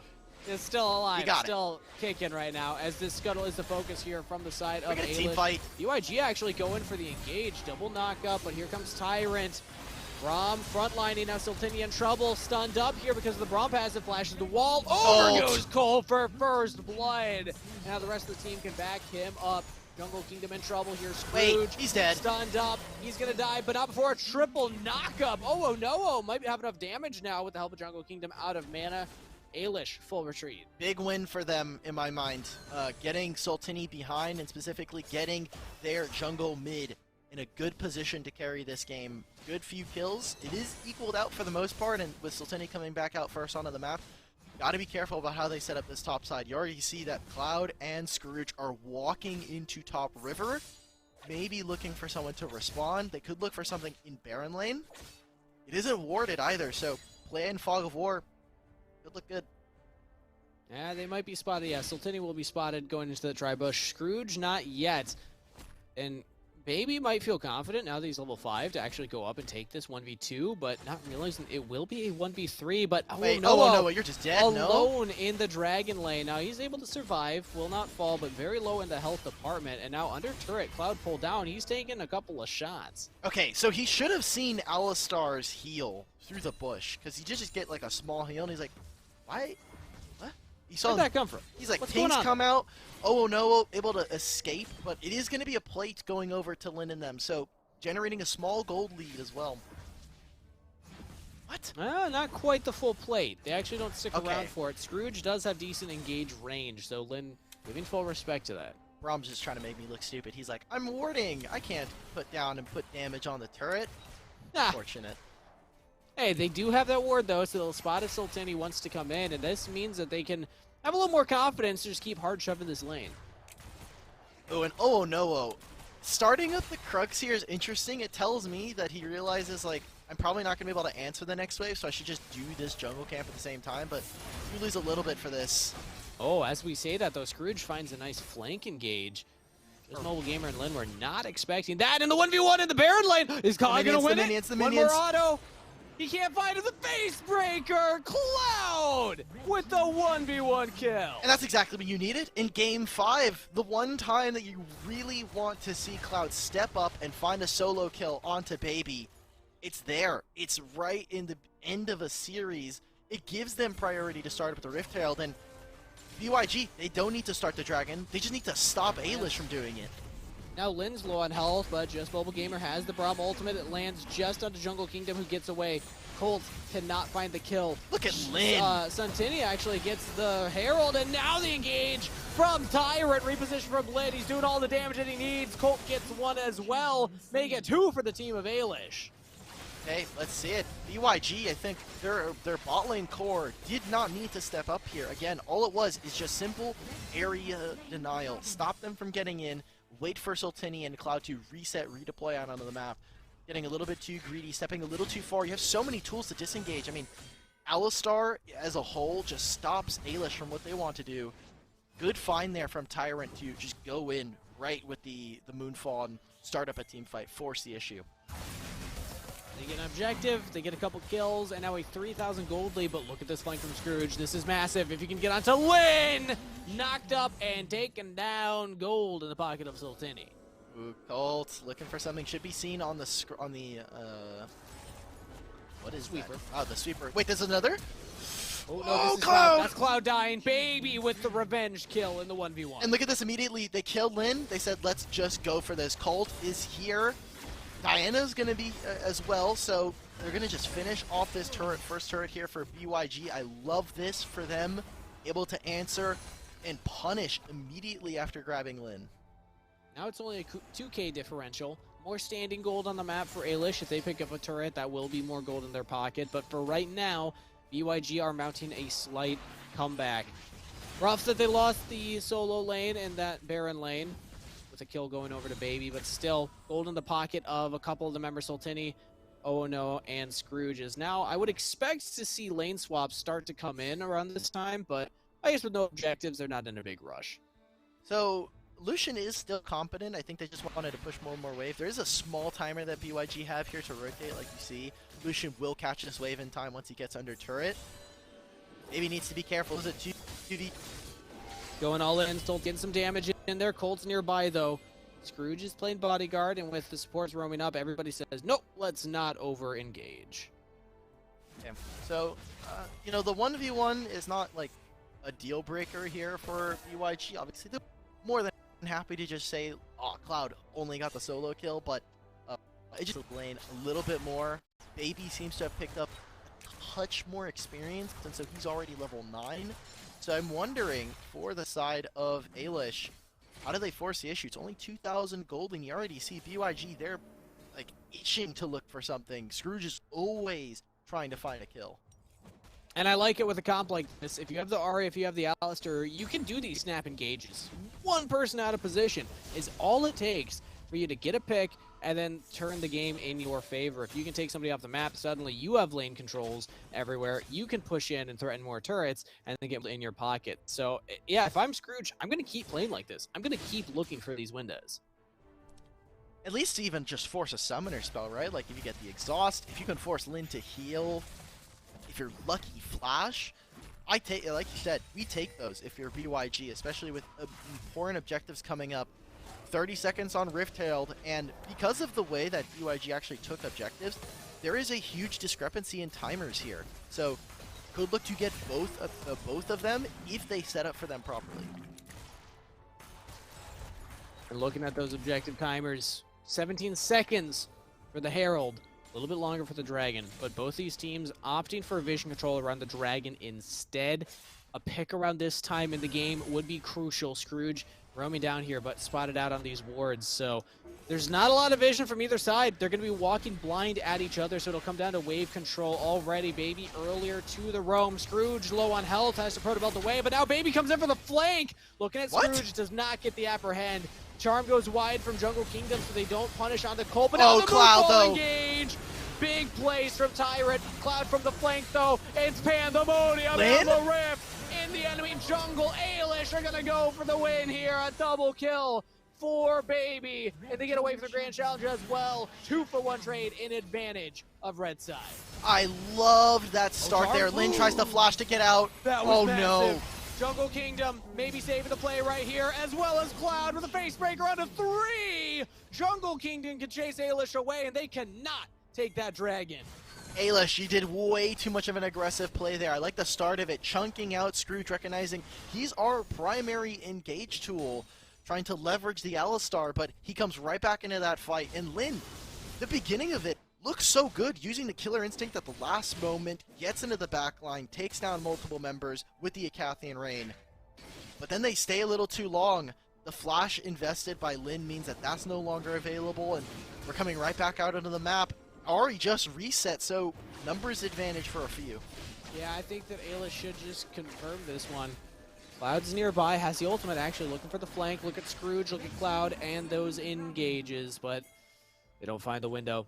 A little too slow on the play. Ailish successfully taking another dragon. So, Kangas, we are in, game 5 here. You want a little bit more action? Well, let's just copy-paste the fight we had for Dragon just now over the Rift Herald. I love it. Let's send it. 14 kills on the map at 10 minutes into the game. Scrooge looking for the engage. Again, Herald is secure. The charm lands. A lot of damage thrown out here. BYG with the early lead in the fight right now. But look at Lin reposition out of the back line. 1v1 in Oh No as the rest of the team still alive. Oh No is winning this fight right now, but it's not fair because Baby comes in. Rampage for Colt. And a 4-for-0 trade in favor of Ailish. I love the way that Scrooge entered that fight, knocking up 4 members. Darius had used the ult a bit early, so BYG very easily could have won that, but the way that it was split up, as soon as Lin engages and goes right into Owonowo, a lot of your damage is gone. The Lucian is now focused on the 1v1, and you saw how it was picked apart by Ailish. They get the top tier one. They still have the Rift Herald on their back pocket, so at any moment they can crush this, grab the mid turret, maybe finish off this Dragon tier 1 here, as you see Tyrant working away at it. Fantastic stuff from them, now poised to take this game. 8,000 gold. It was 2 back-to-back team fights now lead to this position. Massive lead for Ailish. This is the Ailish that we expected coming into the series. A reminder that they 3-0'd in the group stage. We thought that they could make quick work of BYG, and honestly, good on BYG to hang in for as long as they have. Bringing us to game 5 here. They are not an opponent to disrespect, and they still have a composition that could find picks and could come back in this game, but Ailish are showing a level of dominance that we wanted to see from the get-go as they force Splash out of Cloud and claim another turret in the Dragon lane. And so they dropped the Rift Herald mid, but it didn't actually hit the turret. Oh. So they just didn't get it. They'll probably just kill Owonoa right here. He gets apprehended back. Flash is available, but as he uses it, he goes down regardless. Ailish with so much CC they can layer on top of him. And with the 80 carry down, they can look to siege this turret. So they're up 9,000 gold. The turret should knock them over. You see Cloud is trying to catch them. This will definitely knock him over. Wait, Jungle, still alive. All right, Ahri gets out just barely. Okay, so what I was going to say before that happened is, like you said, BYG still have a composition that allows for them to kind of come back into team fights. And Ailish have made a few mistakes in the past. It's what led to a game 1 throw from them, and we were talking about their early game is not super clean. Well, they still have some options, especially with how Owonowo is playing in terms of damage. He is starting to fall behind just a touch. And so it is going to be up to someone like Jungle Kingdom to make the difference, make up the fact that, hey, we're falling behind, let's look for a pick alongside Scrooge. The mid support is going to need to do something. Not to turn the Black Cleaver into a meme again, though, but it's not crit. It's not going to be a crit Lucian that will scale late into the game. You take the Black Cleaver for the stats that it gives you earlier on, just because it's so freaking gold efficient. But it means that your autos will not be doing the crit damage later on. It delays your big damage power spikes. I think it comes down to Jungle Kingdom. If I'm looking at somebody from BYG, Ahri's got to find that charm, got to find that pick. The Jungle Kingdom showed what they could do on this champion earlier on in the day. They just got to do it one more time. And they're going to feel pressure to start up this dragon from the side of BYG, as if Ailish get this, they've got 3 in their back pocket, all of them the utility ones. So since they're already ahead in gold, something to kind of stimulate the fact that they've got the Ocean Drake in their back pocket coming up soon, and the Mountain Drake. I'm scared for BYG. I'm sure that they're like, we need to go for this dragon, but we can't exactly contest it. And if we go for a team fight and lose, they just start a Baron and instantly win the game.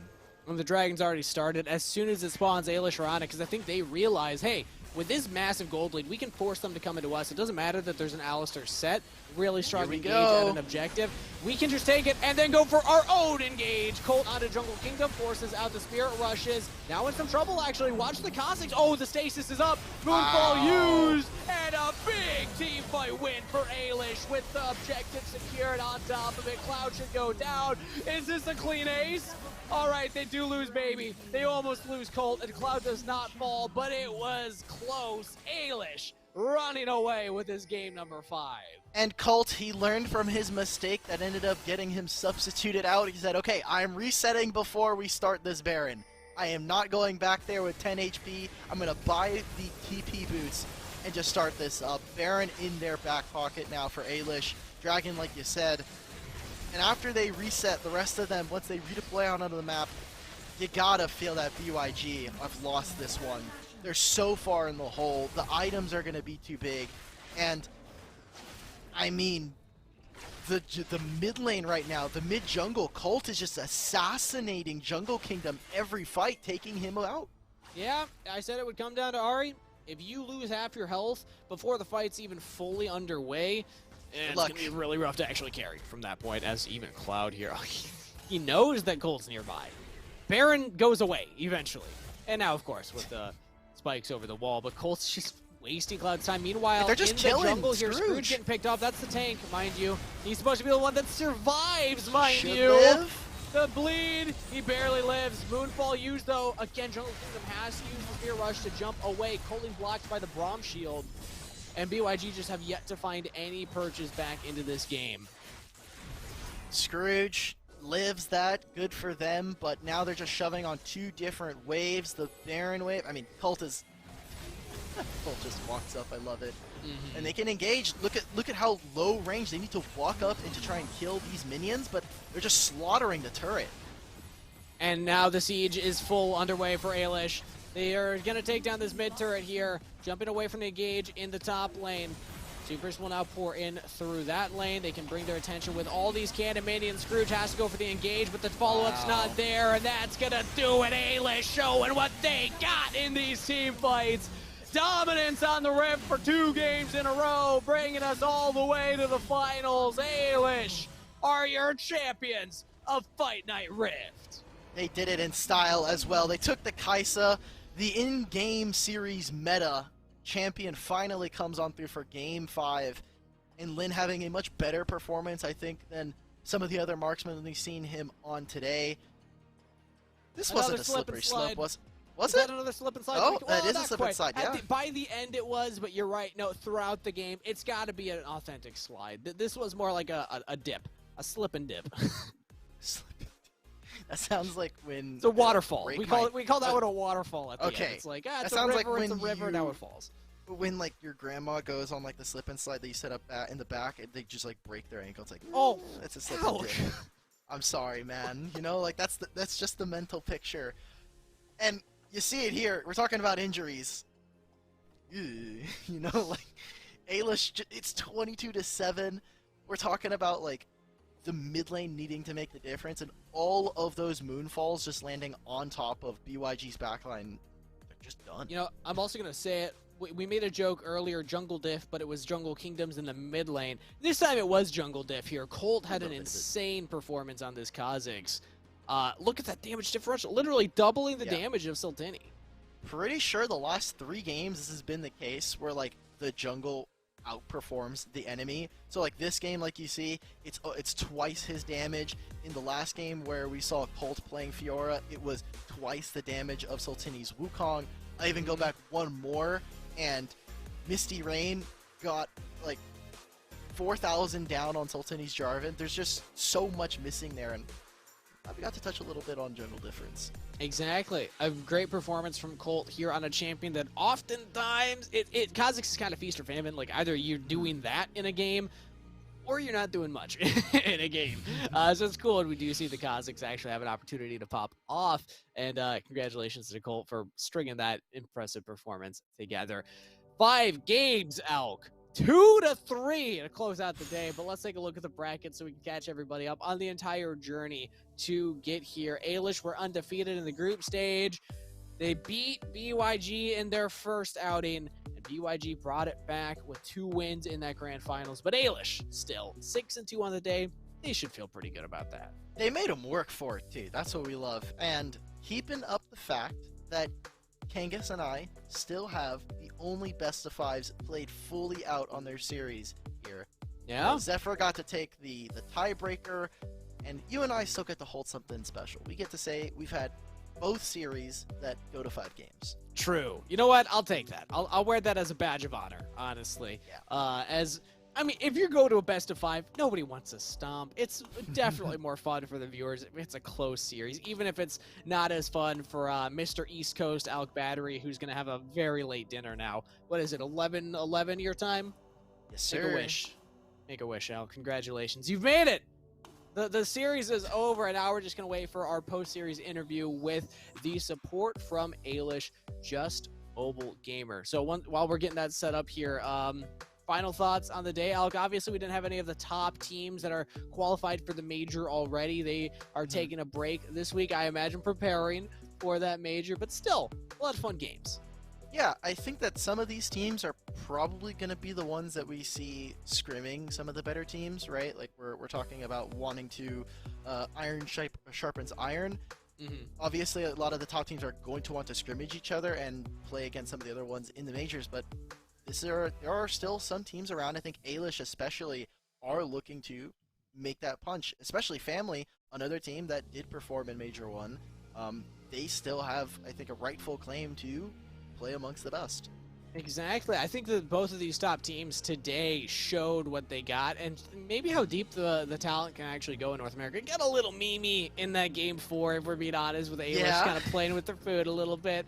But still, they were trading blows, trading punches across the Rift in all 4 games. So I think it's cool that even when we have the top teams already sent off preparing for the major to see who's the best in North America, and we'll be going to the next international event, we still have teams that are willing to duke it out here at this level and show, hey, we can develop, we can get better, and we can get the experience and reps under our belt. Really important for them, especially for, talking about some of the teams that we saw here, both, I'm already blanking, both for Ailish and for teams like Family, BYG. More stage games are obviously more important. We've talked about this a ton of times across multiple broadcasts. The more reps you can get in, the better, especially for a lot of new teams. I'm thinking specifically of Ailish. They want to play with this team a little bit more, get their style down. And even for one side, Moolah Vibes, I believe we're going to get an Annie win on the board, okay? You and me, let's have a chat. We'll figure it out. But we are ready for our post-series interview now with Ailish's support in Just Mobile Gamer. So let's bring them in and chat about that 5-game series. We'll have them up in just a moment here, of course, because the support difference was big. Just Mobile, can you hear me? What's up, guys? Hello. Hello. How you guys doing? Doing fantastic. Doing fantastic. Congratulations on the win. It went the full 5 games. Were you nervous at all going into that game 5 that you might not clinch it? We were just trying to make it entertaining for you guys, We were always ready to win this. Never sweating at all. Yeah? Yeah, that's why we fully gave up the Baron. Yep. Yeah.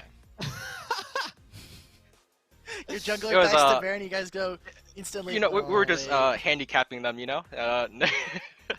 Sure, yeah, give them the first win of the series just for fun. What about that game 4? Because I think there were a couple times you could have ended the game. You just kind of kept it going. What's up with that? We were trying to make a statement, make sure they know that we were actually starting to try, Sure. Oh, okay. Well, yeah. Speaking of starting to try, obviously this weekend you guys were playing in the open qualifiers. You guys only were able to make it to the semifinals. Like, what happened there? Did you guys take your losses from the semifinals, and what have you learned from now to then? I know it's only been 2 days, so the turnaround time is a little bit tight, but is there anything you guys could apply from this weekend? Well, actually, I didn't play in last week's qualifier, but There we go. I will be playing with them next time, and I'm pretty sure that's going to be the difference maker. Perfect. Honestly, that felt like a big difference maker in this last series, because you and Scrooge were the 2 most impressive supports that we saw on the day by far. And I want to ask kind of your opinion of Scrooge. In the lane matchup, it seems like both of you willing to play engagers, both of you willing to play supports, banning away the Lulu Yumi. Were those respect bans? Were those I'm afraid of them bans? What'd you learn from Scrooge today? I've learned that Yumi is a broken support and needs to get Thank nerfed you. as soon as possible. Thank Like, you. Yes. how was that allowed, dude? Oh, Oh my gosh. right? Like, I think overall, Scourge is a great support. But yeah, Yumi's just too broken. Trust me, Yeah. we've been trying to push this on broadcast. You guys don't listen to us. We keep telling you Yumi is broken, One and day. then someone picks it, and then they lose, and no one plays it for the rest of the day. I don't get it. True, North America Yeah. is giving Draggles a reason to not nerf it in the future, so we got to make True. sure that we start practicing that. But I do want to ask, because you mentioned something that you weren't playing in the qualifier, so what's the story of you joining the team then? How did you get recruited onto Team Ailish? Oh my god, great story actually. Well, I haven't played competitive or League of or Wild Rift in about 1 month, and my match history proves it. I actually came in yesterday actually with no practice. Didn't even play with the Ooh. team yet. So I just came in last second. They did need a quick sub, and I just joined them, and I was like, okay, it's free win, guys, free $100 or free $500. So, do you get like Perfect. a bonus? Do they give you like an extra percentage now as the ringer coming in last second? I don't know. We'll have to talk about it after, but maybe. All right, I'll argue. Okay. I'll argue Okay. for you. You know, you're playing with a couple of obviously you're filling in shoes for K-Boy from you this weekend. What was that like coming into a new team? Obviously playing a rather low stakes tournament for the most part, but having to play in the future. Like what role do you fill on the team here? I think I just do what their last support can't and just be able to play more champions, be able to shot call more. No shot at E-Boy or K-Boy. I actually don't know him. He's probably a pretty cool guy, but I mean that's what I was told coming on here. Sure. Okay. Deeper Yeah. champ pool gives the team a lot more options to play around, right? Like if you're able to pilot the engages and the enchanters, like we saw you I do can today. play Yumi and they can't. I'm instantly way more valuable. True, Yeah. true. Now, final question for you, Just Mobile Gamer, from my side before I'll close this out here. I had an opportunity to create a team logo for Team Ailish earlier today. It's on Twitter if you want to check it out. It was basically like two arms grabbing each other, like the two buff arms kind of image. Oh yeah. But I'm curious, what would you recommend? What should be the logo of Team Ailish? As the newest member on the team, I think that you're the most qualified to answer this, clearly. Yeah. We're actually gonna steal your artwork and use it our new logo, by the way. So I expect Yeah. my check Let's in the go. mail. I expect at any moment to get part of that $500. I know you got it. I know you. I saw the prize Yeah. pool. I know that you got it. No comment. No, feel free to use it. Though. Anyways. This is my public announcement that you could feel free to use the image. I would be honored if you use that scuffed drawing as your actual team logo. That's fantastic. of course, Perfect. it's the best logo we've ever had. It's the only logo you guys have ever had, so that's perfect. Any True. final thoughts before we let you go, Mobile Gamer? Do you want to like give it a shout out to your teammates? Maybe you have like some social media you want to plug? Yeah. First, I want to thank Ailish for bringing me on last minute and giving me $300. Also, I want to shout out my Twitch, twitch.tv/justmobilegamer. See you guys all there Based. later. Nice. And Mhm. yeah, I want to say last game was jungle gap and mid gap and top gap and 80 gap. So yeah, well played, guys. I'm so happy to play with you guys. I love it. Also, real quick, if you get your stream up and running before we close out the broadcast, we might be able to host you. So get that done real quick. What was the Twitch again? Twitch.tv/justmobilegamer, guys. See you guys all there. Just Soon? Mobile Gamer. All right. I'm gonna see if we can get you hosted. No promises, but No try to get it up as promises. quickly as you can, because we'd love to do that. All right, thank you so much, Just Mobile Gamer, for coming out and chatting with us, and congratulations on the victory. And yeah, have fun spending $100. Thanks, guys. Thanks for the free money. There you go. Perfect. All right, what a gamer. It says it was free money. I think they earned it. Honestly, I think that based on that performance, that was not free. That was a performance that got them that money. So I just want to make that statement. If I won Game 4 and Game 5, I definitely would feel it's a little freer than what I was expecting. If you told me after Game 3 that I got $100, that I won the series, I'd be like, okay, I earned that one. But we got some stoppy games toward the end, and that's fair. That happens.